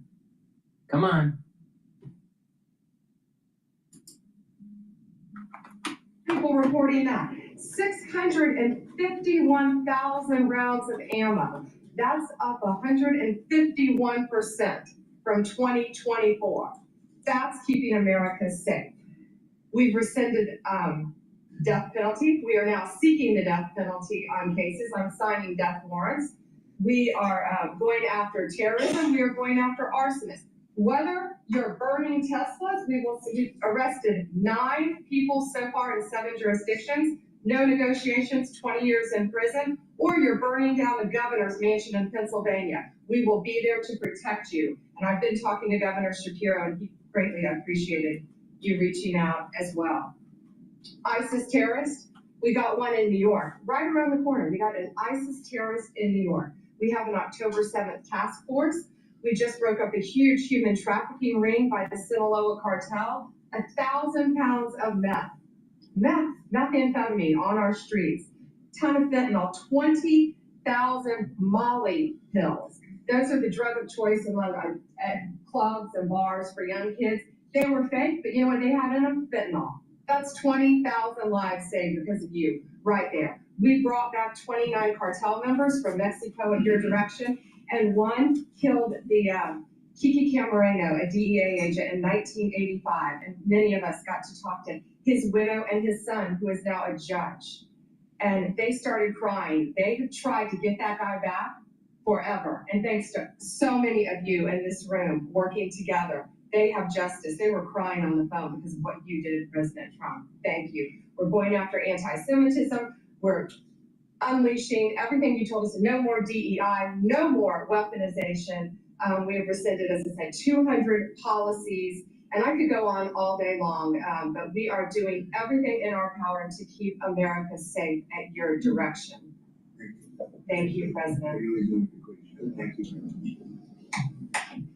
Live sound coming from the White House. That was the Attorney General, Pam Bondi, as we've heard from all the secretaries sticking through the agencies here in a conversation that we wanted to bring you live. If we hear more, Elon Musk, by the way, is in the room.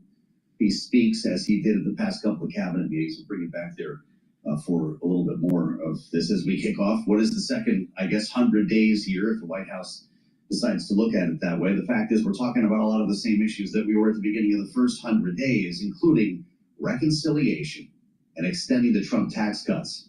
We just talked about that, of course. We got back to one big, beautiful bill. The head of OMB there, Russ Vought, saying it's going very well. And markups do begin this week on Capitol Hill. Lawmakers are back. Speaker met with the president a couple of days ago on this. And the leadership has been talking about it as well. We're looking at, as we heard from Scott Bessent, maybe a July 4 deadline on all of this, which even some now, after we gave up on the Memorial Day idea, some don't think even that may be possible. That's why we turn to Jack Fitzpatrick, Bloomberg government Congress reporter. He's on the Hill right now. Wanted to compare notes. It's been a while since we saw Jack, because now it's starting to get real. It's great to see you, Jack. And this is some pretty important stuff that's happening this week. Did we just get an accurate read, though, from the president and from his OMB director about where we really are here in sports? I'll be honest, I caught some of the OMB director's comments. I would note that if you're doing a compare and contrast overall between the message from the White House and Congress, on one hand, yes, congressional Republicans are absolutely, generally speaking, behind the president on all the things they feel they were elected to do on tax policy, on border and immigration. There are details to work out, and they're talking about the SALT cap, the state and local tax deduction cap. I would point out that overall, despite the shakiness on issues like tariffs and some of the executive orders, some of the, I think you could probably describe the chaotic approach from the White House, the congressional Republicans have moved gradually, slowly, but surely. We're losing a little bit of steam in the S&P 500, so it's probably going to go below 5,480. Right now it's trading at 5,495. VIX is starting to elevate just a little bit. It's just under 26. I suspect after 2 o'clock we may see a little bit of an inflow into the equity market. So, but nothing really big came out of in my opinion, nothing really big came out of the meeting, the cabinet meeting. So equities is kind of like starting to lose a little bit of steam here.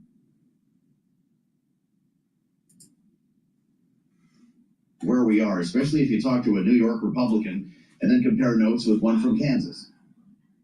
Yeah, so this is a tense issue. It's not an easy negotiation. If you're asking if we're close on a number, it really depends what you mean by close. The range that we've heard is one, there were discussions about raising it from the current $10,000 level, potentially up to $25,000. But the members are calling the SALT Republicans, the higher tax state Republicans, have pushed for something closer to 30 or 40,000. Now, you could say that even 40,000 compared to 25,000 is fairly close, given that before the election, it wasn't clear if Republicans with this kind of narrow majority could rally around any kind of an agreement. So there is still work to do to put pen to paper and write a tax bill, and that does make the deadlines challenging. However, the fact that they're having that negotiation, there seems to be a productive back and forth, makes it seem like at this point, it's not a backbreaker. It's not the issue that could crumble the bill. It's one of the toughest issues, but they seem to be negotiating productively. I could only imagine the feeling that Republican leadership in the House must have had when they were listening to Donald Trump last night. Talk so much about Medicaid cuts here, Jack. The president says, no, we're not going to be doing that. In fact, he said Republicans would increase Medicaid spending. Is that actually possible here?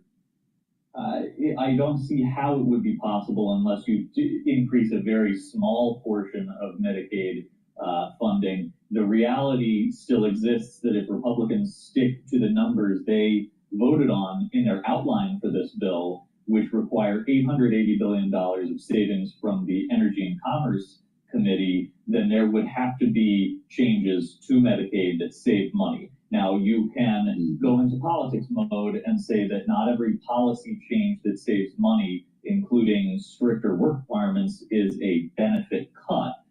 But they do have to find ways to spend less on Medicaid if they stick to that number. Theoretically, because the Senate instructions were so much more lax, they could violate their own plan in the House and it wouldn't start a point of order. But without getting into the wonkiest stuff, Republicans put a pretty specific marker that mathematically would require some sort of cost-saving change from Medicaid. We're supposed to get next date here in a minute, Jack. What's that going to mean if this lands, say, early summer? Although I will let everyone know, if you didn't hear Scott Besson, he says IRS receipts are actually on the rise when it comes to revenue. There's a concern that Republicans may not have an opportunity to fold debt limit into reconciliation, and we'll have to deal with this alone to avoid a default, Jack. What would that mean for this whole process? So far, the plan is still to get it done. The last estimates we had heard, which were before some of the chaos in the markets that could reduce revenue, was that the X date shouldn't come before maybe late July, and it was looking more like August. And because Republicans felt they could get the broader bill done before then, it should be able to be packaged together. It is technically possible to split it off and still do it through reconciliation and not negotiate with Democrats. But yes, the reality of getting into these tough tax negotiations on something that's tied to a debt limit increase puts more pressure on them, and that is really the functional deadline. When we learn more about exactly when that X date deadline is for the debt limit, we'll know where their hard deadline is that really pushes them to wrap all of these disagreements on taxes up. Yeah, fascinating. Jack, we're going to hear presumably from Elon Musk in a minute. They're going around the table at this cabinet meeting at the White House. We know that he's winding things down. He'll, I guess, be done with his work by the end of May.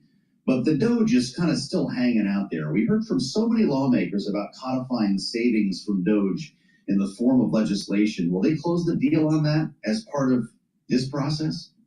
That is a long process ahead. The last we've heard is there is supposed to be a proposal to claw back unspent funds that was prompted by conservatives saying, hey, we want to vote on some of these cuts. But the proposal we've heard of so far that could come next week is only $9 billion. Compare that to Doge.gov says they found $160 billion in savings. And compare that to the scope of the lawsuits over held up contracts and grants, the proposals to shut down government offices. The proposals generally from Doge are still up in the air, and if Congress is going to codify them or agencies are going to follow through on those policy changes, there's a lot of work left to be done. It's really still a very hazy picture with a lot of work left to do for conservatives if they want to solidify the Doge savings. Really great, Jack. Thank you so much. It's always a seminar with Jack Fitzpatrick because he clearly is knee-deep in this stuff, joining us live from Capitol Hill. If you're with us on YouTube, in the crypt here. All right. I'd like to, I want to plug some products here before we go on to the next segment. Please go to my store, the-studio-reykjavik.com, and get the structural nano silver gel in the dispenser form or in the tube form. You use it the same way. They're a dual purpose product. You can use it as a daily skincare. You can use it as an aftershave. If you're not feeling well or someone around you is not feeling well, put it on your hands, around your mouth, around your eyes, around your nose, around your ears, lightly coat your nostrils, stays active for 5.5 hours. They'll help to heal a wound. They'll speed up the time to heal a cut, an abrasion, or a minor burn. So it's a dual purpose product. Please use this. Make sure you have some at work, have some at home. You never know when you need it. Get the structural nano silver gels. Use discount 5 and you get $5 off. I also have a great stack here that will help with neural protection and neural health. NAD Plus is a supplement that will boost up your NAD Plus levels. NAD Plus increases your energy, helps to repair your DNA damage, cellular DNA and mitochondrial DNA. And NAD Plus will help to protect your neuron. So you should be taking this. Make sure you drink it with filtered water. And ubiquinol. Ubiquinol is the most bioavailable form of CoQ10 that you can buy. Most people that take CoQ10, you're taking the wrong type of CoQ10. This is what you want to take, Ubiquinol. It's the most bioavailable form of CoQ10. So go to my store, get the Ubiquinol. It's an antioxidant. It's going to soak up free radicals. It's going to help with your mitochondrial health. You're going to have more ATP. You're going to have more energy. And it protects neurons. By protecting neurons, you're boosting up your brain function and mental acuity. So please go to my store, the-studio-reykjavik.com, and get the NAD Plus and the Ubiquinol. It's really important to start protecting your neurons, especially when you start to get 40 years of age or you're older. Start. Also do proper diet, proper exercise. All right? With proper exercise, cardio, you're going to get more brain, you're going to get more blood flow to the brain. And with resistance training, you're activating neurons, a different type of neuron. When you're balancing, you're activating the cerebellum and you're coordinating your body. And when you're doing stretching, you're activating neurons that are at the end of your muscles. So it's really important to do all four modalities and learn new things and get that neuroplasticity, that positive neuroplasticity. So please go to my store, approach this whole concept of health holistically, and get the NAD Plus and the Ubiquinol. Stack them together for neural protection. Use discount 5 and you get $5 off. Was it the first 100? I guess we're still in the sort of victory lap here following the big rally last night that we brought you live. Did you get through that whole thing? 89 minutes from Warren, Michigan. We did do it live here, reminded us of the campaign trail. In fact, it went on for so long, I started wondering if we had the election at this point yet. But yes, that was President Trump, not candidate Trump. They talked about a lot of things, from the border to, yes, tariffs to immigration. Christine, I'm speaking right now, and that was quite a remarkable back and forth about Mr. Brego Garcia in the Oval Office interview last night. We put this all together with our political panel. Jeannie is back with us after a late night. Jeannie Shanzano, Democratic analyst, senior democracy fellow at the Center for the Study of the Presidency and Congress. And there's Maura Gillespie, BlueStack Strategies founder, Republican strategist. Great to see you both here. Jeannie, I don't know if you have recovered, but we're hearing from Donald Trump again today as he tries to follow on the message from last evening. There's a lot of stuff I could ask you about this, but I just wonder the optics around what we're seeing, this cabinet table with what look like MAGA hats. They actually say the Gulf of America on them. J.D. Vance schooling reporters on the stories they should be covering and denigrating presidents past. That was quite a line from J.D. Vance a short time ago. He said, most presidents in the past have been placeholders. Jeannie, is that true? No, that is not true as a student of the presidency. And I would just say it's reflective of what we saw last night. This is a administration in constant campaign mode. It is where the president feels most comfortable. And, you know, I was just listening in the news break, as I always do, to Charlie Pellet. And he was talking about the fact, or he mentioned the fact, that Donald Trump laid blame for the GDP on Joe Biden. We heard an awful lot of blame last night. We're hearing it today. And the question in my mind politically, at what point does he switch into policy-making mode where he takes responsibility? And does this sort of blame to go around get old with voters and the American public? Because there's, you know, not a lot of... Jeannie, I hate to interrupt you. Hold that thought. Elon Musk just started talking. He's wearing not one, but two MAGA hats in the cabinet room. This is live on Bloomberg.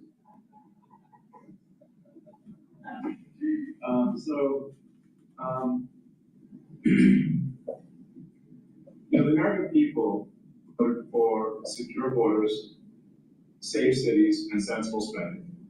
And that's what they've done. Tremendous amount has been accomplished in the first 100 days. As I've already said, it's more than has been accomplished in any administration before, ever, period. This portends very well for what will happen for the rest of the administration. I think this could be the greatest administration since the dawning of the company.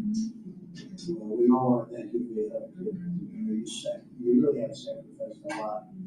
Been treated very unfairly. Well, they do like to burn my cars, which is not great. You know, it's really bad.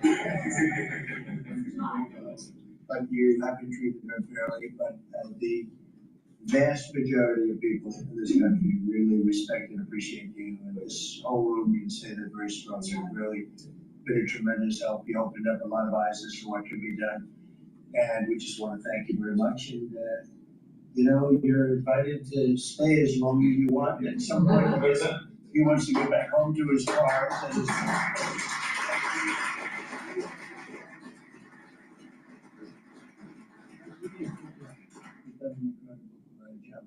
And $150 billion. Think of that. Yeah. 160. Yeah. It's coming. They said, oh, it could be more.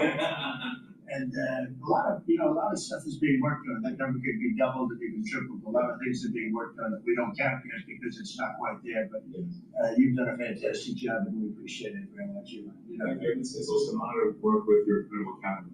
I should say thank you, everyone. It's great to work with you. Thank you very much. Thank you. Mr. President, congratulations on this truly historic first 100 days. Wait, was that it? That was Elon Musk, President Trump, the cabinet. A round of applause. Did we just see the last of Elon Musk in Washington? Let's get back to our panel. Jeannie Shanzano is here and Maura Gillespie. Maura, was that farewell? I don't think so. I think Elon has enjoyed being part of this too much to just let that be how he goes out.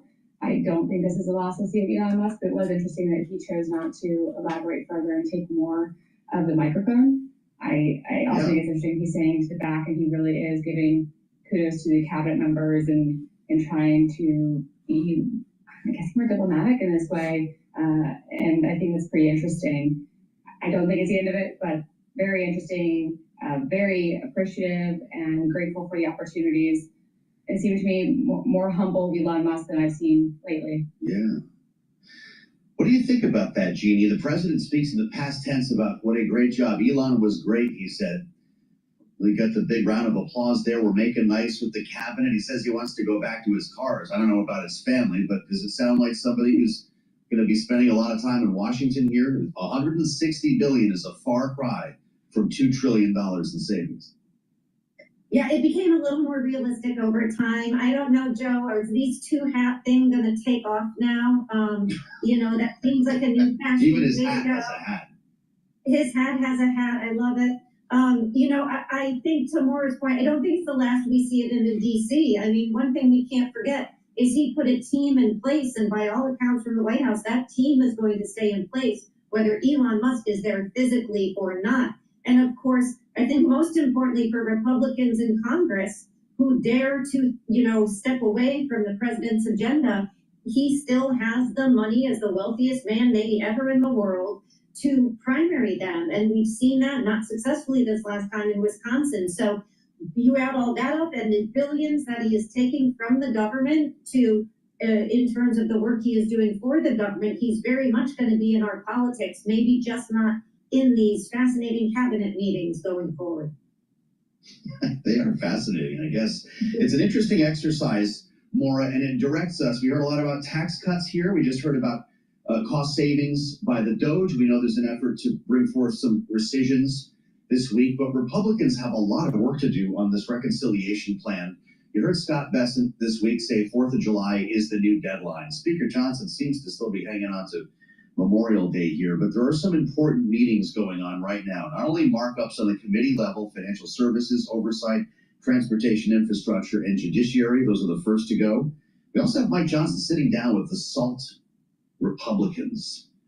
This is another situation where he needs to thread the needle here, Maura. Can he do it before the 4th of July? 4th of July, I think he has a better chance than if he tries to stick with the May dates. I think that especially members of the New York delegation feel very strongly about SALT, and they have great concerns and warranted concerns about what happens to those programs, especially with people also talking about Medicaid cuts. And I know that's going to be one of the big issues that Chairman Jason Smith and Speaker Johnson are talking to members behind the scenes about. and trying to get them on board. There's a lot of conversations that need to happen between now and July 4th. And I do think a lot of, assurances need to be given to some members that cuts will be made, that campaign checks will be written, and support needs to be a lock and step team going into this vote. Where are Democrats, if anywhere, on this, Jeannie? Obviously, the whole point of reconciliation is that Republicans can do this on their own. You don't have to clear the filibuster in the Senate, but the debt ceiling is hanging out there, and a lot of people think Democrats will need to play a role in avoiding a default, will they?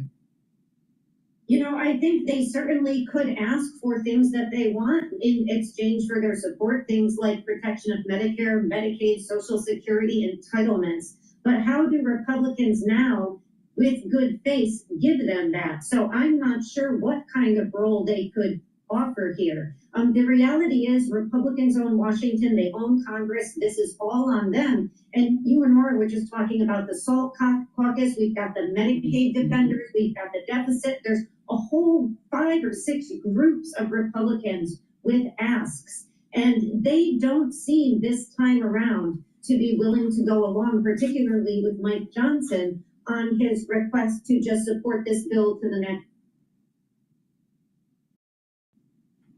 They can do it, are going to be fascinating as we focus on what Republicans are able to do, because still it's hard to find a smart thinking person who could tell you how these numbers add up and they can get everything they're asking for. I just want to ask you about the interview in the Oval Office yesterday. Donald Trump wrapped things on stage in Michigan just in time for the interview with Terry Moran to run on ABC News. They sat down in the Oval right in front of the president's desk, touched on a bunch of issues here, and things just ground to a halt when they got to the case of Mr. Abrego Garcia. This is the man who was wrongfully deported to El Salvador, and there are questions about whether he is in fact a gang member, whether he's a criminal at all. Listen to this back and forth between the president and Terry Moran.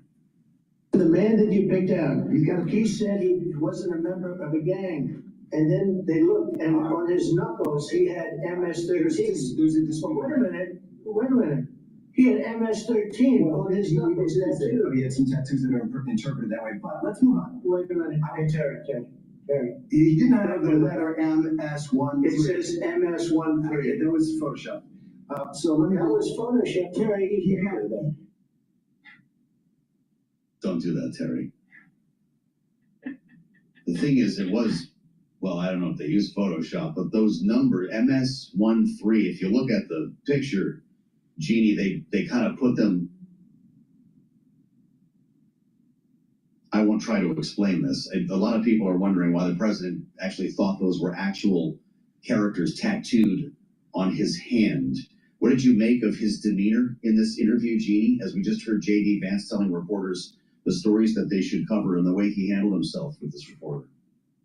Yeah, we looked at that picture with some young people, and the idea that any of us older folks could believe that that wasn't Photoshop, they found very, very comical, whether they were conservative or liberal, because it was so obviously Photoshopped. And I think Donald Trump did what he usually does. In addition to, telling Terry Moran he didn't know who he was, and he's given him such a great opportunity to chat, and boy, Terry, don't do that. He said the quiet part out loud, which is, I can pick up the phone. I can get this guy released. After all, we have given money to El Salvador to hold these people, but I simply don't want to, which means he is in non-compliance with a U.S. Supreme Court decision, 9-0. Maura, I'd love for you to weigh in on this in our remaining couple of moments. Did the president show his cards on this issue here? Forget the way he interacted with Terry Moran, but he did make the point. Yeah, I could pick up the phone and bring him home now. What does that do to the court case? Unfortunately, Donald Trump's demeanor, sure, that is what it is. It's not necessarily a surprise. But this tripling down and then admitting that he could fix it in a minute if he wanted to really does, kind of hurt the messaging on the success that the Border Patrol and the increased resources to make sure that we keep our borders more safe. And you see that in the beginning, his phone numbers on that issue have been high, but this issue particularly, where it goes too far and people are concerned now, where is the line? And if if it was done wrong and it was admittedly done wrong, but then you don't correct it, what's to stop that from escalating to American citizens? And again, you can go down that rabbit hole and see where it might lead people to be fearful. And again, it takes away from the message about the successes that the presidency and the Trump White House has had in making our borders more safe and, you know, stopping illegal immigration. So unfortunately, he did some damage last night, whether he thinks so or not, and whether the White House thinks so or not, because they're going to continue to trickle down on this. But he could have implicated himself with the court. Got a great panel today. Maura Gillespie and Jeannie Shanzano will have a lot more in our second hour here on Balance of Power. Many thanks to you both for the insights already. That cabinet meeting is still going. Look at it. Linda McMahon is just getting to things now, the education secretary. If President Trump starts talking again, maybe we'll bring it back into the White House. So stay with us. You never know what's going to happen around here on Balance of Power, only on Bloomberg. Please go to my store, the-studio-reykjavik.com, and get the C60. The C60 is a very potent antioxidant that soaks up free radicals. By soaking up free radicals in your cells, you're improving your mitochondria. You'll produce more ATP, so you'll have more energy. The cell will have less stress. And the more often you do this, if you do it on a regular basis, what happens is it improves your tissues and your organ systems, including your immune system and your endocrine system and your glands and your brain. How does it help with your brain? Well, by taking C60, you're reducing the stress on the neuron. You're soaking up free radicals. So you're reducing that damage to the neuron, especially when you get older. And you're improving the mitochondrial health of the neuron. You need lots of healthy mitochondria in the neuron to have the ATP, to be able to produce the neurotransmitters, so you can have those neurotransmitters fire off and have that positive neuroplasticity. The better your neuroplasticity is, the faster you think, the better you will remember and consolidate memory. You won't have the brain fog, you'll sleep better, and you'll be able to concentrate, and you'll just have more vitality. So please go to my store and get the C60. You can get an avocado oil, MCT coconut oil, or extra virgin olive oil. That's extra virgin olive oil, MCT coconut oil, or avocado oil. 3 different types. It has to be in an oil. It has to be in a lipid. C60 is soluble in a lipid, and that will allow you to absorb it. All right. Take it on an empty stomach. A teaspoon a day is the best way to absorb it. If you're going to be working out, take it before your workout, and they'll soak up the free radicals that you're generating during your workout, and you'll recover quicker. So take the C60. It is a very potent antioxidant, and it's part of the protocol that I have, what I call the core. The first pillar of the core is taking max 35 or max 14 or cleanse. That will boost your immune system. C60 to soak up those free radicals. Turmeric, ashwagandha, and lignans to boost up your immune system and help with your cardiovascular system. And Boomer Boost. Boomer Boost will boost up your energy levels and rev up your metabolism. You'll lose weight and you'll have lots of energy. And that way you're going to have that stacking synergy to slow down the aging process and improve your organ systems.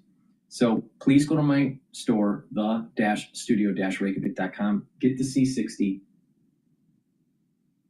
Use discount 5, you get $5 off. If you purchase $150 or more, you get a free gift until supplies last. I have it in a 2-ounce, a 4-ounce, or an 8-ounce configuration.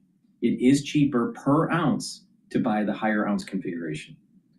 So please go to my store, the-studio-reykjavik.com, get the C60, take a teaspoon a day every day, and you'll slow down the aging process. I've been taking C60 since 2016, every day. So please go to my store, the-studio-reykjavik.com.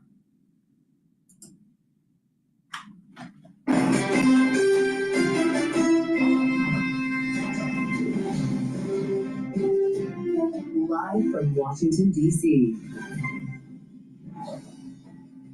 The economy contracts for the first time in 3 years. Welcome to the Wednesday edition of Balance of Power as President Trump starts his next 100 days with an economic downturn and a new drive to extend the Trump tax cuts. I'm Joe Matthew alongside Kaylee Lines in Washington. Thanks for being with us here on the fastest show in politics. Kaylee, the president blaming Joe Biden for the data. Yeah, he says it's still Joe Biden's economy at this point. Joe Biden's stock market as well, even though earlier in the year, mid-February, when we were at record highs in the S&P 500, he was saying that was because of his election victory. So clearly the spin is active today. As the White House also is saying that the surge in imports shows that countries want to sell to the U.S., not necessarily that its buyers panicked about tariffs. That's right. You know, they're still going around the cabinet room, a cabinet meeting that began in the last hour. We brought you a good chunk of it here on Bloomberg. Might resolve in some Q&A with the president. If that happens, we'll bring you in the room for it. We did hear from Elon Musk.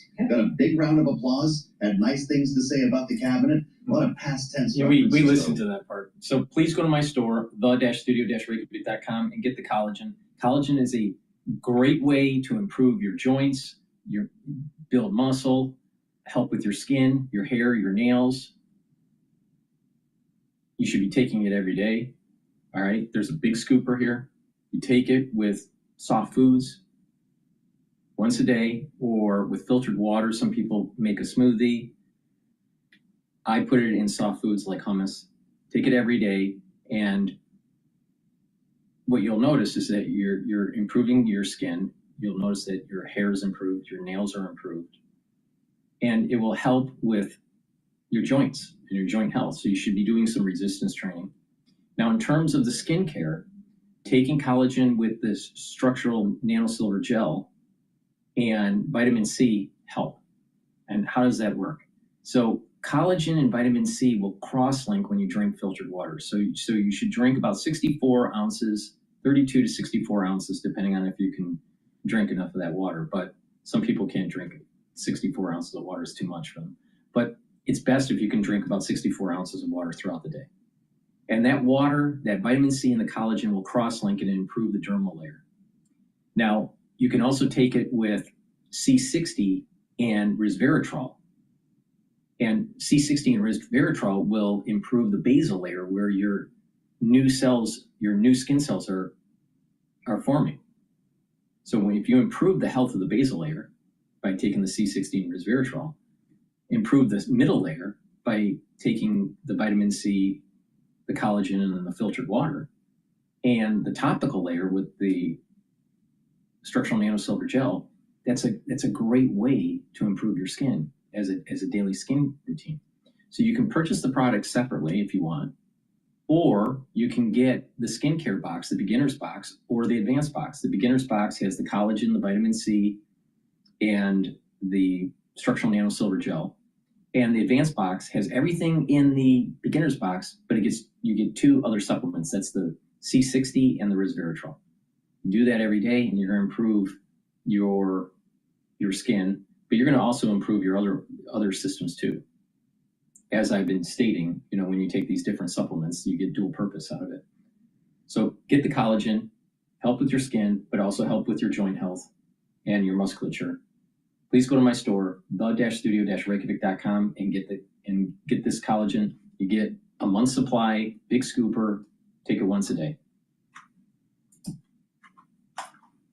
The first quarter, but to hear President Trump describe it, he says that's just the hangover or the overhang from President Joe Biden. He actually said at the beginning of his cabinet meeting that's still ongoing at the White House, Joe, that he deserves a pass when it comes to this data. Overhang, technical term for economists, I think, right? We will go back into that cabinet meeting if the president starts to take some questions. Now, enter Peter Navarro, of course, economic advisor and tariff evangelist, speaking to reporters in the White House driveway this morning. This was the best negative print for GDP I've ever seen. And that's where we have to start with Michael McKee, Bloomberg International Economics and Policy Correspondent. He's with us in New York as we wait to hear from President Trump. Michael, take us to school here. Peter Navarro talked about an extraordinary surge of imports, the world trying to sell to the U.S. Does that front running of imports guarantee a downturn in the second half of the year? Is there a silver lining here or not? I wouldn't say there's a silver lining. We don't have any guarantees at all.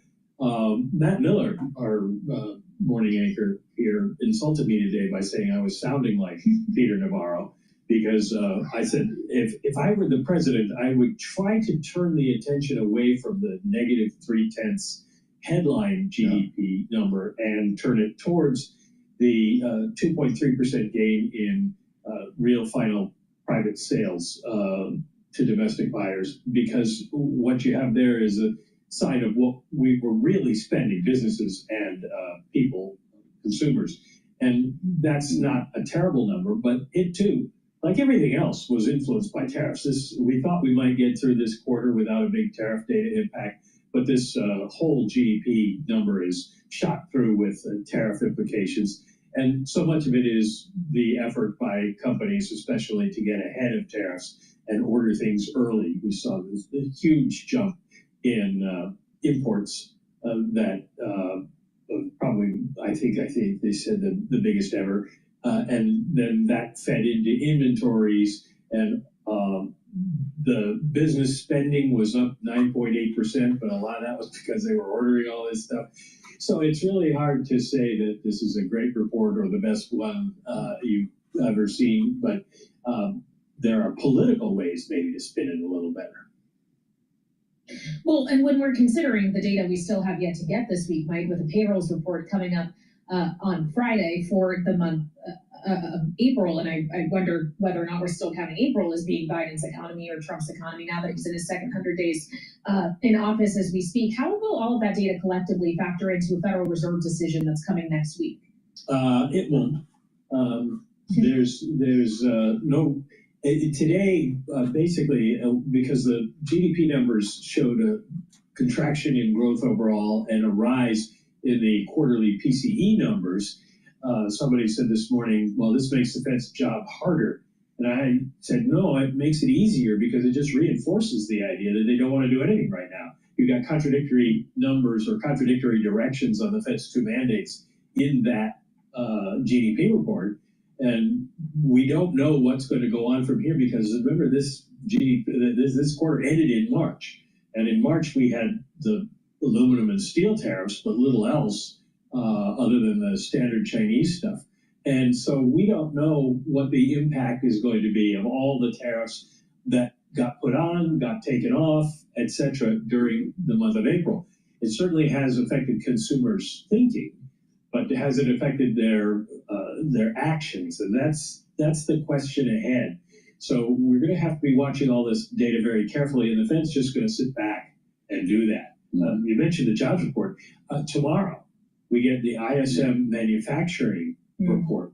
And while that is considered soft data, it could be very important to the markets, because if we see the same kind of nationwide response that we've seen in some of the regional numbers, we're going to see a big drop in manufacturing activity, new orders, that sort of thing. And that's also not going to play well with Wall Street. All right, Bloomberg's Mike McKee, our international economics and policy correspondent. Thank you so much, breaking down the data we have in hand and the data still to come. Thank you very much indeed. As we're still keeping an eye on the cabinet room at the White House, we're hearing right now from the Interior Secretary, Doug Burgum. The only remaining cabinet secretary left to speak as they go all the way around the table is the Secretary of State, Marco Rubio. And again, when it gets back to President Trump, if he decides to take questions from reporters, we will be bringing that to you. But first, we want to get more insight on where the economy is right now and whether or not the president deserves credit or blame for that, and turn to Douglas Holt-Eakin. He's president of the American Action Forum and former director of the Congressional Budget Office. There's a lot Congress-wise we want to talk to you about, Douglas, but if we could first begin with the deterioration we've seen in GDP, the suggestion from the president that it's Joe Biden who shoulders the blame for this. Does that excuse work today? And if it does, how much longer will it? Well, if it works today, it's not going to work beginning tomorrow. I'd say this is really the end of the period when you could point backwards on the data. The president can't be responsible for the January data, but the quarter as a whole, it really is in the Trump administration. It's a noticeable weakening in the economy. I think if you toss out all the trade-related factors that Mike McKee went through, you've got an underlying growth rate of something like 1.5, down from 2.5 in fourth quarter, 2.4. That's troubling because it's when we turn the corner into April that we see the impact of Liberation Day and the array of tariffs that went on and off. We'll get our first impact read on that in the official date on Friday, but we saw the ADP employment report today, and that came in very soft, 62,000 jobs, some weakness in places you wouldn't expect, education and health. So I think Friday's jobs report is going to be a very important read on the economy. It'll tell us a lot more as we hear further references to the R word here and some suggesting we may already be in a recession. Douglas, it's great to have you back. We heard from Peter Navarro this morning, as you might have heard me mention. This was the best negative print for GDP I've ever seen. You feel that way too? Well, you know, every now and then I yell at the TV. No, I don't feel that way at all. You know, this was a bad report. I don't think there's any way you can sugarcoat it. Among the things that were really troubling was the very soft household spending, particularly on goods, durable goods. You would have thought that people, and you know, we heard a lot of anecdotes about this. You would have thought that people would be buying ahead of the tariffs to get those things in their houses before they hit. That's a really weak number, and so I think if you look at that and the fact that outside of what's clearly a tariff-related surge in equipment investment, the core of the economy really didn't look good in the first quarter. And as Mike McKee mentioned, the PCE core price index was up to 3.5%. That's a bad combination. Rising inflation, softening economy. Nobody should think this is a good print. Well, so then it becomes a question of any kind of correction or what could pull us out from the downward trajectory, Douglas. And the White House would argue, as we heard evidenced in the cabinet meeting earlier, that the tax cuts coming down the pipe, the renewal of the 2017 cuts, the others that Trump would like to implement, are going to be somewhat of a solve here. And I wonder, assuming that the president can get everything he wants on tax policy, which still remains a question as Congress works on that, to what extent you do expect it'll be some kind of offsetting factor? Well, let's think about what's in the bill. I mean, number one, it's an extension of current tax law. I don't think anyone expects the sunset, so we're not going to get any juice out of that. That's just more of the same.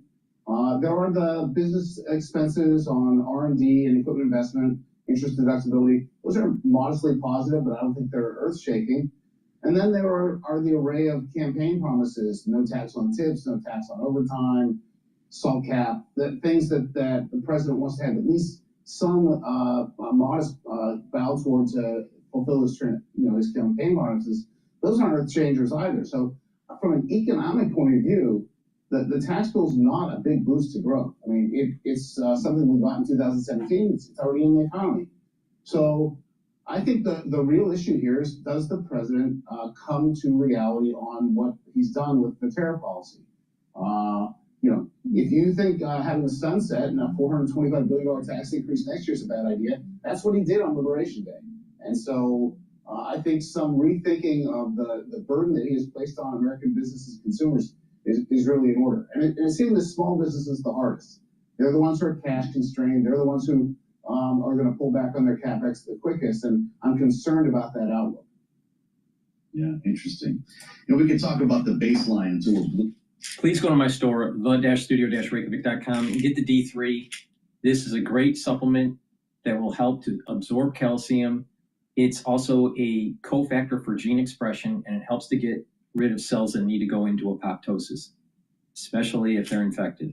So D3, very important to add to your supplementation. Take it also with magnesium to get the highest efficacy. K2, MK7 molecule, also helps to absorb calcium. You stack it with D3, and this will help with your cardiovascular health. But also, if you do resistance training and take calcium supplements or drink milk, you're going to help with bone density. It's a dual purpose stack, really important. Helps with supporting your bone health and your cardiovascular health. And nattokinase, you can take it separately or you can take it in the stack.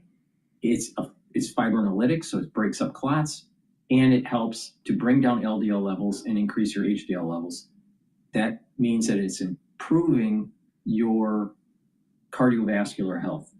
Less LDL that's oxidized, less oxidized LDL means less plaque. It's that simple. So stack this, for cardiovascular health, it's a great stack. K2, D3, nattokinase. For the bone density, take the K2 and the D3. Do the resistance training. Please go to my store, the-studio-reykjavik.com. Hard to get the yes in the Senate, and even harder to get the two houses to agree on a single piece of legislation. That might not happen before an August tax date, in which case they'll have to break out and do the debt limit by itself. We saw the bond market react on in the week after Liberation Day. We saw the long end of the yield curve go up, and this is not the time to have some sort of misstep in raising the debt limit. They need to do it in a timely fashion, not scare international capital markets, secure the funding future of the Treasury, and that may not be able to happen on the timetable of reconciliation. So there should be a plan B out there somewhere. Plan B out there. You must get that tinge. Your antennas go up. All right, tax bill July 4th, hopefully. So market's probably going to rally even earlier than we thought if that gets passed. All right, let's talk about Boomer Boost. That's the last pillar to the core protocol.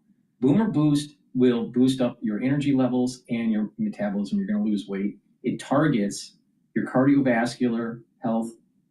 It also targets your brain function, your musculature. You're going to get lots of energy. It has 68 nutrients. It's a very comprehensive compound. This is a powder. You take it once a day, either for breakfast or for lunch, once a day, all right? Take it for breakfast or for lunch, not both. If you work out, take it for your pre or your post fuel source to recover and to build your strength in your sport.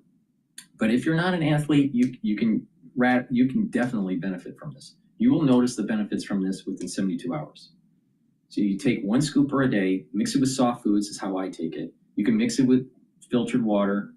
Some people mix it with milk. Some other people put it in a smoothie. It's up to you. But take it every day. And what's going to happen is your energy levels are going to go up. You're going to lose weight. You're going to start controlling your A1C levels, your blood glucose levels. You're going to have more mental acuity. You won't have that brain fog. You'll be able to sleep better. So there's lots of benefits from taking Boomer Boost. And you'll have more vitality. What's going to happen is you're just going to want to move around more. You just are just more energetic. So take Boomer Boost every day, once a day. Now you can take it with the Boomer Boost or take it separately. But I have 2 types of barley, heirloom barley or gladiator barley. Heirloom barley helps with detoxifying your body, bringing down inflammation. That's important for your cardiovascular health and your immune system, and soaks up free radicals through superoxide dismutase. So superoxide dismutase is a great way to soak up free radicals. The different vectors that you use to soak up free radicals, the better, like glutathione, superoxide dismutase, C60. So soak up those free radicals and you'll slow down the aging process. Now, gladiator barley has all the benefits of heirloom barley, but you get one added benefit. It helps with building strength. So take the gladiator barley, you get a full scoop. You can take a full scoop or a half a scoop, mix it with soft foods, do resistance training, and you're going to gain muscle. You're going to detoxify your body. You're going to bring down inflammation. That means you're going to recover quicker during your workout. And it's going to soak up those free radicals through superoxide dismutase. So take the heirloom barley or the gladiator barley. And like I said, you can get that added benefit by stacking it.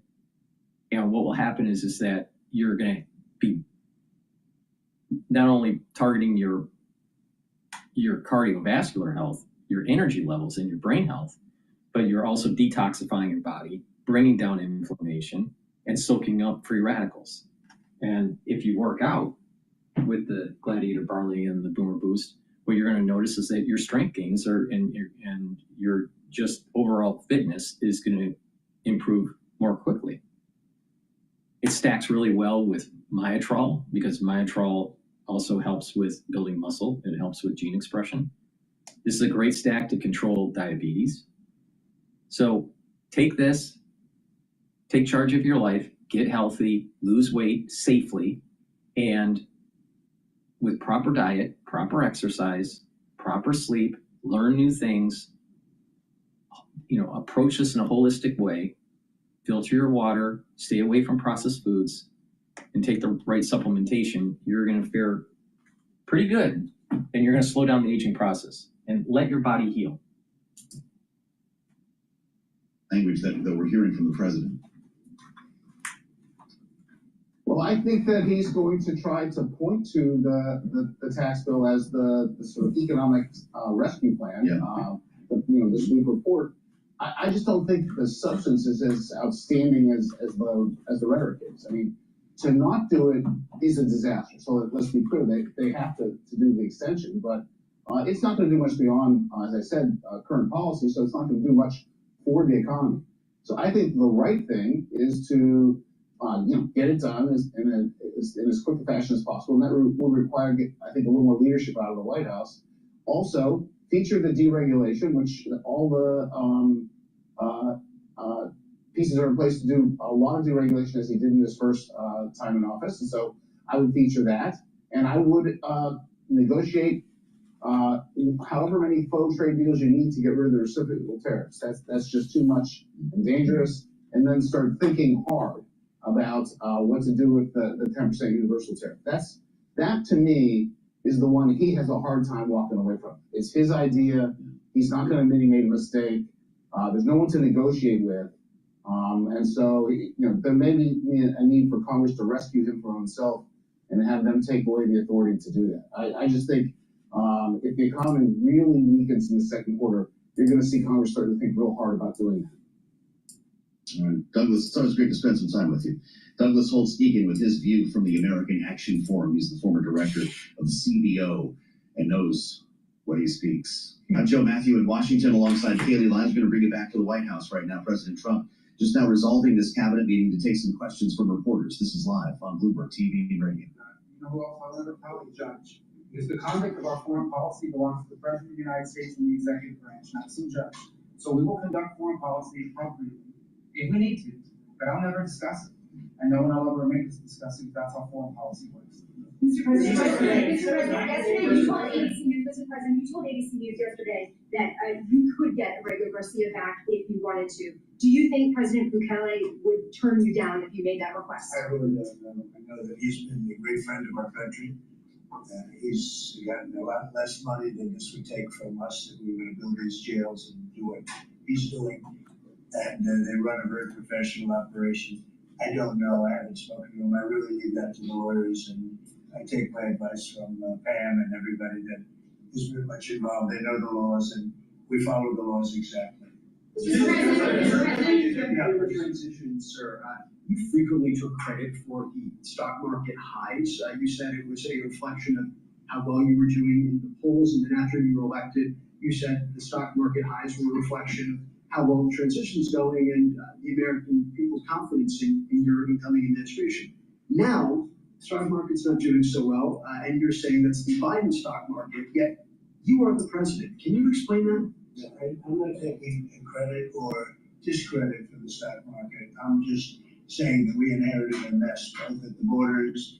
You can look at every single one of the people here, and no matter who it is, they're doing better, and they're far superior to what took place 4 years before us. When you look at prisoners being allowed to come into our country at will, just at will, people from mental institutions, gang members, drug dealers, when you look at that, what they've done to our country, and also having to do with finance, look at what happened with inflation. We had the worst inflation probably in the history of our country. They say 48 years, but I would say in the history of our country, it ate away at people.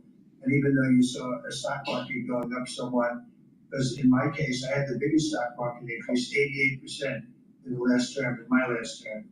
But I don't view the stock market as the end of it. It's an indicator. But what the stock market really tells you, and when you look at the stock market in this case, is it says how bad a situation we inherited. This was a quarter that we looked at today. And we took all of us together. We came in on January 20th.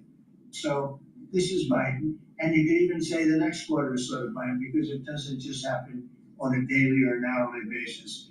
But we're turning it around. It's a big ship to turn around, and we're gonna have the greatest country financially in the history of the world, I believe. I think we're gonna do things and we have to do it. We reset the table.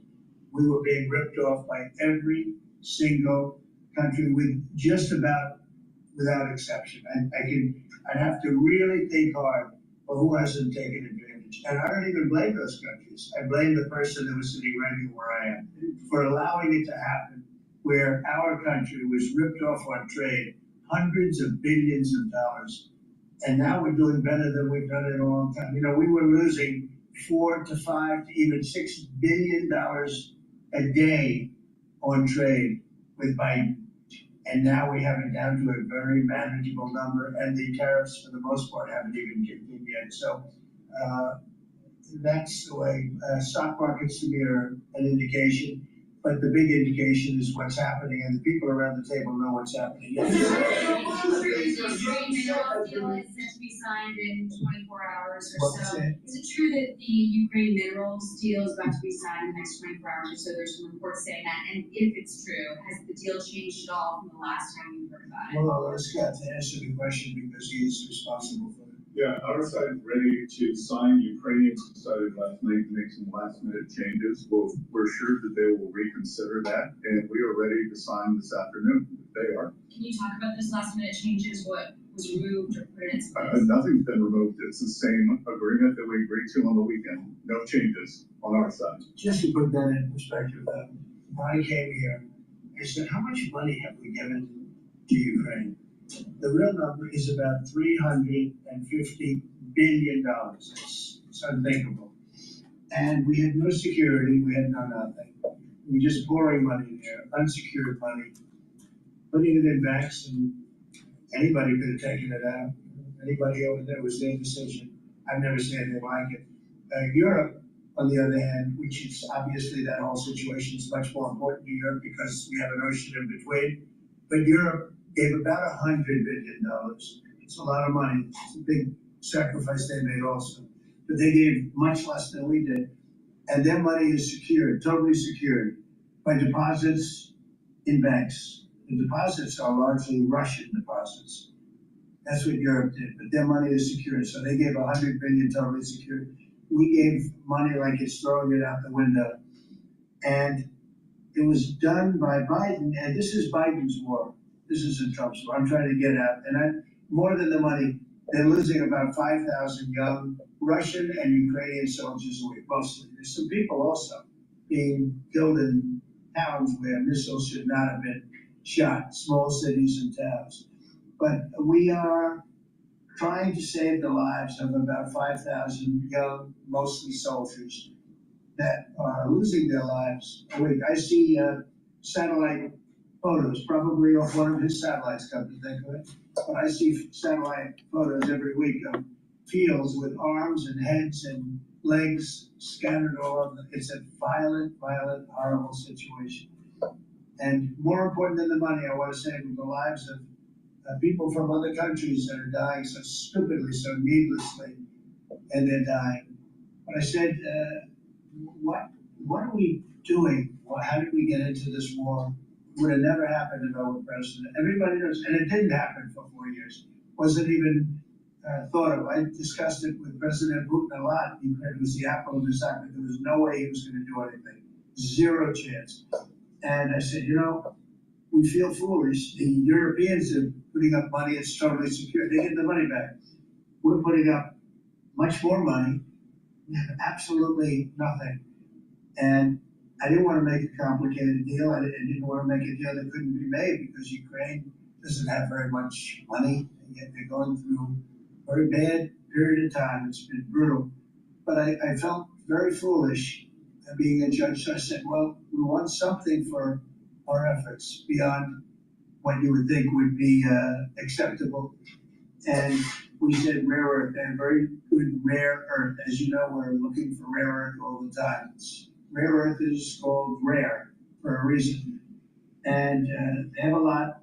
And we made a deal where our money is secure, where we can start digging and doing what we have to do. It's also good for them because you'll have an American presence at the site, Chris. And the American presence will, and they keep a lot of bad actors out of the country, or certainly out of the area where we're doing the digging. So we made a deal, and I assume they're gonna honor the deal. I put Scott in charge, and Scott's done it beautifully, but we haven't really seen the fruits of that deal yet. I suspect we will. I suspect we will.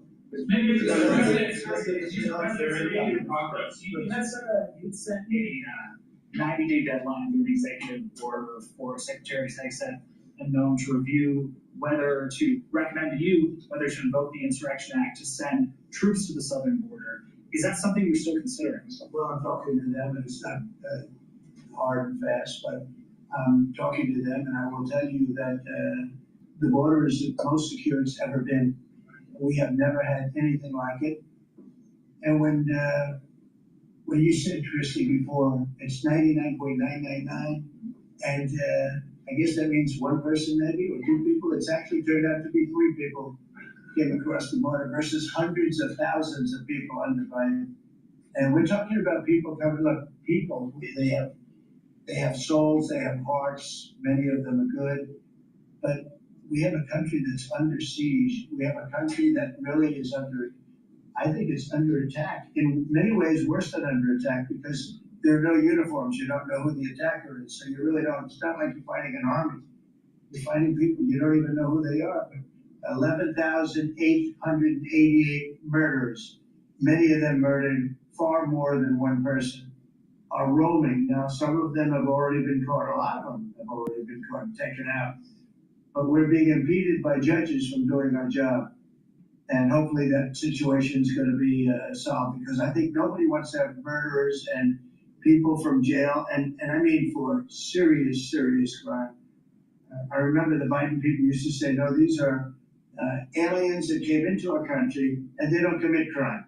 I said, they don't commit crime, they commit worse crime. They make our criminals. Some of these people that they've allowed in through open border policies, the dumbest thing I've ever seen. You can look at some of these people and you say, this is not going to end well.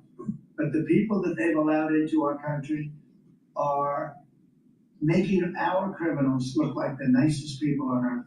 I will tell you, these are serious criminals. These are violent criminals. These are people that would kill you and wouldn't lose an ounce of sleep, and they wake up the next morning and they don't even remember it.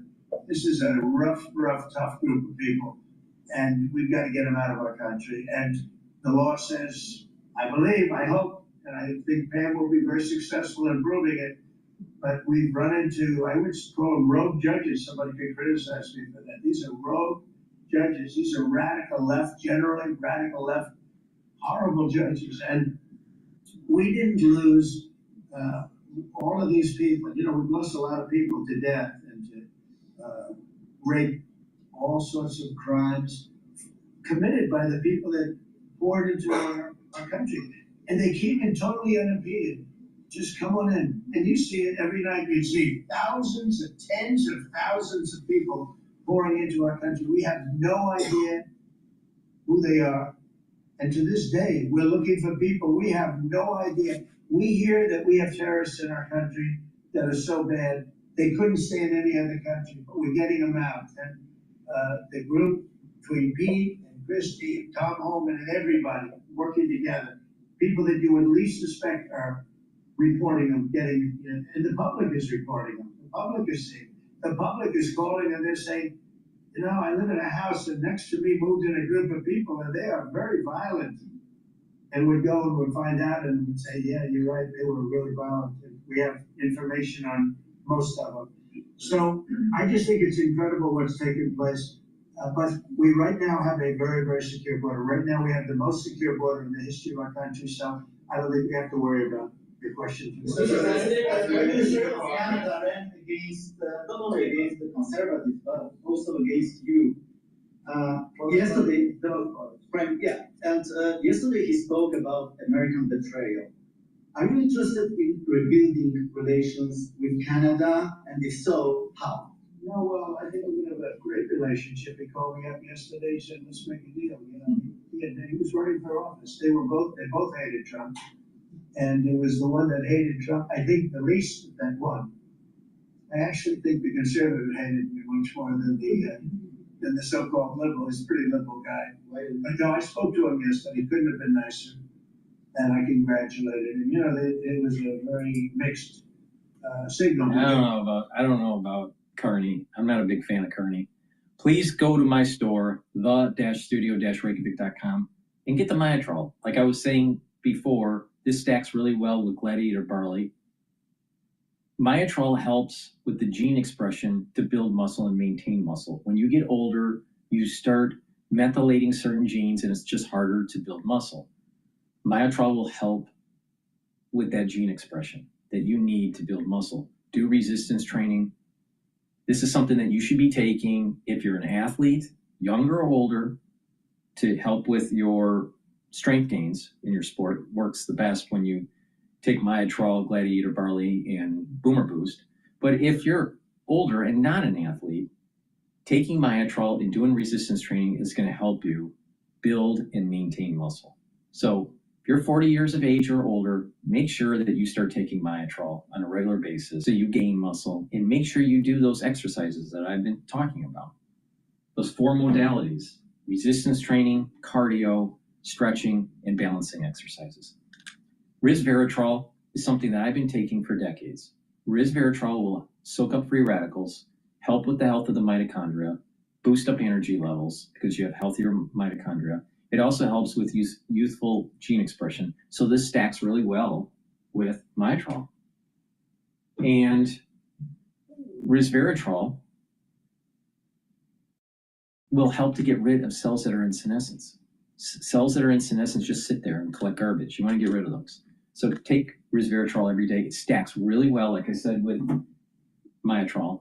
And resveratrol stacks really well with C60, ubiquinol, NAD+. Get the resveratrol, take it every day. And another great stack is Clarity Factor in Goodnight formula. Clarity Factor will help with your brain function. It will get rid of that brain fog. It will help with consolidating memory and support memory. It will allow you to concentrate on tasks at work or in school, or even if you're retired. It's important to continue learning even in your geriatric years to get that positive neuroplasticity. And with Clarity Factor, it's going to help with that memory and those dendritic connections, and you're going to think faster. And when you're thinking faster, you're building positive neuroplasticity, and there's a compound effect of it. The more connections, the faster you think, the better your memory, the more you can focus. So please go to my store, get the Clarity Factor, take it every day. And Goodnight formula is a supplement that you should be taking where it'll allow you to get into 3 cycles of REM sleep and deep sleep. That's important to consolidate memory, also to help to detoxify the central nervous system, and to be well rested. When you are sleep deprived chronically, you have cognitive decline and potentially early onset of dementia. So, and you're building up lots of toxins in your central nervous system that you're not filtering out. In addition, if you are sleep deprived, your cortisol levels are higher. And chronic cortisol levels does damage to organ systems and suppresses the immune system. So you want proper sleep, get it through Goodnight formula, take it every day, and you're going to get those 3 cycles of REM sleep. You're going to be detoxifying your body, your central nervous system. You're going to be well rested. It has tryptophan and melatonin in it, and GABA and passion flower, and some other ingredients too in it. But the thing is that it allows you to get into those 3 cycles of REM sleep. Really important. So please go to my store, the-studio-reykjavik.com. So I've been transmitting over 5 hours. It's a long show. A lot of it was because of what Trump was saying. The market is up right now at 5,525, and it's 1:39 p.m. So it looked like it played out. As long as Trump doesn't say something stupid, You know, that's negative for the market. The market wants to do a little bit of a rally. What does surprise me is there was a sell-off in oil. So let's just, it might be temporary, I don't know. It seems a little too low to me. It's pricing at $58.49. I think fair value is around 61, something like that. So please go to my store, help support my work. Use discount 5, you get $5 off any order. And if you spend $150 or more, you get a free gift until supplies last. So that's the transmission for today. Thank you very much for listening, and I will do another one tomorrow.